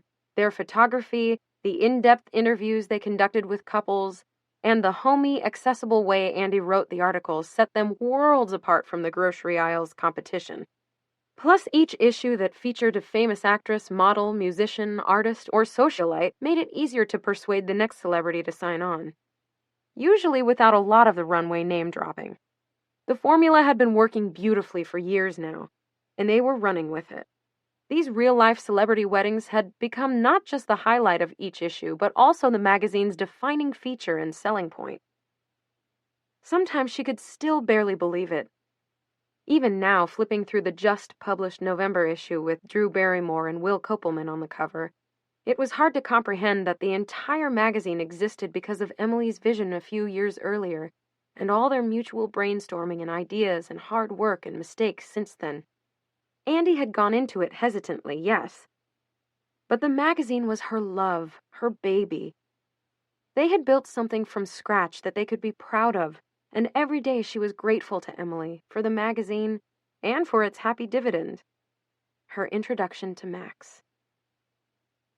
"Do you think Madonna will be there?" her mother asked, bringing her paper cake plate to join Andy, Kyle, and Jill at the table. Don't she and Harper go to the same Kabbalah studio or something? Jill and Andy turned to stare at their mother. What? I can't read a copy of People in the dentist's office? She asked, picking at her cake. Since she and Andy's father had gotten divorced, Andy's mother had grown increasingly careful about what she ate. I actually wondered that myself, Andy said. I don't think so because she's in the South Pacific for something right now. But the publicist has confirmed that Demi will be there. Not as fun now that she's sans Ashton, but interesting nonetheless. Personally, I would like confirmation that nothing on Demi Moore's body is real. Mrs. Sachs said, That would make me feel better. You and me both, Andy said, shoveling in the last bit of cake. It was all she could do not to scoop her entire hand into the cake, toddler style, and shovel it into her mouth. She'd choose famished over nauseated any day. Okay, crew, fun's over. Jake and Jonah, please bring your plates to the kitchen and kiss everyone goodnight. Daddy's going to fill the tub now and give you both your bath while I give Jared his bottle, Jill announced, looking meaningfully at Kyle. Then, because it's my birthday and I get to do whatever I want, I'm going directly to sleep and Daddy's going to be your point person tonight should anything come up, okay? She hefted Jared onto her hip and kissed his cheek. He swatted at her face. Any bad dreams? I'm thirsties, I'm colds, I want hugs. You wake up Daddy tonight, okay, my loves? Both boys nodded solemnly and Jared squealed and clapped his hands. Jill and Kyle corralled all three boys, thanked Andy's mom for the cake, kissed everyone goodnight, and disappeared upstairs.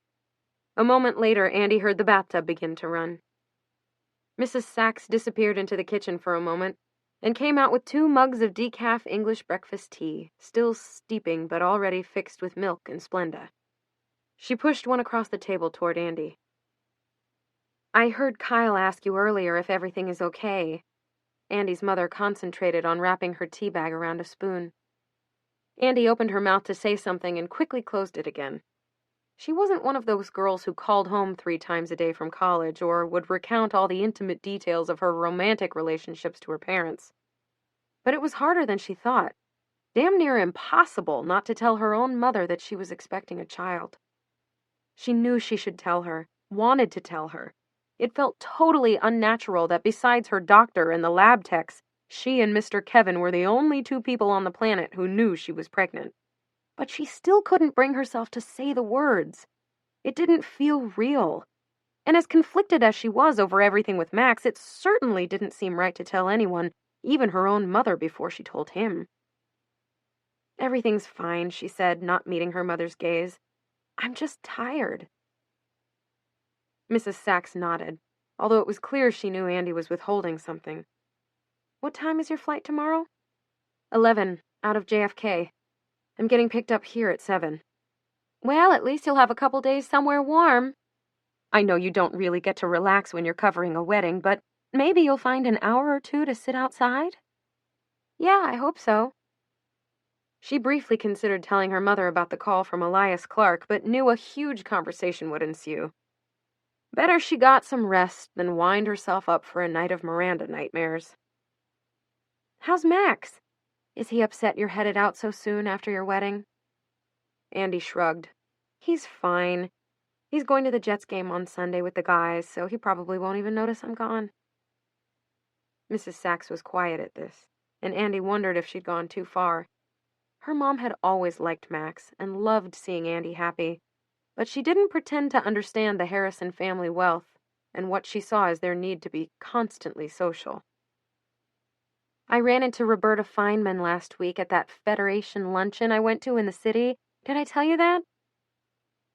Andy tried to feign indifference. No, you didn't mention it. How is she? Oh, she's doing really well. She's been dating someone for years now. I think it's serious. I heard he's a dentist, a widower, and they'll probably get married. Did she mention Alex at all? She hated herself for asking, but she couldn't help herself. Even after more than 8 years apart with only a single run-in since then, it still shocked Andy how little she knew about Alex in his current life.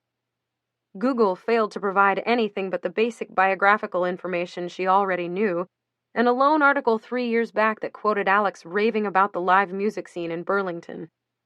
Andy could see that he'd gone to grad school at UVM, and from what she could tell, he still lived in Vermont. He'd mentioned a girlfriend, a fellow skier, when they'd run into each other, but hadn't given many more details. He wasn't on Facebook, which didn't surprise Andy. Lily either didn't know much more or chose not to tell her. Probably the former, since she knew Lily and Alex only mailed each other holiday cards, and once when he was considering matriculating there, he had emailed her about her experience at UC Boulder. She did, yes. He's finished his master's and he and his girlfriend are moving back to New York. Or maybe they already did. She has a creative profession, I can't remember what exactly, but she has a good opportunity in the city, so I guess Alex will be looking for something there. Interesting. Alex and the creative, pretty skier were still together 3 years later. Even more interesting, he was moving back to the city. Yeah, he told me about his girlfriend when I ran into him at Whole Foods. My God, that must have been what? I had just started dating Max 3 years ago. I guess it's serious with them.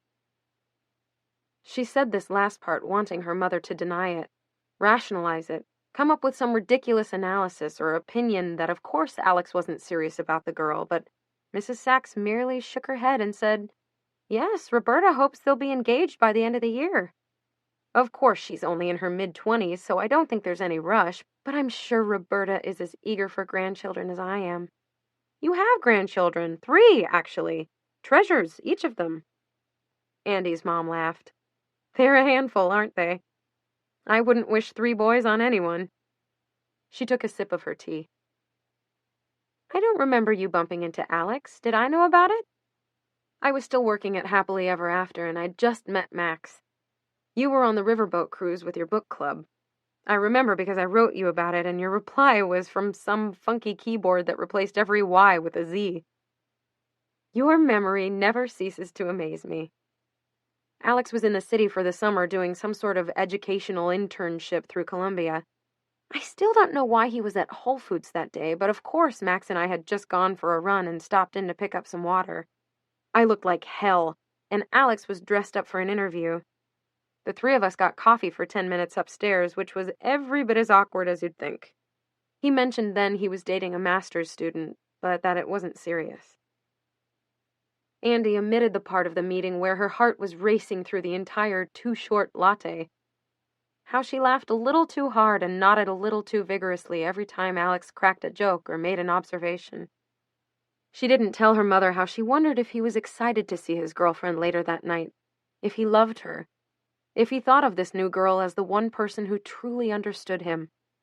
Andy didn't mention how desperately she hoped he'd follow up their accidental meeting with a phone call or email, and how she'd been hurt, despite her excitement over her new relationship with Max, when she didn't hear from him. How she had cried that night in the shower, remembering all the years they'd spent together, wondering how they'd become such strangers, before yelling at herself to put Alex out of her mind once and for all and concentrate on her feelings for Max. Handsome, sexy, funny, charming, supportive Max. She didn't say any of it, but something told her her mother understood. Andy helped her mother clean up the dishes and put away the cake. Mrs. Sachs provided a highly detailed running commentary on every interaction she had during Andy and Max's wedding. Opinions on what people wore, how much they drank, whether or not they appeared to be having a good time, and how it compared to all the weddings of her friends' children she'd attended in the past few years.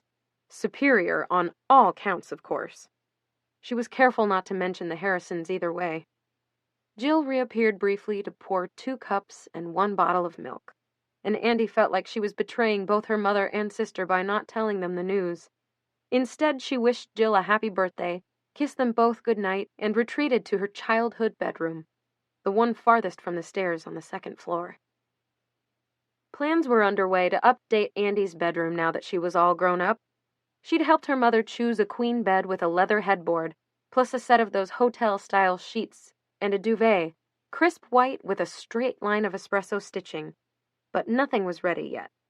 Her white shag carpet colored gray from years of illegally wearing her shoes inside, and her purple and white flowered quilt felt 1,000 years old. A half-dozen bulletin boards were covered with the remnants of her high school years, the tennis schedule for the fall 1997 season, assorted magazine tear-outs of Matt Damon and Marky Mark, a Titanic movie poster, a phone list for the yearbook staff, a shriveled stem from some dance's corsage with its flower long dropped, a postcard from Jill's post-college trip to Cambodia, a pay stub from the TCBY she worked at the summer after graduation, and pictures, so many pictures, and almost every one of them featured Lily, smiling right alongside Andy. Whether the girls were in taffeta dresses for prom, jeans for volunteering together at Avon's no-kill shelter, or matching tracksuits for the single season they went out for the cross-country team. Andy removed a pushpin and pulled one of the pictures from the board. She and Lily at the state fair with a group of friends walking off the gravitron, each looking greener than the next. She remembered rushing into the bushes to puke mere moments after that shot was snapped and trying to convince her parents for the next 3 days that her reflexive vomiting was only the result of too many go-rounds on that evil ride, and not a rebellious act of teenage drinking. Although there was that too, of course. She flopped on her twin-size bed, now slightly sagging in the center from so many years of use, and dialed Lily's phone number. It would be 10 to 9 in Colorado, and Lily would probably have just put Bear down for the night. She answered on the second ring. "Hey, beautiful, how's life as a newlywed?" "I'm pregnant," Andy said before she could talk herself out of it. There were 3, maybe 5 seconds of silence before Lily said, "Andy? Is that you?" "It's me. I'm pregnant." "Oh my God, congratulations! You people don't waste much time, do you? Wait, that would be impossible."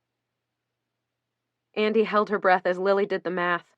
She knew the entire world would do the exact same thing and that it would drive her crazy, but Lily was different. It was such a relief to tell someone. "Yeah, totally impossible. They think it's not a new pregnancy, whatever that means, and obviously we haven't even been married 2 weeks. I'm scheduled for an ultrasound next week. I'm freaking out." "Don't freak out. It's scary. I know. I remember that part. But it's so wonderful, Andy. Are you going to find out what you're having?"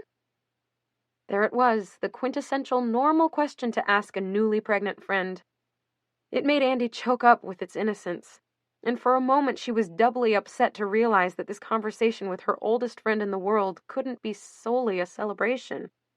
They wouldn't get a chance to debate whether Andy was having a boy or girl, or list favorite names, or discuss the pros and cons of one ridiculously expensive stroller versus another one. There were other things to say. "How excited is Max? Oh, I can't even imagine. He's been talking about baby since the day you met." "I haven't told him." Andy said this so quietly she wasn't sure Lily heard her. "You haven't told him?" "Things are weird between us. I found a letter from Barbara the day of our wedding, and I can't stop thinking about it," Andy said. "Weird how, exactly? Weird enough to make you not tell your husband you're carrying his baby?" Once she started talking, she couldn't stop. She told Lily everything, absolutely everything, including some of the details she hadn't even admitted to Emily.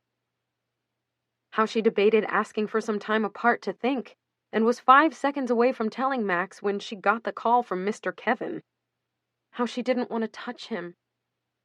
Andy even managed to articulate for the very first time how she couldn't stop wondering if Max was telling her the entire truth about Catherine.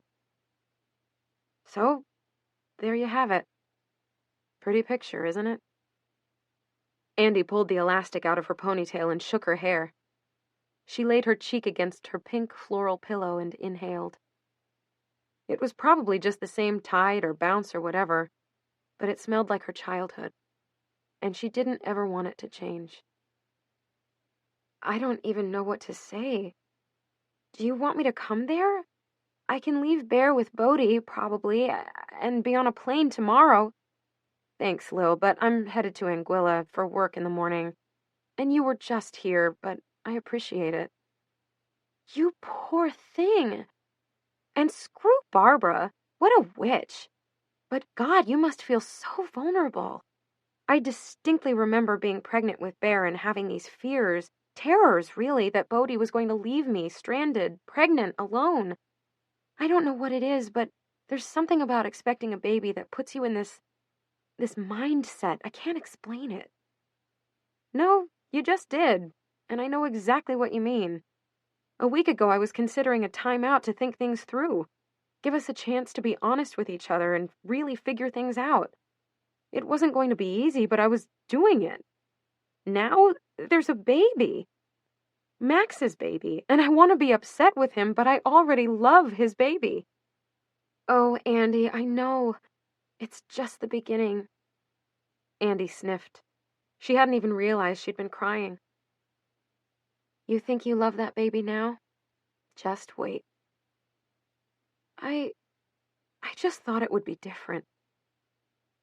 Lily was quiet for a moment. Andy knew her friend well enough to know that Lily was debating bringing up her own experience, as worried as she probably was about turning the focus back to her. But then she said, I know, sweetie. You have this vision that you're going to wake up one day next to your adoring husband of 2 years and you're going to stroll into the bathroom together to look at the stick you just peed on.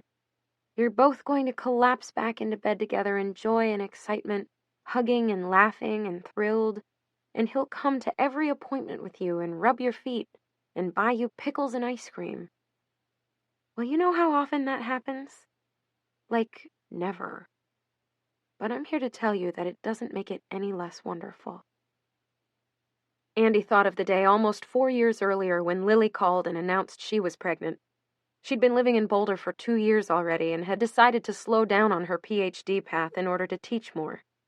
The girls didn't speak that often, but when they did, Andy was always envious of how happy Lily sounded. At first, Andy thought Lily's new yoga obsession was like her own long list of short-lived interests, all of which she'd embarked on passionately and discarded quickly.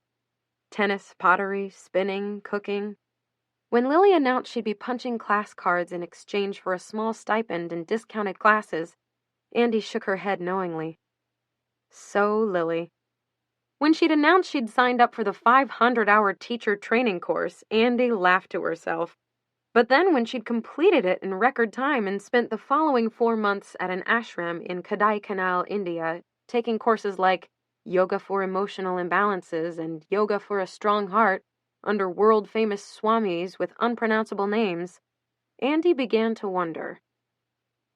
Soon after her return to the States, Lily began dating the owner and head teacher of her yoga school, a converted Buddhist named Bodhi, originally Brian, from Northern California. And a year after that, Lily called to give Andy the big news. She and Bodhi were expecting a baby in 6 months.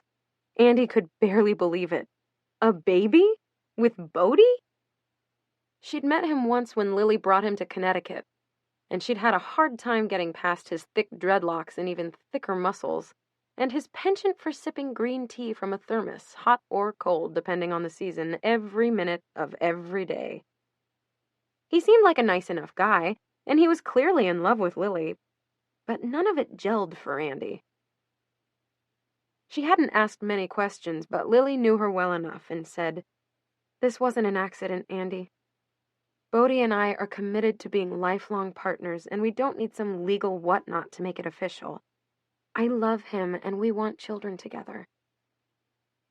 She guiltily harbored thoughts all through Lily's pregnancy, wondering what her friend was thinking, why exactly she'd dived off the deep end.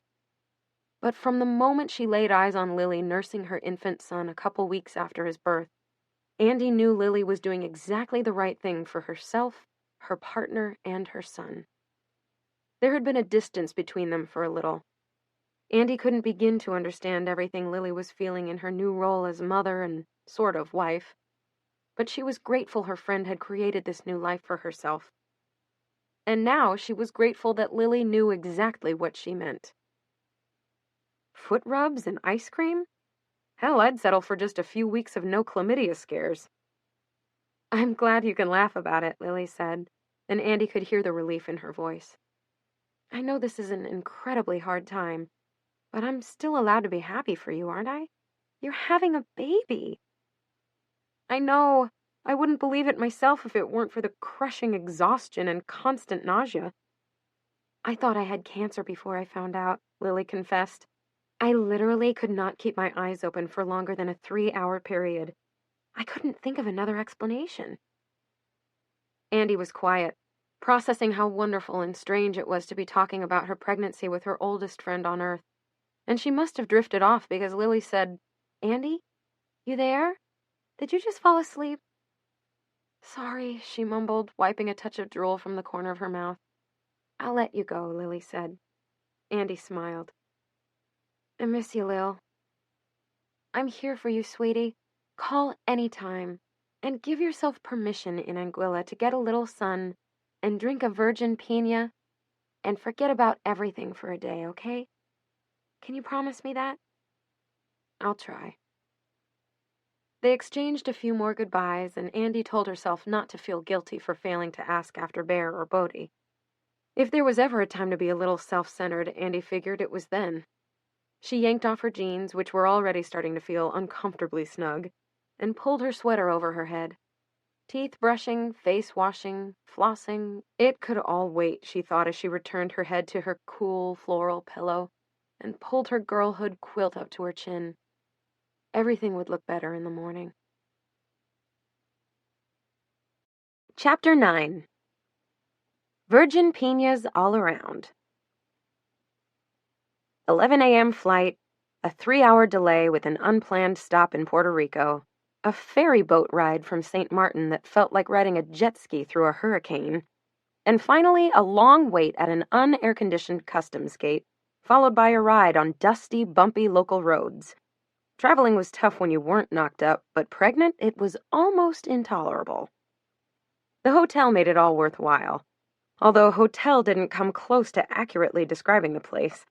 It was a wonderland, a charming village-like wonderland with little individual thatched roof villas tucked into lush greenery around a crescent-shaped beach. The lobby, an open-air pavilion with marble floors and Balinese-style carved furniture, was filled with elaborate bird cages and singing tropical birds, and looked on an ocean so clear and blue Andy momentarily thought she was hallucinating. When she'd stepped onto her own suite's private balcony, Andy had spotted a monkey swinging in the tree above her. Now she pushed herself to sit on the bed and surveyed her surroundings. Her king platform bed was draped with all white linens, and the mattress was magically firm and plushly soft at the same time. There was a coconut wood table and chairs near the front door, and a sectional sofa with a glass coffee table and a Bose stereo system to the left of the bed. The bamboo frame thatched roof, in addition to walls of sliding glass that opened completely on 3 sides, made it feel like the suite was outdoors. The plunge pool hung precipitously over the balcony, its green water blending into its surroundings, and its 2 teak chaise lounge chairs with striped cushions and a coordinating umbrella created the chicest private sun lounge she'd ever seen. White marble covered nearly every surface in the cavernous bathroom, including the double vanities and the glass-enclosed rainforest shower that was almost as large as the second bedroom in her New York apartment. Towels so fluffy and white they looked like spun sugar hung from heated bars. Fresh frangipani flowers adorned the dressing area. Softly scented shampoo and conditioner sat in small clay bottles labeled with miniature rope signs around their necks. At the far end of the bathroom, surrounded by palm trees and lush vegetation, rested a massive soaking tub. It was surrounded on 3 sides by 8-foot-high walls, but it was completely open to the outside air, and miraculously it was already filled with warm, fragrant water. A small clay pot of bath salts rested on its edge. Subtle music wafted from somewhere, and the scent of greenness, of plants and trees and soil, combined with heat from the afternoon sun, filled the outdoor room. She wriggled out of her leggings and her t-shirt hit the ground before Andy was even fully awake. She sank into the fragrant water, just warm enough in the humid outdoor air, and closed her eyes. Automatically, her hands ran over her belly, prodding it, still unable to believe there was a tiny life growing inside her. Although she hadn't let herself think about it until right now, she suddenly realized she wanted a son. Why, she couldn't say. Maybe it was seeing both her sister and Lily with boys. the only small children she knew well and loved. Or maybe it was the idea of a mama's boy, a sweet little thing with floppy long hair and a security blanket, who got dressed up in miniature blue blazers and neckties and curled into her lap. She wasn't sure, but Max had long ago announced he was certain they would only ever have girl babies. He claimed he couldn't wait to teach their daughters all about tennis and football and golf, to dress them in miniature uniforms and coach their t-ball team. He predicted blonde babies despite the fact that neither of them was blonde, and that they'd love their daddy more than any man in the whole world. It was one of the things that drew Andy to him. The reputed playboy was a softy at heart, a man who wanted hearth and home more than any she'd met and was unafraid to admit it. Andy hadn't known him to be any other way, but his sister had immediately remarked about how meeting Andy had changed Max into the man he was always meant to be. He was going to die of happiness when she told him the news. Somewhere, a room phone rang, and Andy looked around in a panic before spotting an extension discreetly mounted on the wall near the tub. "Hello? Mrs. Harrison? Yes, hello, this is Ronald from the concierge desk. Miss Hollow asked me to let you know that the rehearsal dinner will begin in an hour on the beach. May I send someone to escort you?" "Yes, thank you. I will be ready then." She turned on the hot water and stuck her feet directly under the stream. Her entire body felt exhausted, but her mind was awake and racing. In 1 hour, she'd be attending the rehearsal dinner of music's most powerful couple. Harper Hallow had racked up no fewer than 22 Grammys over the course of her career, a tie with U2 and Stevie Wonder, although she'd been nominated for nearly a dozen more. Her intended, a rapper born Clarence Dexter, who now went by the one-word name Mac, had made hundreds of millions parlaying his musical career into a lucrative shoe and clothing line. Their wedding would make them among the richest, most famous couples in the world. After a few more minutes of soaking, Andy forced herself to climb out of the luxurious tub and made a beeline for the rainforest shower, where she happily rinsed and shaved her legs using the thoughtfully provided teak bench. She pulled on a pair of white linen pants, a silky turquoise and orange top, and flat silver sandals, thinking Emily would be proud. As she was packing her notebook and phone into the hotel-provided straw tote bag, the villa's doorbell rang.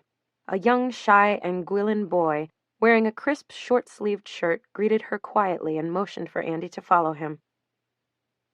They walked for 3 minutes and arrived at a pavilion that housed a casual poolside bar. The sun was just beginning to set over the water. The air was cooler now, and a sliver of moon was visible. Hundreds of people milled about, holding cocktails in coconut shells and bottles of Caribbean beer.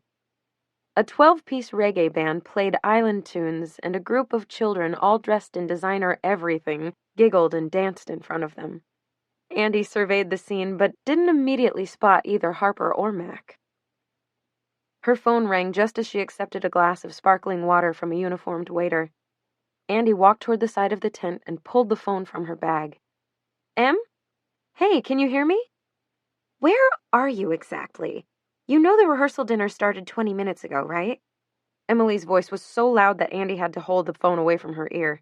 "I'm standing right in the middle of it, chatting up the most charming people. There's nothing to worry about."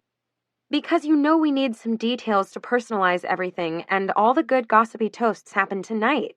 That's why I'm here, notebook in hand," Andy said as she glanced at her tiny clutch and realized she'd forgotten so much as a pen. If this is what it was like to be in the first trimester, what was going to happen 6 months down the road? "What's Harper wearing?" Emily asked. "Em, I can barely hear you. It's so windy here." Andy blew into the phone for effect. "Uh-huh. Hang up and send me a picture. I'm dying to see what everything looks like." Andy blew some more. "Will do. Gotta run." She clicked her phone off and returned to the party. Tiki torches surrounded the entire area where guests were choosing items off a massive raw bar in the center of the open-air tent.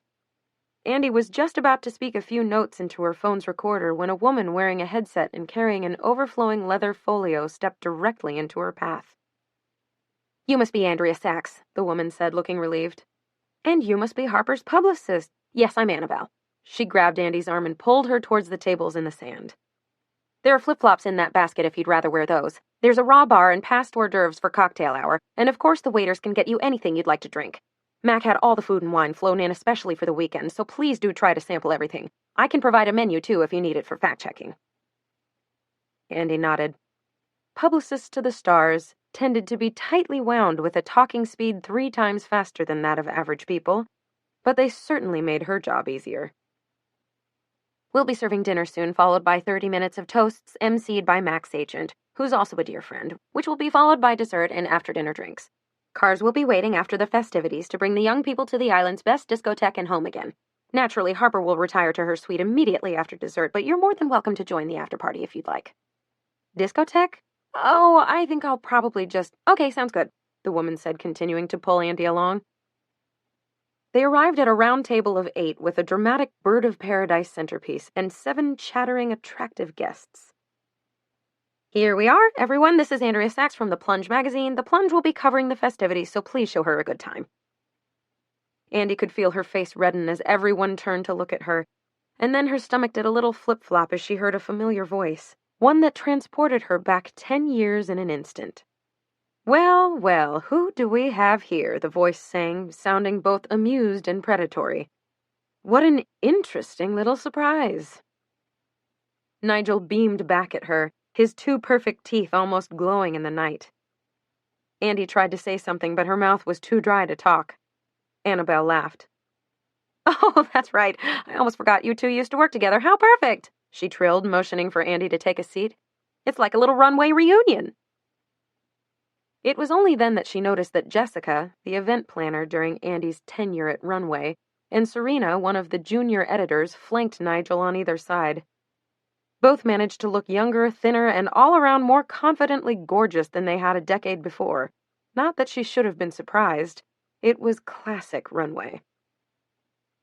Well, aren't I the luckiest girl in the world, Nigel trilled. Andrea Sachs, come sit right here by me. He was wearing a cross between a robe and a dress, all white, over pants that could possibly have been skinny jeans but more closely resembled leggings. A fringed silk scarf hung from his neck all the way down to his knees, and it featured a none-too-subtle Louis Vuitton logo print the entire length. Despite the tropical heat, the ensemble was topped off with a mink Cossack hat and purple velvet slippers. Andy had no choice but to take a seat next to Nigel. He grinned widely, but not nicely. I won't even mention how you abandoned me. I took you under my wing, and this... He pulled on the fabric of Andy's tunic and scrunched his face up in distaste. Is how you repay me? By leaving, and without so much as a goodbye? After the Paris debacle, Andy hadn't returned to the Runway offices to collect as much as a pencil. But she'd written a long, appreciative letter to Nigel, apologizing for disrespecting Miranda and thanking him for mentoring her. No response. In the following months, Andy had emailed him a copy of the letter, sent a couple other "How are you? I miss you" notes, and even posted on Nigel's style blog. Nada. Meanwhile, Emily claimed she'd fled to his office within seconds of being fired, only to be met with a closed door and an uncooperative assistant. She, too, had emailed him and once invited him to a private dinner party honoring Marc Jacobs that Harper's Bazaar was hosting, but never received a response. Andy cleared her throat. I'm so sorry. I really did try to get... Please, Nigel screeched, waving his hand. Let's not talk shop at a party. Girls, you remember Andrea Sachs, I'm sure. Serena and Jessica. Neither nodded nor offered so much as a half-hearted smile. Jessica praised Andy's outfit with icy disapproval, while Serena took a sip of her wine and stared at Andy over the top of her glass. Andy listened to Nigel prattle on about Harper's outfit and Mac's sport coat. Andy sipped her Pellegrino and listened. He was crazy, no doubt about it, but a small part of the old Andy loved him. Eventually, Nigel gave Andy a knowing look and turned to speak with the model seated to his left. Serena and Jessica began working the room, and Andy knew she should get up and mingle. It had been years since she'd felt so socially awkward, 10 years to be exact. She nibbled some cornbread and sipped her lemon water, all while rubbing her belly under the table. Was it the old Runway vibe that was making her so queasy, or the fact the one she kept trying to forget, that she was unexpectedly pregnant and not even her husband knew the truth. The toasts began.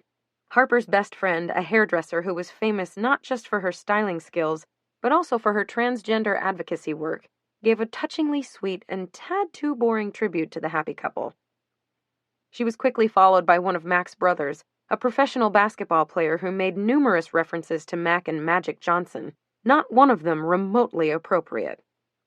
And then there was Nigel, who wove the most beautiful tale of knowing Harper since she was a gawky tween, unrecognizable to the zillions who worshipped her today, thanks entirely to Nigel's handiwork. The entire party laughed uproariously. Finally, after everyone else had moved on to dessert, Andy excused herself and stepped outside the tent. She fumbled through her clutch for her phone and dialed, barely even considering the price of international roaming. This was an emergency. Emily picked up on the first ring. "Is everything okay? Please tell me they haven't called off the wedding." "They're still getting married," Andy said, relieved to hear her friend's voice. "Then why are you calling me in the middle of the dinner?" "Nigel's here, with Serena and Jessica, and I'm seated with them. This is literally my worst nightmare." Emily laughed.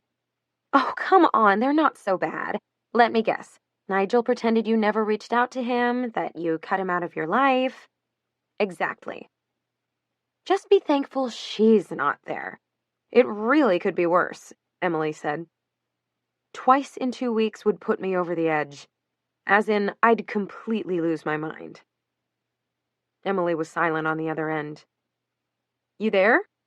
What, thanking your lucky stars you're not here with me? I'm telling you, Anguilla's not looking so great right about now." "So, I don't want you to freak out, Andy." Emily's voice got quiet. "Oh no. Please, what's wrong?" "Nothing's wrong. My God, you're always so dramatic." "Em?" "It's incredible news, actually. Maybe the best I've ever heard." Andy took a deep breath. "I spoke to the lawyer at Elias Clark. He totally tracked me down, by the way. Found my cell and called me 30 minutes ago, which is really late for a business call. It shows how eager they are. I mean, can you even believe he would... Eager for what, Emily? What did he want?" Andy could hear someone giving a toast over the microphone somewhere behind her, and suddenly she wanted nothing more than to be home in her bed, snuggled next to Max the way they used to before she found the note. "Well, at first he just reiterated that he wanted a meeting.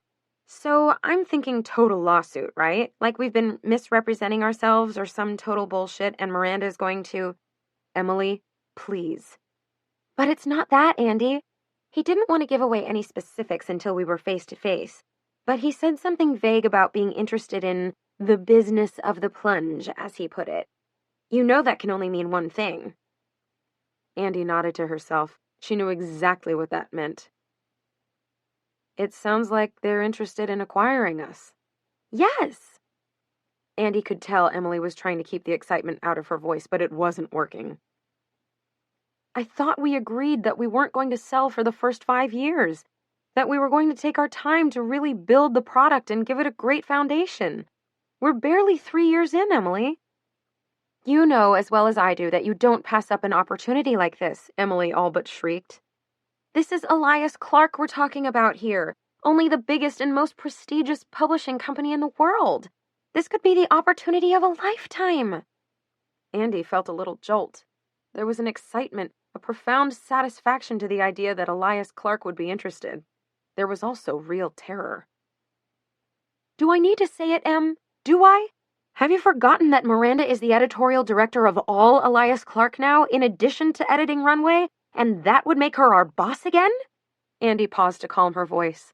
"Just a minor little detail, but perhaps one you may want to consider." "I'm not really worried about it," Emily said, and Andy could almost picture her friend waving her off as though they were discussing where to pick up sandwiches. "Well, you're not here right now, seated with those Runway Stepford clackers. I think you'd be worried about it if you were." Emily sighed as though this was exactly the reaction she'd expected. "Look, Andy, can you just agree to keep an open mind, at least until we hear what they want? I promise we won't do anything you're not comfortable with."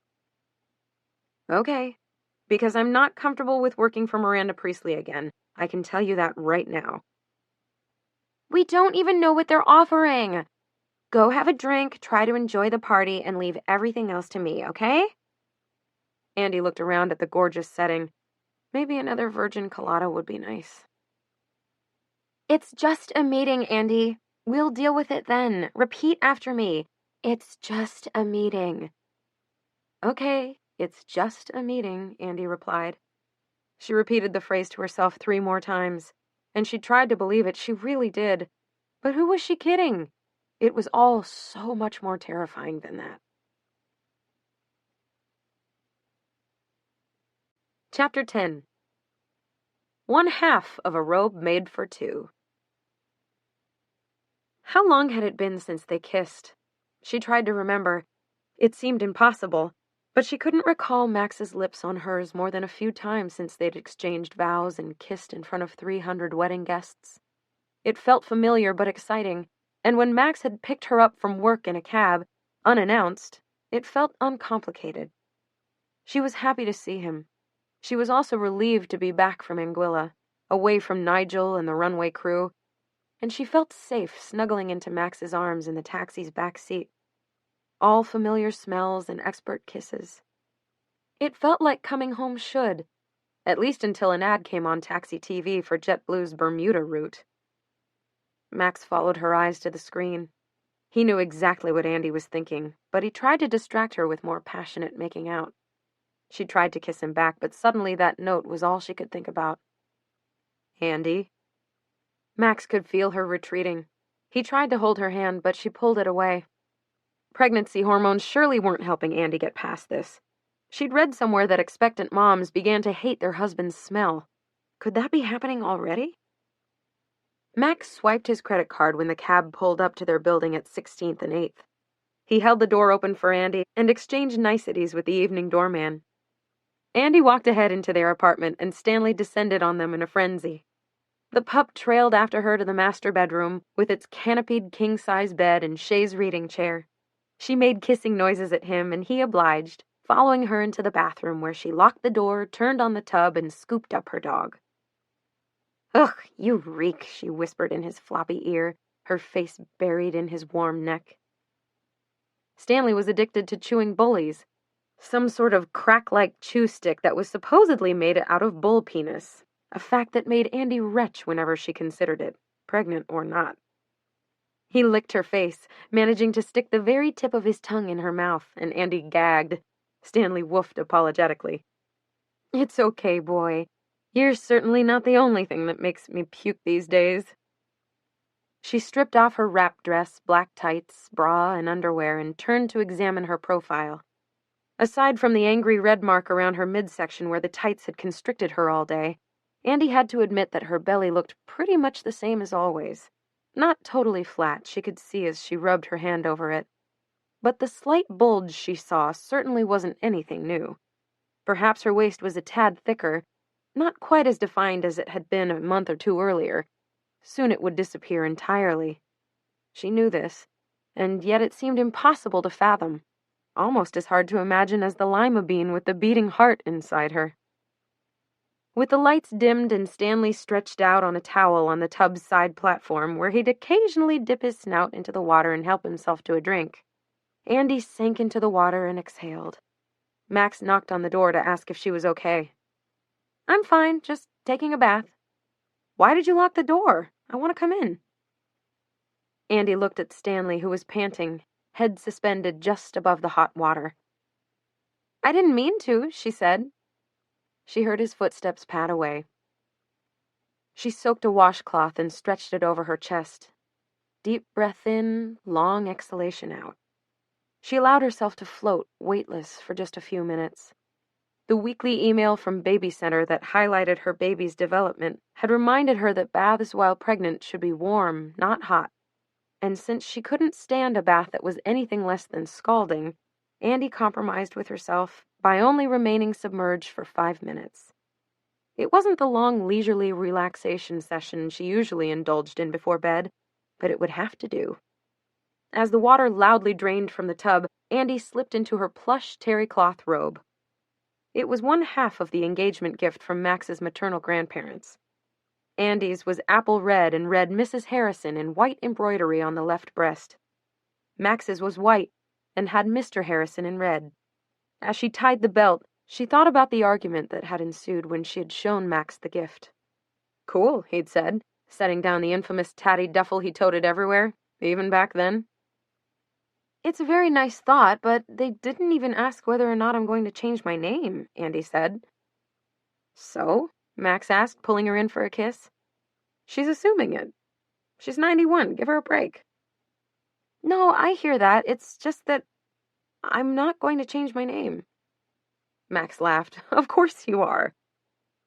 His cocky confidence prickled her more than anything he could have said or done. "My name's been Andrea Sachs for over 3 decades, and I want to keep it that way. How would you feel if someone asked you to change your name at this point in your life?" "It's different." "No, it's not." He looked at her, really looked at her. "Why don't you want to take my name?" he asked in a voice so genuinely hurt she almost changed her mind on the spot. She squeezed his hand. "It's not some sort of political statement, Max, and it's absolutely nothing personal. Sachs is just the name I grew up with, the one I'm used to. I've worked hard to build a career, and Sachs is the name I've used along the way. Is that so hard to understand?" Max was quiet. He shrugged his shoulders and sighed. Andy understood that it was probably only the first of many conversations. This was marriage, right?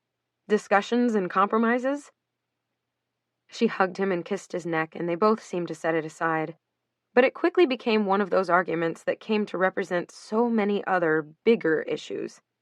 Who doesn't take their husband's name? He kept asking, the disbelief in his voice. He played the parental card. "My mother loves you like her own daughter," which now made Andy want to scream. The grandparent card. "This name has been in our family for countless generations." And the guilt card. "I thought you'd be proud to have me as your husband. I'm proud you're going to be my wife." And when all else failed, he half-heartedly tried a threat. "If you don't want to take my name for the world to see, maybe I shouldn't wear a wedding ring for the world to see." But when Andy had just shrugged and said he was welcome to wear a ring or not, he apologized. He admitted he was disappointed, but he would try to respect her decision. She immediately felt ridiculous for taking a stand on something that was obviously so important to him, especially when she didn't feel that strongly about it. When she wrapped her arms around his neck and said she would still use Sachs professionally, but would be happy to change it to Harrison for everything else, Max looked like he might collapse with gratitude and relief. She'd been secretly pleased to do it, too. It might have been anti-feminist and old-fashioned and whatever else, but she liked sharing a name with her husband. Now their baby would be a Harrison, too. "Hey," he said, looking up from his copy of GQ when Andy walked toward the bed. He was wearing only a pair of Calvin Klein boxer briefs. His skin tone was that perfect olive color that always looked just a little bit tan. His stomach was tightly toned without being obnoxious, and his shoulders were comfortingly broad. She felt a swell of attraction despite herself. "Nice bath?" "Always." She poured herself a glass of water from the carafe she kept on her bedside table and took a sip. She wanted to turn around and admire Max's body, but she forced herself to pick up her book. Max sidled up next to her. His biceps flexed as he wrapped his arms around her from behind and kissed her neck. She felt a familiar jolt of excitement in her belly. "Your skin is so warm." "You must have been cooking in there," he murmured, and Andy immediately thought of the baby. She felt him kiss her neck again, and before she realized what was happening, Max had shimmied her robe over her shoulders and down to her waist. His hands reached around to gently cup her breasts. She slid away from his touch and rewrapped her robe. "I can't," she said, looking away. "Andy." His voice was heavy, disappointed, defeated. "I'm sorry." "Andy, come here. Look at me." He touched her chin between his thumb and his fingers and gently turned her face to his. He kissed her lips softly. "I know I hurt you, and it kills me. This whole situation," he gestured in circles with his hand. "My mom, you not being able to trust me, not wanting to be near me. It's my fault, and I understand why you're feeling this way. But it was a note, and nothing happened. Nothing. I'm sorry, but only for not telling you, nothing more." He paused, annoyed now.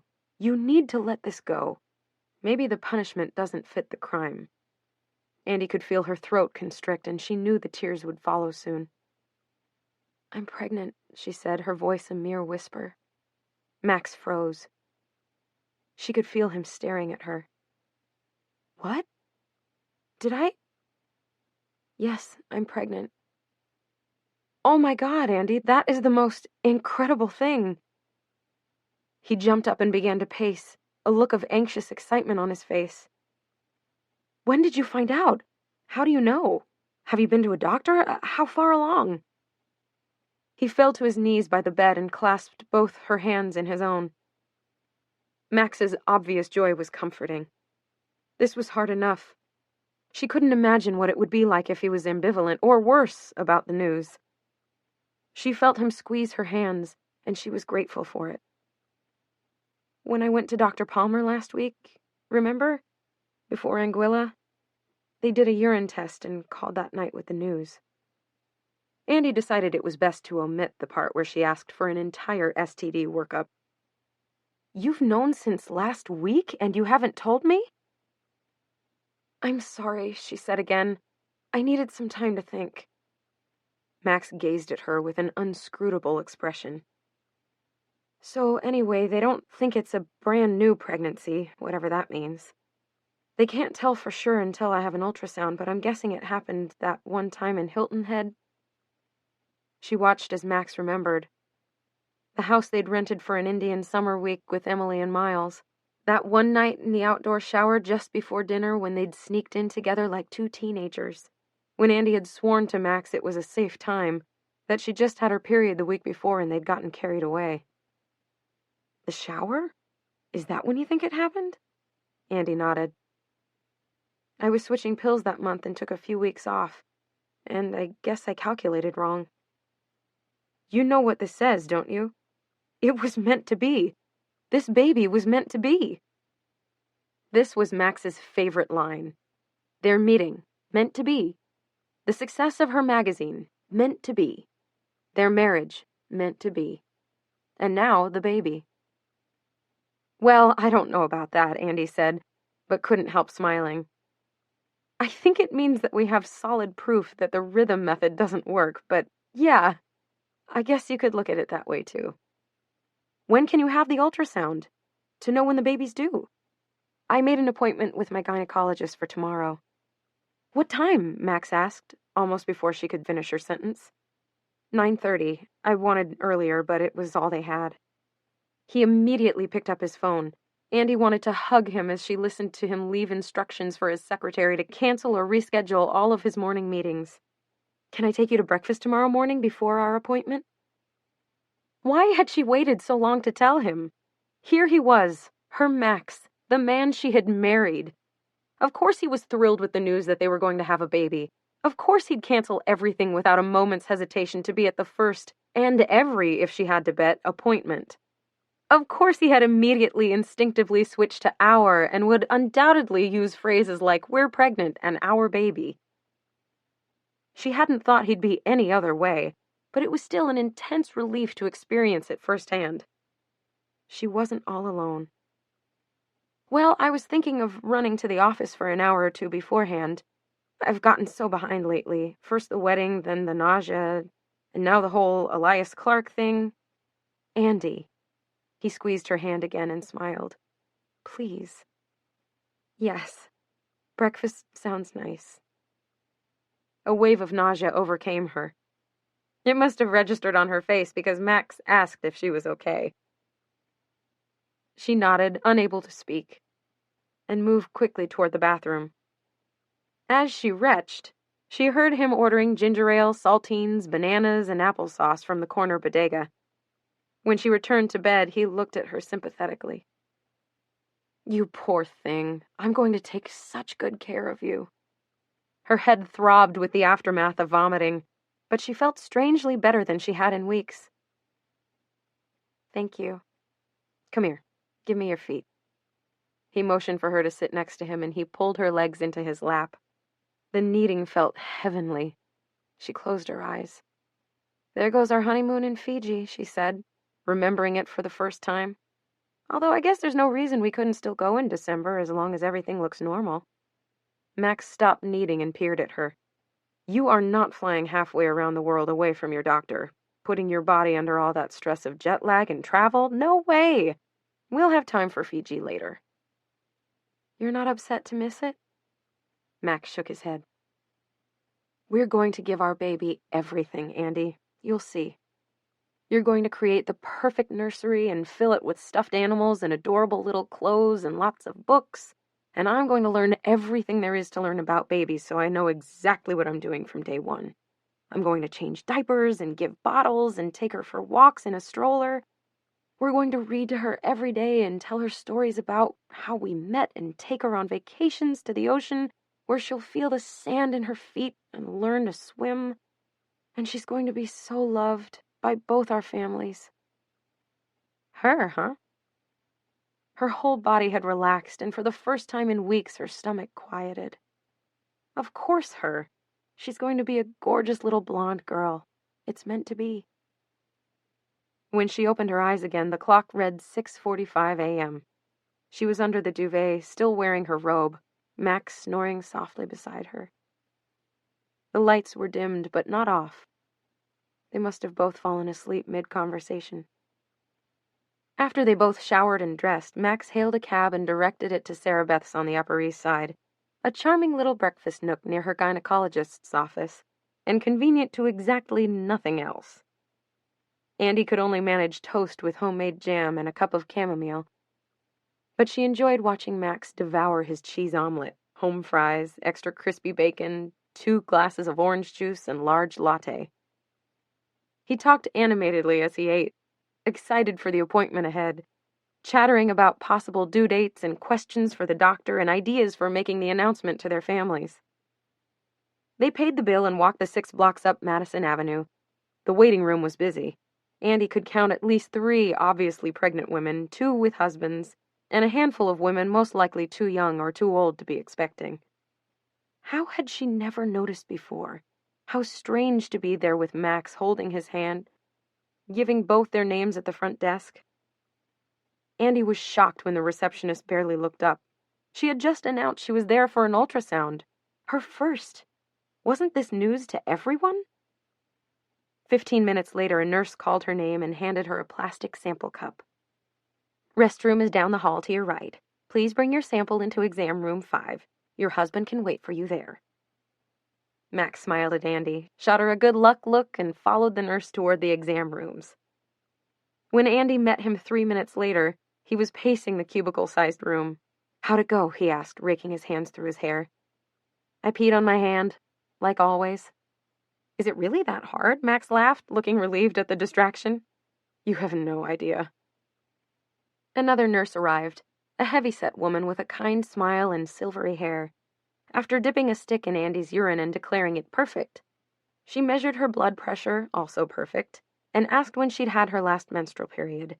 Andy could only ballpark it. "Okay, love. Dr. Kramer will be in shortly. Weigh yourself. Be sure to deduct a pound for clothing. Strip from the waist down and cover yourself with this." She handed Andy a paper sheet and gestured toward the exam table. Both Max and Andy watched in fascination and revulsion as she covered a probe attached to the ultrasound machine with something that looked exactly like a condom, and then squirted it with a glob of KY jelly. She wished them a good morning and closed the door behind her. "So that's how this is going down," Max joked, staring at the now more than ever phallic probe. "I have to say, I thought this was going to be an over-the-belly thing. That's always how it is on TV." The door opened and Dr. Kramer must have overheard because she smiled and said, "I'm afraid we're a bit too early for the abdominal ultrasound. Because your fetus is still so small, only the transvaginal can pick it up." Dr. Kramer introduced herself to Max and began prepping the machine. She was a petite, pretty woman in her late 30s, and her movements were quick and sure. "How are you feeling?" she asked over her shoulder. "Any nausea or vomiting?" "Both. Totally normal. Most women find it abates by 12 or 14 weeks. You can keep down beverages, crackers, that type of thing. Most of the time, Andy said. Don't worry too much about what you're eating right now. The baby's getting everything it needs from your body. Just try to eat small, frequent meals and get plenty of rest, okay? Andy nodded. Dr. Kramer eased the paper sheet up a bit and instructed Andy to scoot down on the table and place her feet in the socked stirrups. Andy felt the slightest bit of pressure and a quick feeling of coldness between her legs, and then nothing. It was far less invasive than even a pelvic exam, she thought with relief.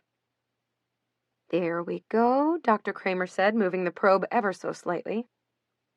The screen filled with the familiar sight of black and white blobs, like they'd seen in the movies so many times. The doctor pointed to a particular blob in the very middle of what appeared to be a black vacuum. There, you see? That flickering right there? That's your baby's heart beating. Max was out of his chair and gripping Andy's hand. Where? That right there? Yep, that's it. She paused, examined the screen, and said, and it looks like a strong, healthy heartbeat. Wait 1 sec. There. She moved the probe a bit and turned up the volume knob. The heartbeat sounded like a rhythmic underwater pulse and was as fast as a horse galloping. It filled the room. Andy was lying flat on her back, only able to lift her neck a few inches from the table, but she could see the screen and the blob and its flickering little heart perfectly. Her baby. It was real, and it was alive, and it was growing inside her. Her tears were silent and her body stayed still, but she couldn't stop herself from crying. When she looked over at Max, who was still death-gripping her hand and staring at the screen, she saw that his eyes were filled as well. You're measuring at 10 weeks, 5 days, and everything looks absolutely perfect. The doctor picked up a plastic cardboard wheel and began sliding its 2 discs around one another.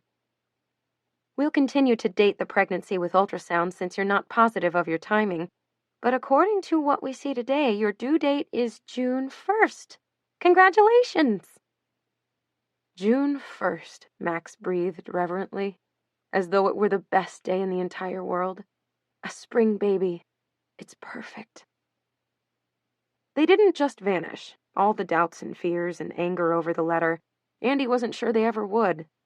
But seeing that little living being inside her, knowing that she and Max had made it together and would meet it soon and would, God willing, be its parents forever, made all that fade into the background.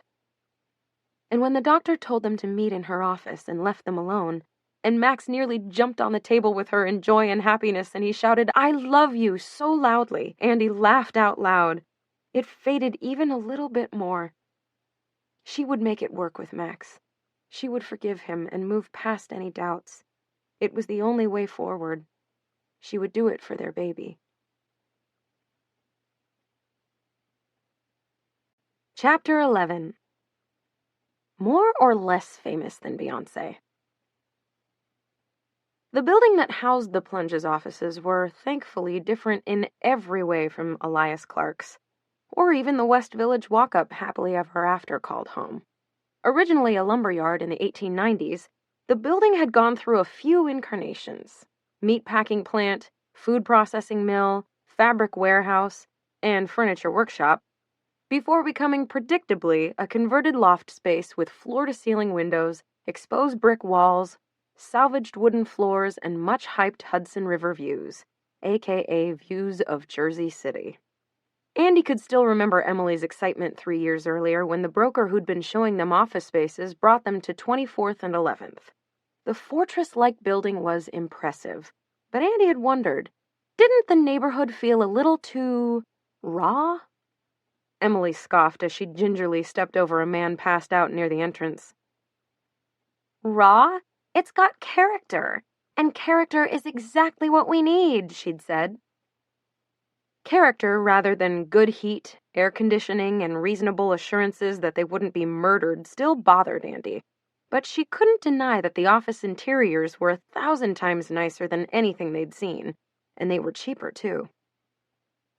She yanked the metal cage door of the elevator open, stepped inside, and closed it behind her, a move she had perfected even with an armful of hot coffees.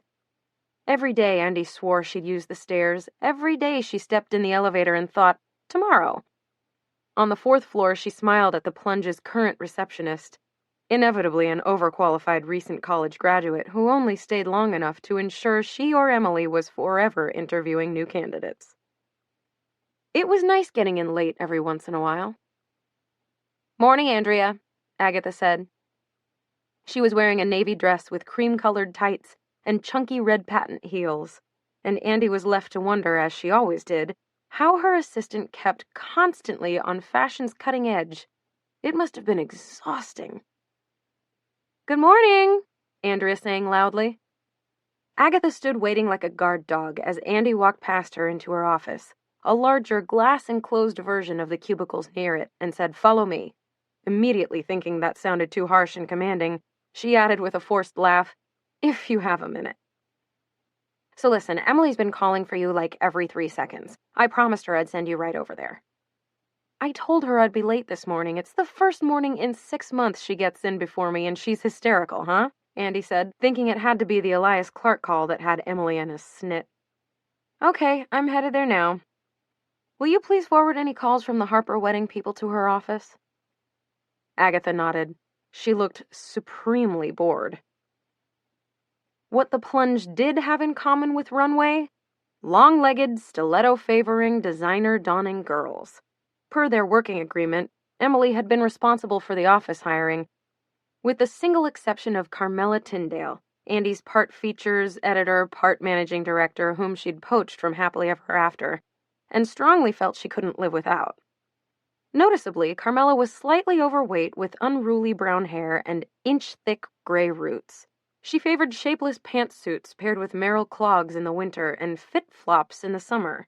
And her lone stab at style was a genuine, according to Emily, Prada backpack that she had bedazzled herself with an interesting array of puffy paint, rhinestones, and colored thread. Carmela was an undeniable fashion disaster of epic proportions, and Andy loved her dearly. The rest of them, though, were close cousins of the Runway clackers, each leggier and skinnier and prettier than the next. It was downright depressing. "Good morning, Andy," said Tal, a willowy Israeli with pale skin, jet-black hair, and a figure that could have stopped a tank. She was wearing a pair of skinny cargo pants paired with a cropped blazer and high-heeled suede booties. "Morning, Tal. Did you ever get in touch with OPI's people? We need a definite yes or no by the end of the week." Tal nodded. Andy's cell phone rang. "Great. Let me know as soon as you hear." She turned her attention to the phone. "Max, you there?" "Hi, love. How are you feeling?" Until he'd said anything, she'd been feeling fine. But the moment she thought of how she felt, a wave of nausea rolled over her. "I'm okay. Just about to head into Emily's office for a meeting. What's going on?" "I was thinking, what if we invite my parents and your sister and your mom and Jill and Kyle and your dad and Noreen over to our place for dinner? We can tell them it's to go over the wedding proofs and to help us choose pictures for our album, and then we'll break the news." She'd wanted to tell her mother and Jill so badly when she last saw them, but now that Lily and Max knew, and Emily too, she was planning to tell her right then, it somehow felt like enough. "Oh, I don't know. It'll be great. We'll have that first trimester screening. What'd she call it? The nuchal translucency. Right, so we have that the beginning of next week and make sure everything's a go, which of course it will be, and then we make our families the happiest people on earth. I can have the company's party planner find a caterer. They'll bring everything, cook, clean up. You won't have to lift a finger. What do you say?" Andy smiled at an art department clacker who cruised by her wearing thigh-high boots and what must have been 10 pounds of expertly knotted and twisted gold chains around her neck. "Andy? Sorry, okay, that sounds good. It'll be great. Next Saturday night?" "No, Jill and Kyle and the boys head back to Texas that morning. Maybe Friday?" "Sure. I'll talk to everyone and figure out the details." "Andy?" "It's going to be great. They're going to be so happy for us." Andy couldn't help but wonder what Barbara would think. The dreaded daughter-in-law giving her a much-hoped-for grandchild. What a dilemma. Her hyper-Botoxed face would probably reveal nothing, but maybe the news of a baby would change everything for the better. "I love it," she said. "It's a perfect way to tell them. I love you, Andy." She paused for a moment, a fraction of a second, really, and then said, "I love you too." "Andy, get in here," Emily commanded from within her glass cubicle. It was a phrase that sounded eerily familiar. "I can hear you're being summoned. I'll talk to you later," Max said and hung up. Andy could practically hear him smiling. Andy entered Emily's office, took a seat in one of the leather sling chairs, and kicked off her moccasins to bury her feet in the fluffy sheepskin rug. Flouting the magazine's frugal decorating budget, Emily had spent a fortune of her own money to make her office look like something out of Elle Decor. The red lacquer desk, white leather chairs, and sheepskin rug were just the beginning. A sleek, low-profile cabinet housed Emily's magazine and book collection. Filmy white curtains adorned the dramatic windows, and canvas-stretched photos of all the Plunge's covers since the magazine's inception filled the single exposed brick wall. On the two glass partitions that separated the office from the rest of the loft, Emily had hung a collection of stained glass figurines and ornaments that caught the eye and threw beams of color in every direction. A modern life-size sculpture of two Dalmatians frolicked in the corner, and a miniature sub-zero fridge built into the side of a horizontal bookcase kept Emily's supply of Evian, rose champagne, and honest teas well chilled. A dozen elegantly framed personal pictures perched on every surface. Andy was reminded that Emily had aspired to be Miranda's assistant from age 12. Or perhaps she'd aspired to be Miranda. "Thank God you're finally here," Emily said, glancing up from her computer. "I'm just going to finish this email. Give me 2 seconds." Andy noticed a pile of proofs from her own wedding off to the side. She plucked the top one and studied it. She'd loved it when she saw it online, and she loved it even more in hard copy. It was perhaps one of the only pictures taken of the whole wedding where she felt her smile was entirely genuine. Just as the music began playing for their first dance, Max had come up from behind and wrapped his arms around her. He kissed her on the side of her neck, which tickled, and she threw her head back onto his shoulder, laughing with surprise and delight. The photo was completely natural, totally unposed. It was a non-traditional cover choice, but both Andy and Emily were batting around the idea of doing something different. "Can you even believe we're getting ready to close the March issue?" Andy asked, staring at the photo of herself and Max. Emily murmured, her eyes glued to her screen. "Do you really think we can use a candid for the cover? Is it too flighty?" Emily sighed. "It's still a Saint Germain. It's hardly something one of your cousins forwarded us from Shutterfly." "True. I do like it." Emily opened the top drawer of her desk, extracted a pack of Marlboros and a lighter, and took one for herself, and offered the pack to Andy. "This is our office, Emily," Andy said, hating that she sounded like someone's mother. Emily touched the cigarette tip to the lighter's flame, inhaled deeply, and exhaled a long, neat smoke stream. "We're celebrating." "It's been 6 years," Andy said, looking at the cigarette longingly. "Why does that still look so freaking good?" Emily held out the pack again, but Andy merely shook her head. She knew she should probably leave the office until Emily finished. She had the baby to think about now, but Emily would have killed her. "What are we celebrating?" Andy asked, transfixed by Emily's long, sensual exhalations. "You're never going to guess who I got a call from this morning," Emily said, doing a strange little jig in her chair. "Beyoncé?" "No. Why her?" "More or less famous?" "Who's more famous than Beyoncé?" "Emily, just tell me." "Guess. You have to guess. You're never going to guess, but just try." "That sounds fun. Let's see.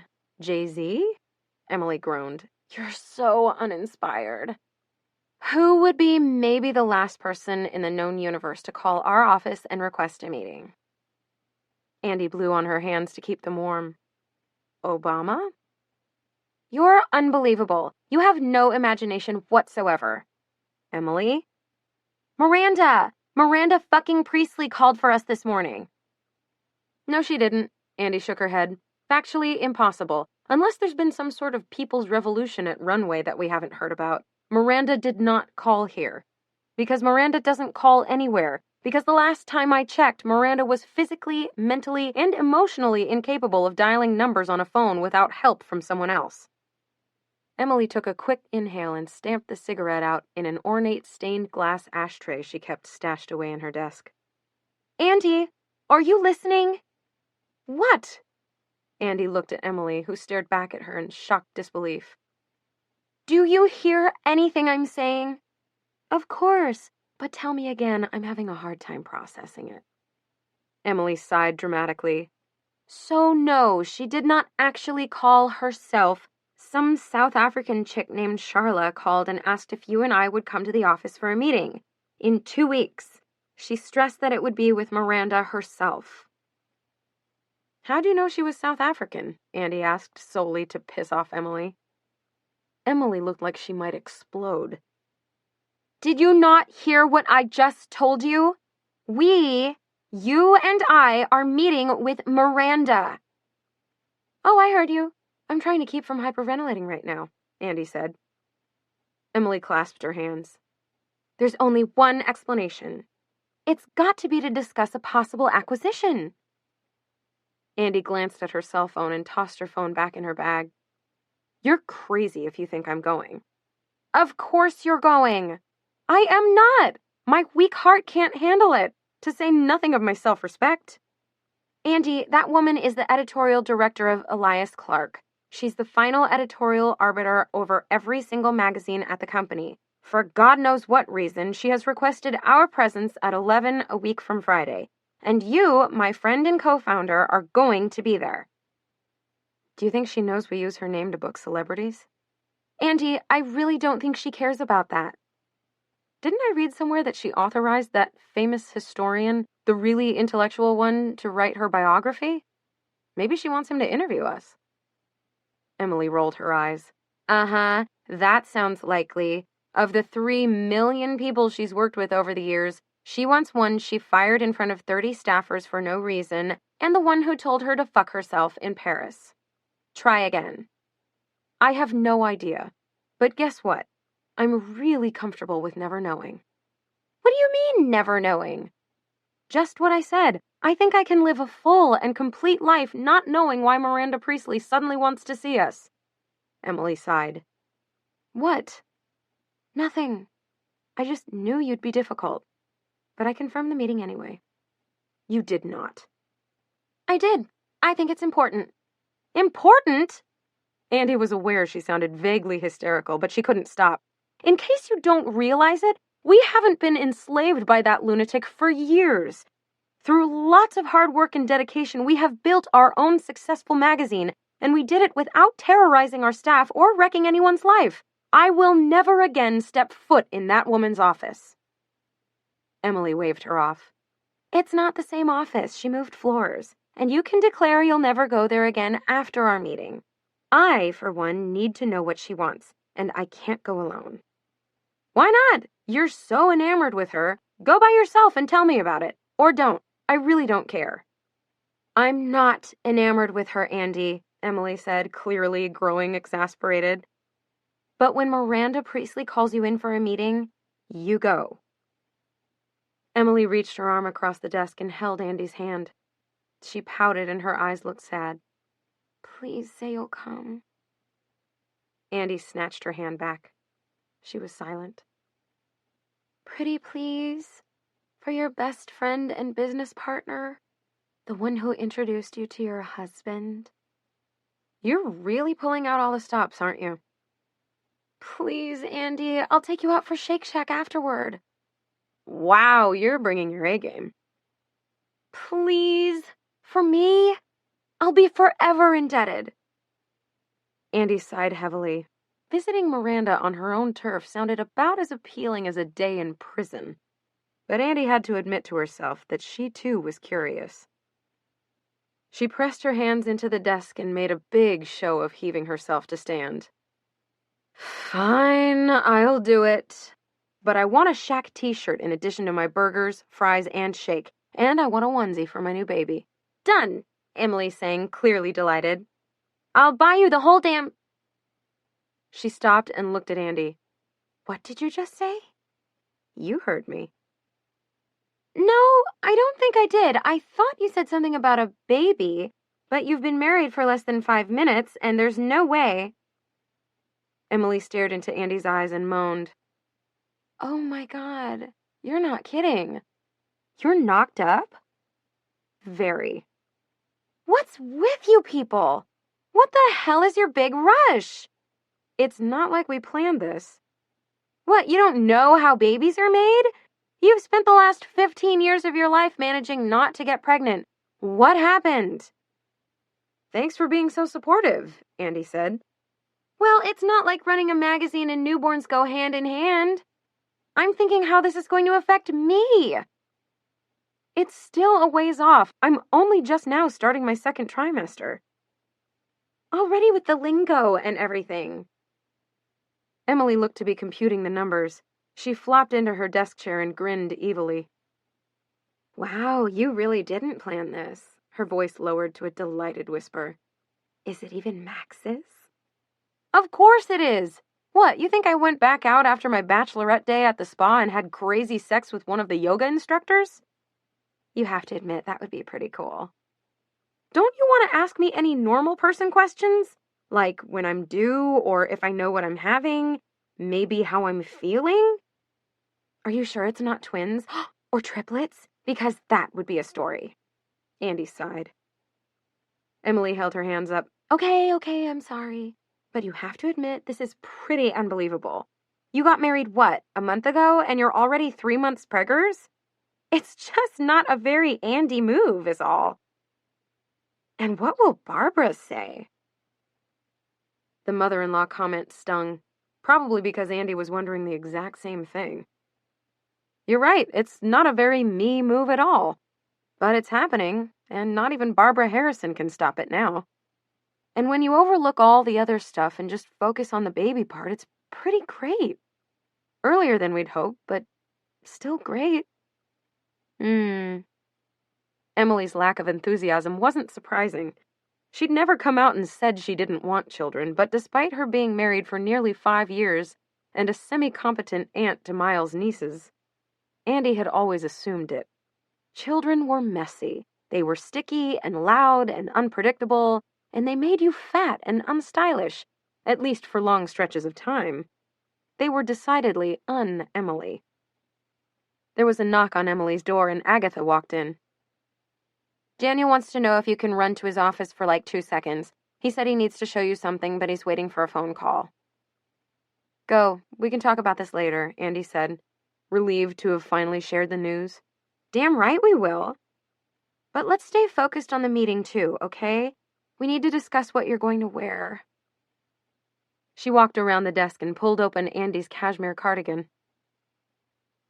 No obvious bump per se, but definitely something we need to be careful about. I think you should wear that A-line wool dress, the one with the gold epaulets.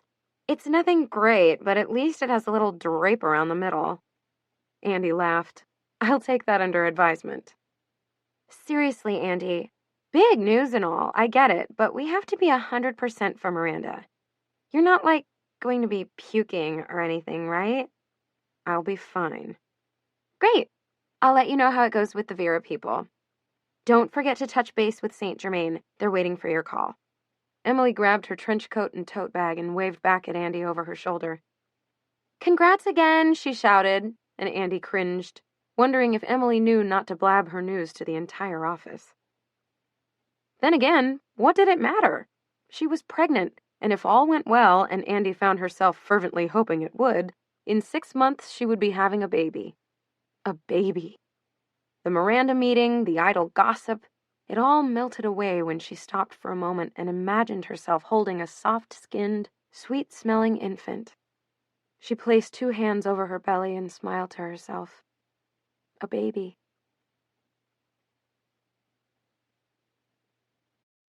Chapter 12. Trumped-up harassment charges plus a straitjacket or 2. Andy walked into the Starbucks closest to Elias Clark and had to hold on to the counter to steady herself. She hadn't been there in 10 years, and the flashbacks were so vivid and unpleasant she thought she might faint. A quick glance around confirmed none of the faces behind the register or manning the espresso machines were familiar. She caught sight of Emily waving from a corner table. "Thank God you're finally here," Emily said, taking a long sip of her iced coffee with obvious care to avoid smudging her lipstick. Andy checked her watch. "I'm almost 15 minutes early. How long have you been here?" "You don't want to know. I've been getting dressed and redressed since 4 in the morning. Sounds relaxing?" Emily rolled her eyes. "It was worth it, though," Andy said, looking approvingly at Emily's fitted boucle pencil skirt, skin-tight cashmere turtleneck sweater, and sky-high stiletto boots. "You look fantastic." "Thanks, you too," Emily said automatically without looking up from her phone. "Yeah, I thought this dress I borrowed looks pretty good. Not bad for maternity, right?" Emily's head whipped up, a panicked expression on her face. "Ha! Just kidding. I'm wearing the dress you told me to, and it's not maternity." "Adorable." Andy suppressed a smile. "When do you think we should head over there?" 5 minutes, or maybe now. You know how much she loves it when someone's late." Andy reached over and helped herself to a sip of Emily's coffee. It was sludgy with sugar, almost too thick to pull through the straw. "How do you drink this crap?" Emily shrugged. "Okay, let's remember this. We don't owe Miranda a thing. We are there to listen and listen only. She can't wreck our lives anymore with a single wave of her wand." The words all sounded good, but Andy wasn't sure she believed them herself. "Oh, don't kid yourself, Andy. She's the editorial director of all Elias Clark. She remains the most powerful woman in both fashion and publishing. She could absolutely wreck our lives for no reason other than she feels like it. And I'm sure you've been awake since 3 a.m. too." Andy stood up and buttoned her puffy down coat. She had wanted to wear something more elegant, but the day was arctic. She wasn't prepared to feel freezing in addition to terrified. She had spent her standard 30 minutes getting ready this morning, had donned the dress with the epaulets, as Emily had advised. Not winning any awards, but not objectionable either. "Come on, let's go. The sooner we get there, the sooner we can leave." "Great attitude," Emily said, shaking her head. But she stood and zipped up her gorgeous cropped fur jacket. They didn't exchange a single word on the walk to Elias Clark, and Andy felt reasonably okay until they entered the lobby and made their way over to the visitor's desk to check in, something neither of them had done since the day they were each first interviewed. "This is surreal," Emily said, stealing glances around. Her hands trembled. No Eduardo at the turnstiles, no Ahmed at the magazine stand. I don't recognize anyone. "You recognize her, don't you?" Emily said, motioning over her shoulder with her eyes as she shoved her visitor's badge into her purse. Andy followed her gaze and immediately saw Jocelyn, Runway's recently promoted beauty director and all-around society darling, crossing the lobby. She knew from the gossip blogs that Jocelyn had had a busy decade, 2 kids with her millionaire banker husband, a divorce from him, and a remarriage to an old-money billionaire with an additional 2 children. But no one could have ever known from merely looking at her. She appeared every bit as young, thin, and fresh-faced as she had when Andy roamed the halls. If anything, she had settled beautifully into her 30s, and she carried herself with a calm, confident regality she hadn't possessed as a younger woman. Andy couldn't help but stare. "I don't think I can do this," Andy murmured. A wave of anxiety washed over her. What was she doing, thinking she could just show up here after everything that had happened and waltz into Miranda Priestley's office like nothing was wrong? This was a horrible idea, a disastrous one. Her urge to flee was overwhelming. Emily grabbed Andy's arm and practically yanked her through the turnstile and onto the elevator, where they were somehow blessedly alone. She punched the button for the 18th floor and turned to Andy. "We're going to get through this, okay?" she said, her voice trembling slightly. "Look on the bright side. At least we don't have to go to the runway floor." There was no time to answer before the doors swept open, and they were faced with the familiar white starkness of every Elias Clark reception area. Miranda had moved to a sweeping office on the corporate floor after her big promotion, although her runway digs remained perfectly intact as well. Apparently, she could sweep unhindered between both offices, terrorizing double the number of people in half the time. Guess they haven't redecorated, Andy muttered. The receptionist, a lithe brunette with an almost too severe bob and a jolting shade of red lipstick, forced a smile that looked more like a smirk. Andrea Sachs and Emily Charlton, right this way. Before either of them could confirm their identity or even unwrap their scarves, the girl touched her card to the keypad, pushed open the enormous glass doors, and blazed through them, her 4-inch heels not slowing her in the least. Emily and Andy had to run to keep up. They exchanged looks as they followed the receptionist through a labyrinthine hallway, past palatial glass-enclosed offices with stunning Empire State Building views, and expensively suited executives in various states of executing. This was happening so fast. There wasn't going to be even a moment to sit, catch their breaths, offer each other comforting words. The receptionist hadn't offered them water nor taken their coats. For the very first time, Andy understood, really completely understood, how it had felt for all the editors, writers, models, designers, advertisers, photographers, and regular old runway staffers who left the relative safety of their own offices to brave a visit to Miranda's. No wonder they'd all looked like the Walking Dead.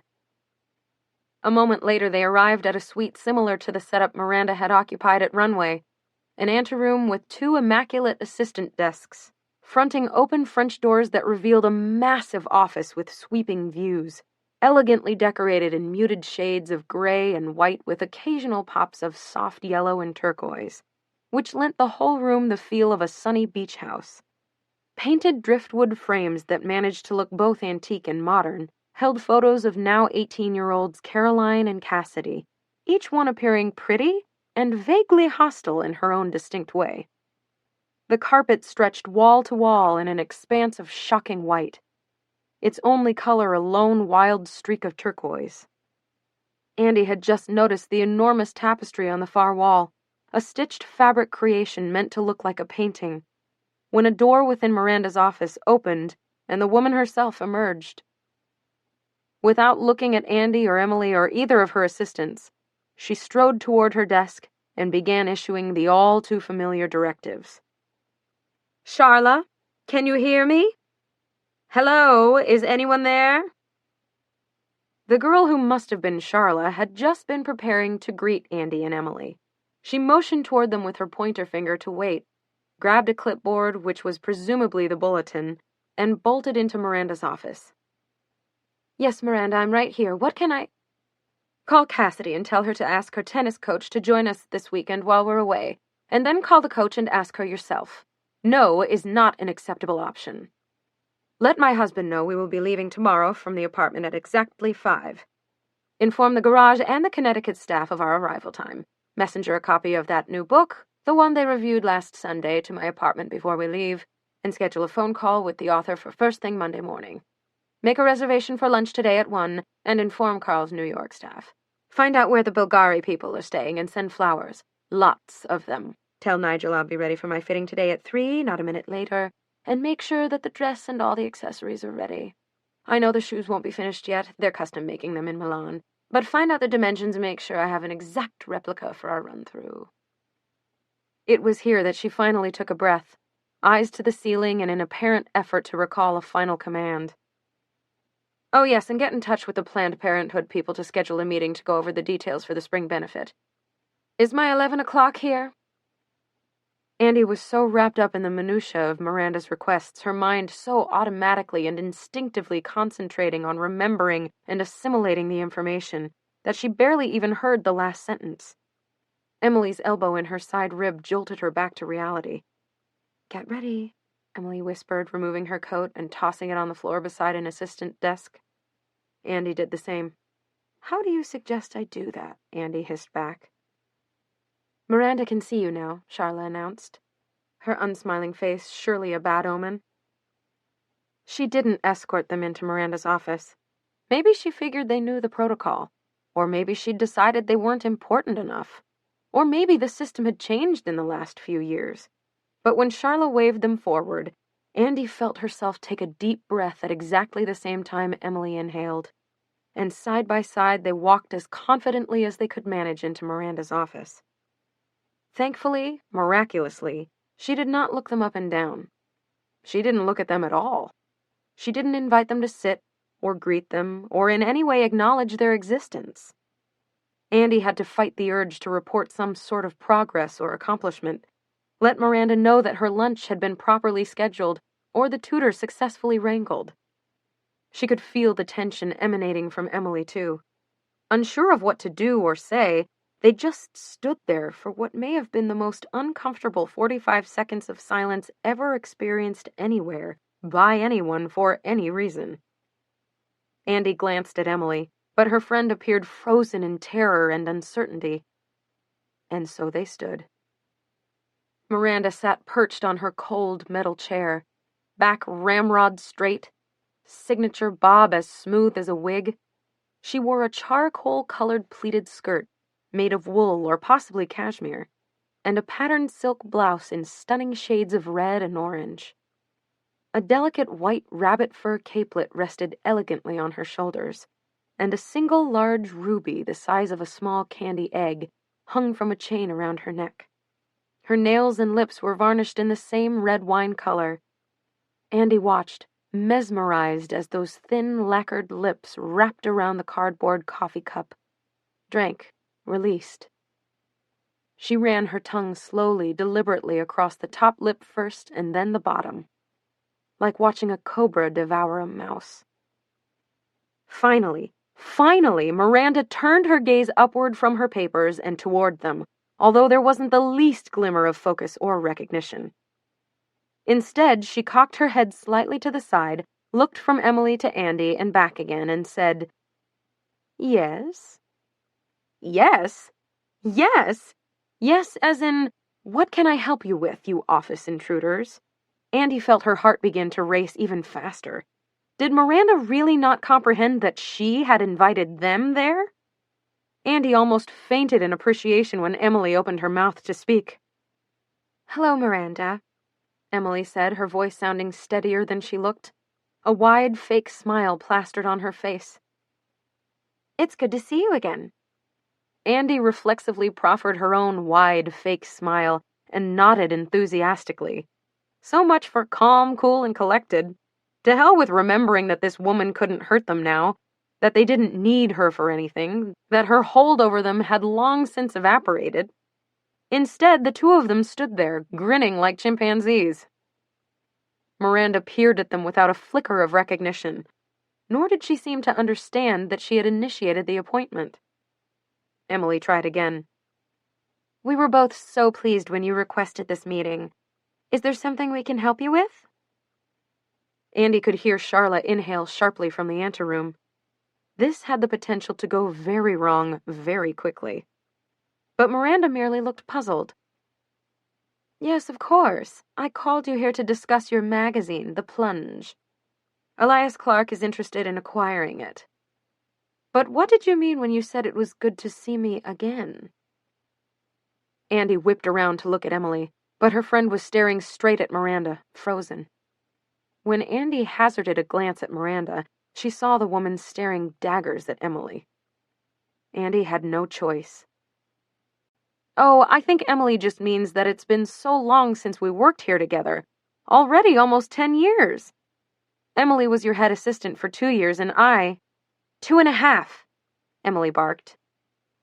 And I was here for a year." Miranda touched a red nail to an uncomfortably moist red lip. Her eyes narrowed in concentration. After another awkward silence, she said, "I don't recall. Of course you can imagine how many assistants I've had since then." Emily looked like she was filled with murderous rage. Terrified of what her friend might say, Andy powered forward. She forced a little laugh which sounded tinny and bitter even to her own ears. "Yes, I'm relieved you don't recall, as my, tenure here didn't end on the best terms. I was so young, and Paris, while wonderful, was just really overwhelming." Andy could feel Emily glaring at her now, willing her to shut up, but it was Miranda who interrupted her. Were either of you that sorry girl who turned completely catatonic and needed to be carted off to a psychiatric hospital? Both girls shook their heads. And neither of you were that lunatic who repeatedly threatened to burn down my apartment. This appeared to be more statement than question, although Miranda did glance at them to see if it elicited any reaction. Again they shook their heads. Miranda's brow furrowed. There was that plain girl with the terribly cheap shoes who tried to have me arrested on some sort of trumped-up harassment charge, but she was a blonde. Not us, Andy said, although she could feel Miranda's gaze burning into her booties. Not offensively cheap, but not designer either. Well then, you must not have been that interesting. Andy smiled, this time for real. I guess you're right, she thought. Merely telling you to fuck off on a Parisian street corner and deserting you in the middle of the shows isn't even worth remembering. Noted. Andy's shock was interrupted by Miranda's shrill voice, unchanged after all this time, still exactly the same pitch and tenor that it was in Andy's memories and nightmares. Charla?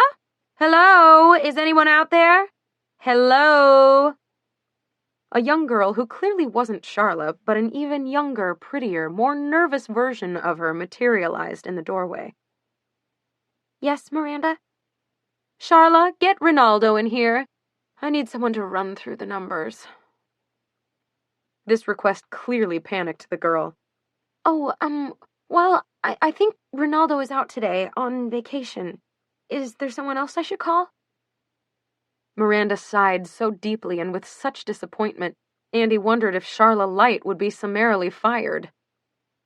She stole another look at Emily, desperate for some sort of connection. But Emily was standing beside her, hands clasped together in some sort of death grip, appearing nearly comatose. Stanley, then. Get him in here immediately. That's all. Non-Charla scurried out of the office, her expression twisted in anxiety and fear, and Andy wanted to hug her.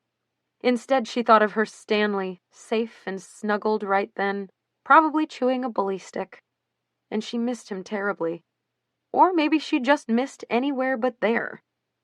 Moments later, a middle-aged man in a surprisingly unfashionable suit materialized in Miranda's office, and without being greeted or invited, strode past their little cabal to take a seat at Miranda's round table. Miranda, would you care to introduce me to your visitors? Emily's mouth dropped open. Andy was so surprised she almost laughed out loud. Who was this brave soul in a bad suit who spoke to Miranda as though she were a mere mortal? Miranda appeared momentarily ruffled, but she motioned for Andy and Emily to follow her to the table. Everyone sat. Stanley, may I introduce you to Andrea Sachs and Emily Charlton? They are the editor and publisher of The Plunge, the newest addition to the bridal magazine market, as I brought to your attention a few weeks ago. Ladies, this is Stanley Grogan. Andy waited for an explanation of what Stanley Grogan did, but none was forthcoming. Stanley shuffled around some folders, muttered to himself, and pulled 3 stapled packets of papers from a leather folio and slid one each to Andy, Emily, and Miranda. Our offer, he said. Offer? Emily squeaked, her very first word in many minutes sounding more like a plea for help. Stanley gave Miranda a look. Did you run through the basics with them? Miranda merely glared at him. Miranda mentioned you, Elias Clark, I guess, was interested in acquiring us, Emily said. The Plunge has shown solid growth, both in subscription and advertising since its inception 3 years ago. I am impressed by its level of elegance and sophistication, 2 qualities that are hardly synonymous with bridal magazines. The celebrity feature each month is especially appealing. You should both be commended for what you accomplished. Miranda clasped her hands over her paperwork and peered at Andy. Thank you, Andy croaked, her voice cracking. She couldn't even risk a glance at Emily. Please take some time to consider the offer, Stanley said. You'll want your people to look over it, of course. It was at this point that Andy realized how bush league they must have seemed to arrive sans people. She picked up her packet and began to leaf through it. Next to her, Emily did the same. As phrases popped out at her, current editorial team, transition, relocation of premises, blah, blah, blah, her focus softened and all the words began to blur together. It wasn't until the second-to-last page that her gaze lasered in on the purchase price, a number so astonishingly high that she snapped back to reality. Millions. It was hard to get past millions. Stanley clarified a few points that Andy didn't completely understand, gave them copies of the proposal to pass along to their legal team, note to self, Andy thought, get legal team, and suggested they could perhaps schedule another meeting in a couple weeks to discuss any remaining questions they might have. It was phrased to convey that this entire deal was a fait accompli, that the girls would be certifiably insane if they didn't accept such a generous offer from such a prestigious publisher. It was just a matter of when. Non-Charla appeared in the office door and announced that Miranda's car to lunch had arrived and was waiting downstairs. Andy was desperate to ask if Igor was still her driver, and if so, how was he doing? But she forced her mouth shut. Miranda commanded the girl to bring her an iced Pellegrino with a lime, giving no indication as to whether she actually heard about the car or not, and stood up. "Emily? Andrea?" Miranda announced. Andy waited for a "pleasure to meet you," or a "nice to see you again," or "have a lovely afternoon," or "we look forward to hearing from you," but a few ensuing seconds of silence soon indicated that nothing further would be forthcoming. Miranda nodded at them both, murmured something about not waiting around all day for their answer, and strode out. Andy watched as Non-Charla handed Miranda a lush mink coat and a crystal goblet of Pellegrino, both of which Miranda snatched without slowing. It was only after she disappeared down the hallway that Andy realized she hadn't breathed in at least 60 seconds. "Well, always an adventure, isn't it?" Stanley said, gathering his papers. He handed each of the girls a business card. "We look forward to hearing your thoughts as soon as possible. Call me with any questions. You'll have better luck reaching me than her, but of course you already know that." He stuck out his hand, perfunctorily shook each of theirs, and disappeared down the hallway without another word. "He's a real personality plus," Emily muttered under her breath. "Do you think he knows who we are?" Andy asked. "Of course he does. He freaking knows our zodiac signs, I'm willing to bet. He works for Miranda." "Well, the two of them together are a dream team," Andy whispered back. How long did that entire meeting last? 7 minutes? 9? So much for whining and dining. Emily grabbed Andy's wrist and squeezed so hard it hurt. "Do you even believe what just happened? Let's get out of here. We need to discuss." They thanked Charla and Non-Charla, and Andy thought for a moment how incredible it was that Miranda had called her by her own name for an entire meeting. She wanted to sit down with those two young, miserable-looking girls. Charla appeared only mildly downtrodden, as though her spirit had been squeezed but not crushed. Non-Charla had the lifeless eyes and listless expression of the clinically depressed. And reassure them that should they choose to pursue it, there was life after Miranda Priestley. That they would one day look back at their year of servitude and, despite occasional PTSD-like flashbacks, be proud they'd survived the hardest assistant job on earth. Instead, she smiled kindly, thanked them both for their help, accepted her coat, and fled as quickly after Emily as they could manage, while still maintaining a shred of dignity. "Are we going to the Uptown Shake Shack or the original?" Andy asked the moment they hit the sidewalk, suddenly ravenous. "Seriously, Andy," Emily sighed, "you're thinking of burgers right now? We had a deal! Shack burgers, fries, and shakes. A baby onesie. It was a condition of this meeting." Emily walked back to the Starbucks they'd met in a mere hour earlier. "Can you focus on something besides food for a second? I owe you, okay? Here, drink this." Emily ordered an iced tea for Andy and a plain cup of coffee for herself. They picked up their drinks, and Andy, irritated but unwilling to make a scene, followed her to a table in the farthest corner. Emily's eyes were glowing with excitement. Her hands shook. "I can't believe that just happened," she shrieked. "I mean, I'd hoped. Miles was convinced, but I certainly wasn't. They want to buy us. Miranda Priestley is impressed with our magazine. Elias Clark wants to acquire it. Can you even comprehend this?" Andy nodded. "Do you believe she didn't even recognize us? Here we were, so worried about what she was going to say, and she had zero idea that either one of us used to—" "Andy, Miranda fucking Priestley wants to buy our magazine. Our magazine. Buy it. Is this even registering for you?" Andy noticed her own hands were shaking as she sipped her tea. "Oh, it's registering. It's the most insane thing I've ever heard. Flattering, of course, but mostly just insane." Emily's mouth dropped open in the most unattractive way. She sat staring at Andy, lower jaw near the table, for what felt like an eternity before slowly shaking her head. "My God, it never even occurred to me." "What didn't?"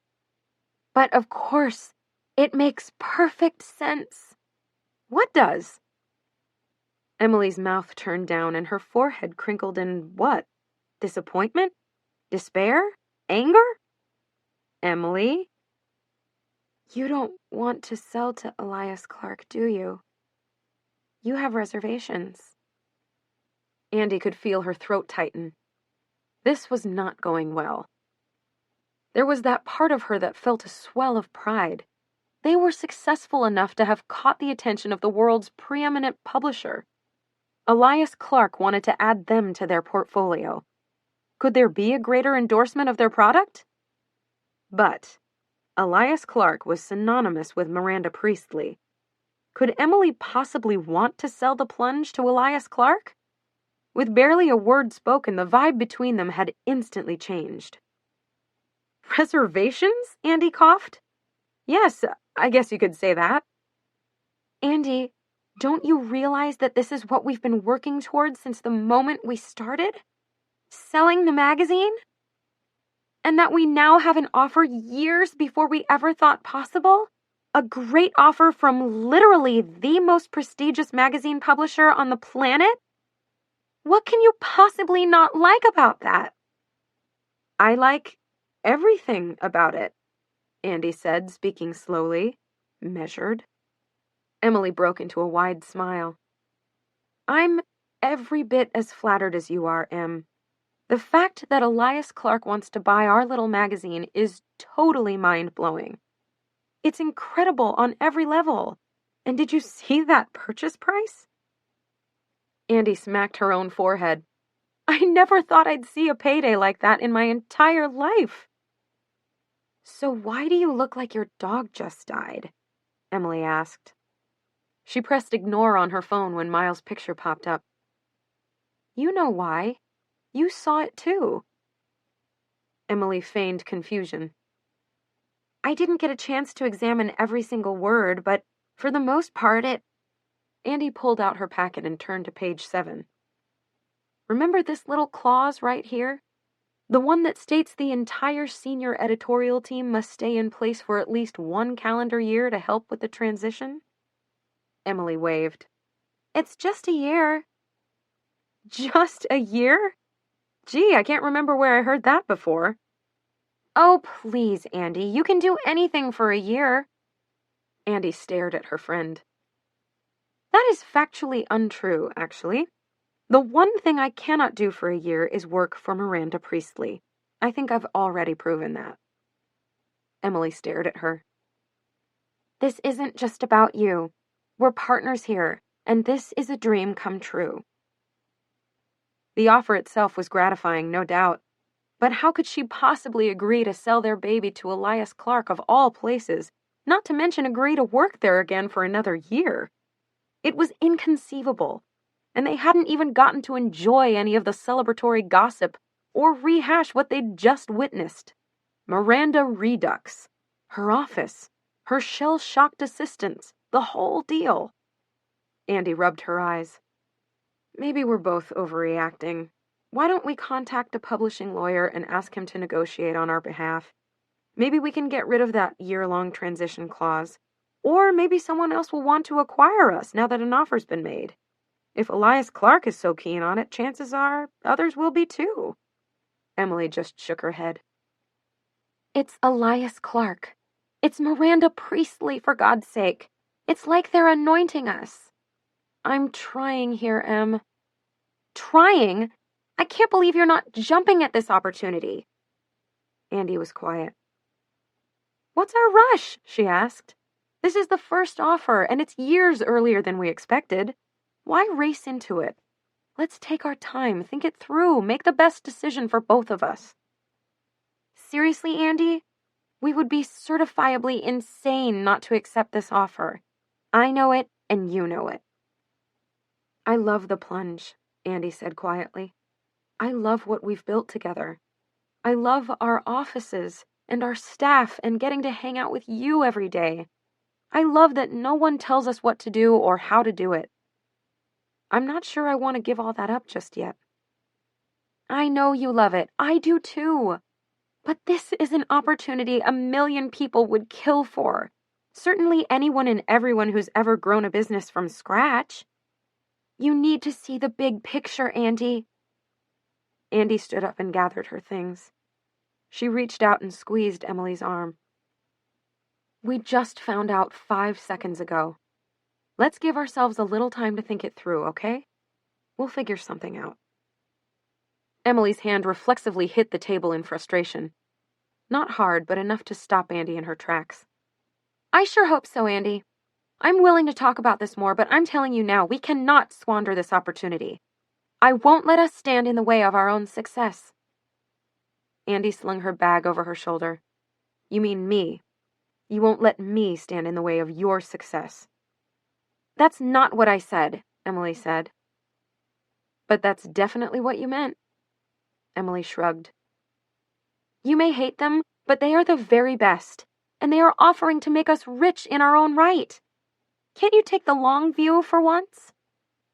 What, you mean like the worshipful view you've always taken of Elias Clark? And let's be honest, of Miranda too? Emily glared at her. Andy knew she should end it there, but she couldn't help herself. What? I'd be willing to bet anything that you still blame yourself for getting fired. That even though you were the best goddamn assistant she ever had, you still think Miranda was in some way justified for throwing you out like last week's garbage.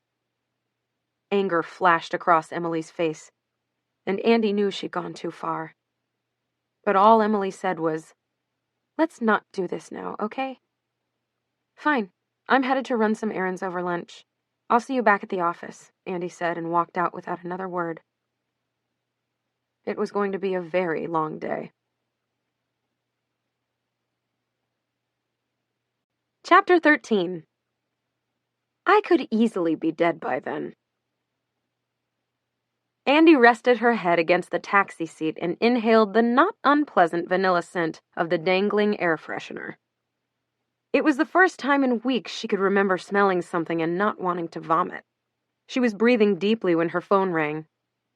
Hi, she said to Max and hoped he wouldn't bring up the meeting. She was looking forward to telling their families about the baby that night, and she didn't want to keep thinking about Miranda. Where have you been? I must have left 1,000 messages with Agatha. How did the meeting go? His tone was urgent. Me? Oh, I'm fine. Thanks for asking. You must have been worried, Andy said. She had kept Max up most of the night, thrashing with anxiety over the meeting.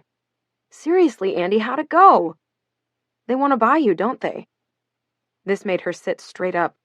Yes, they do. How did you know that?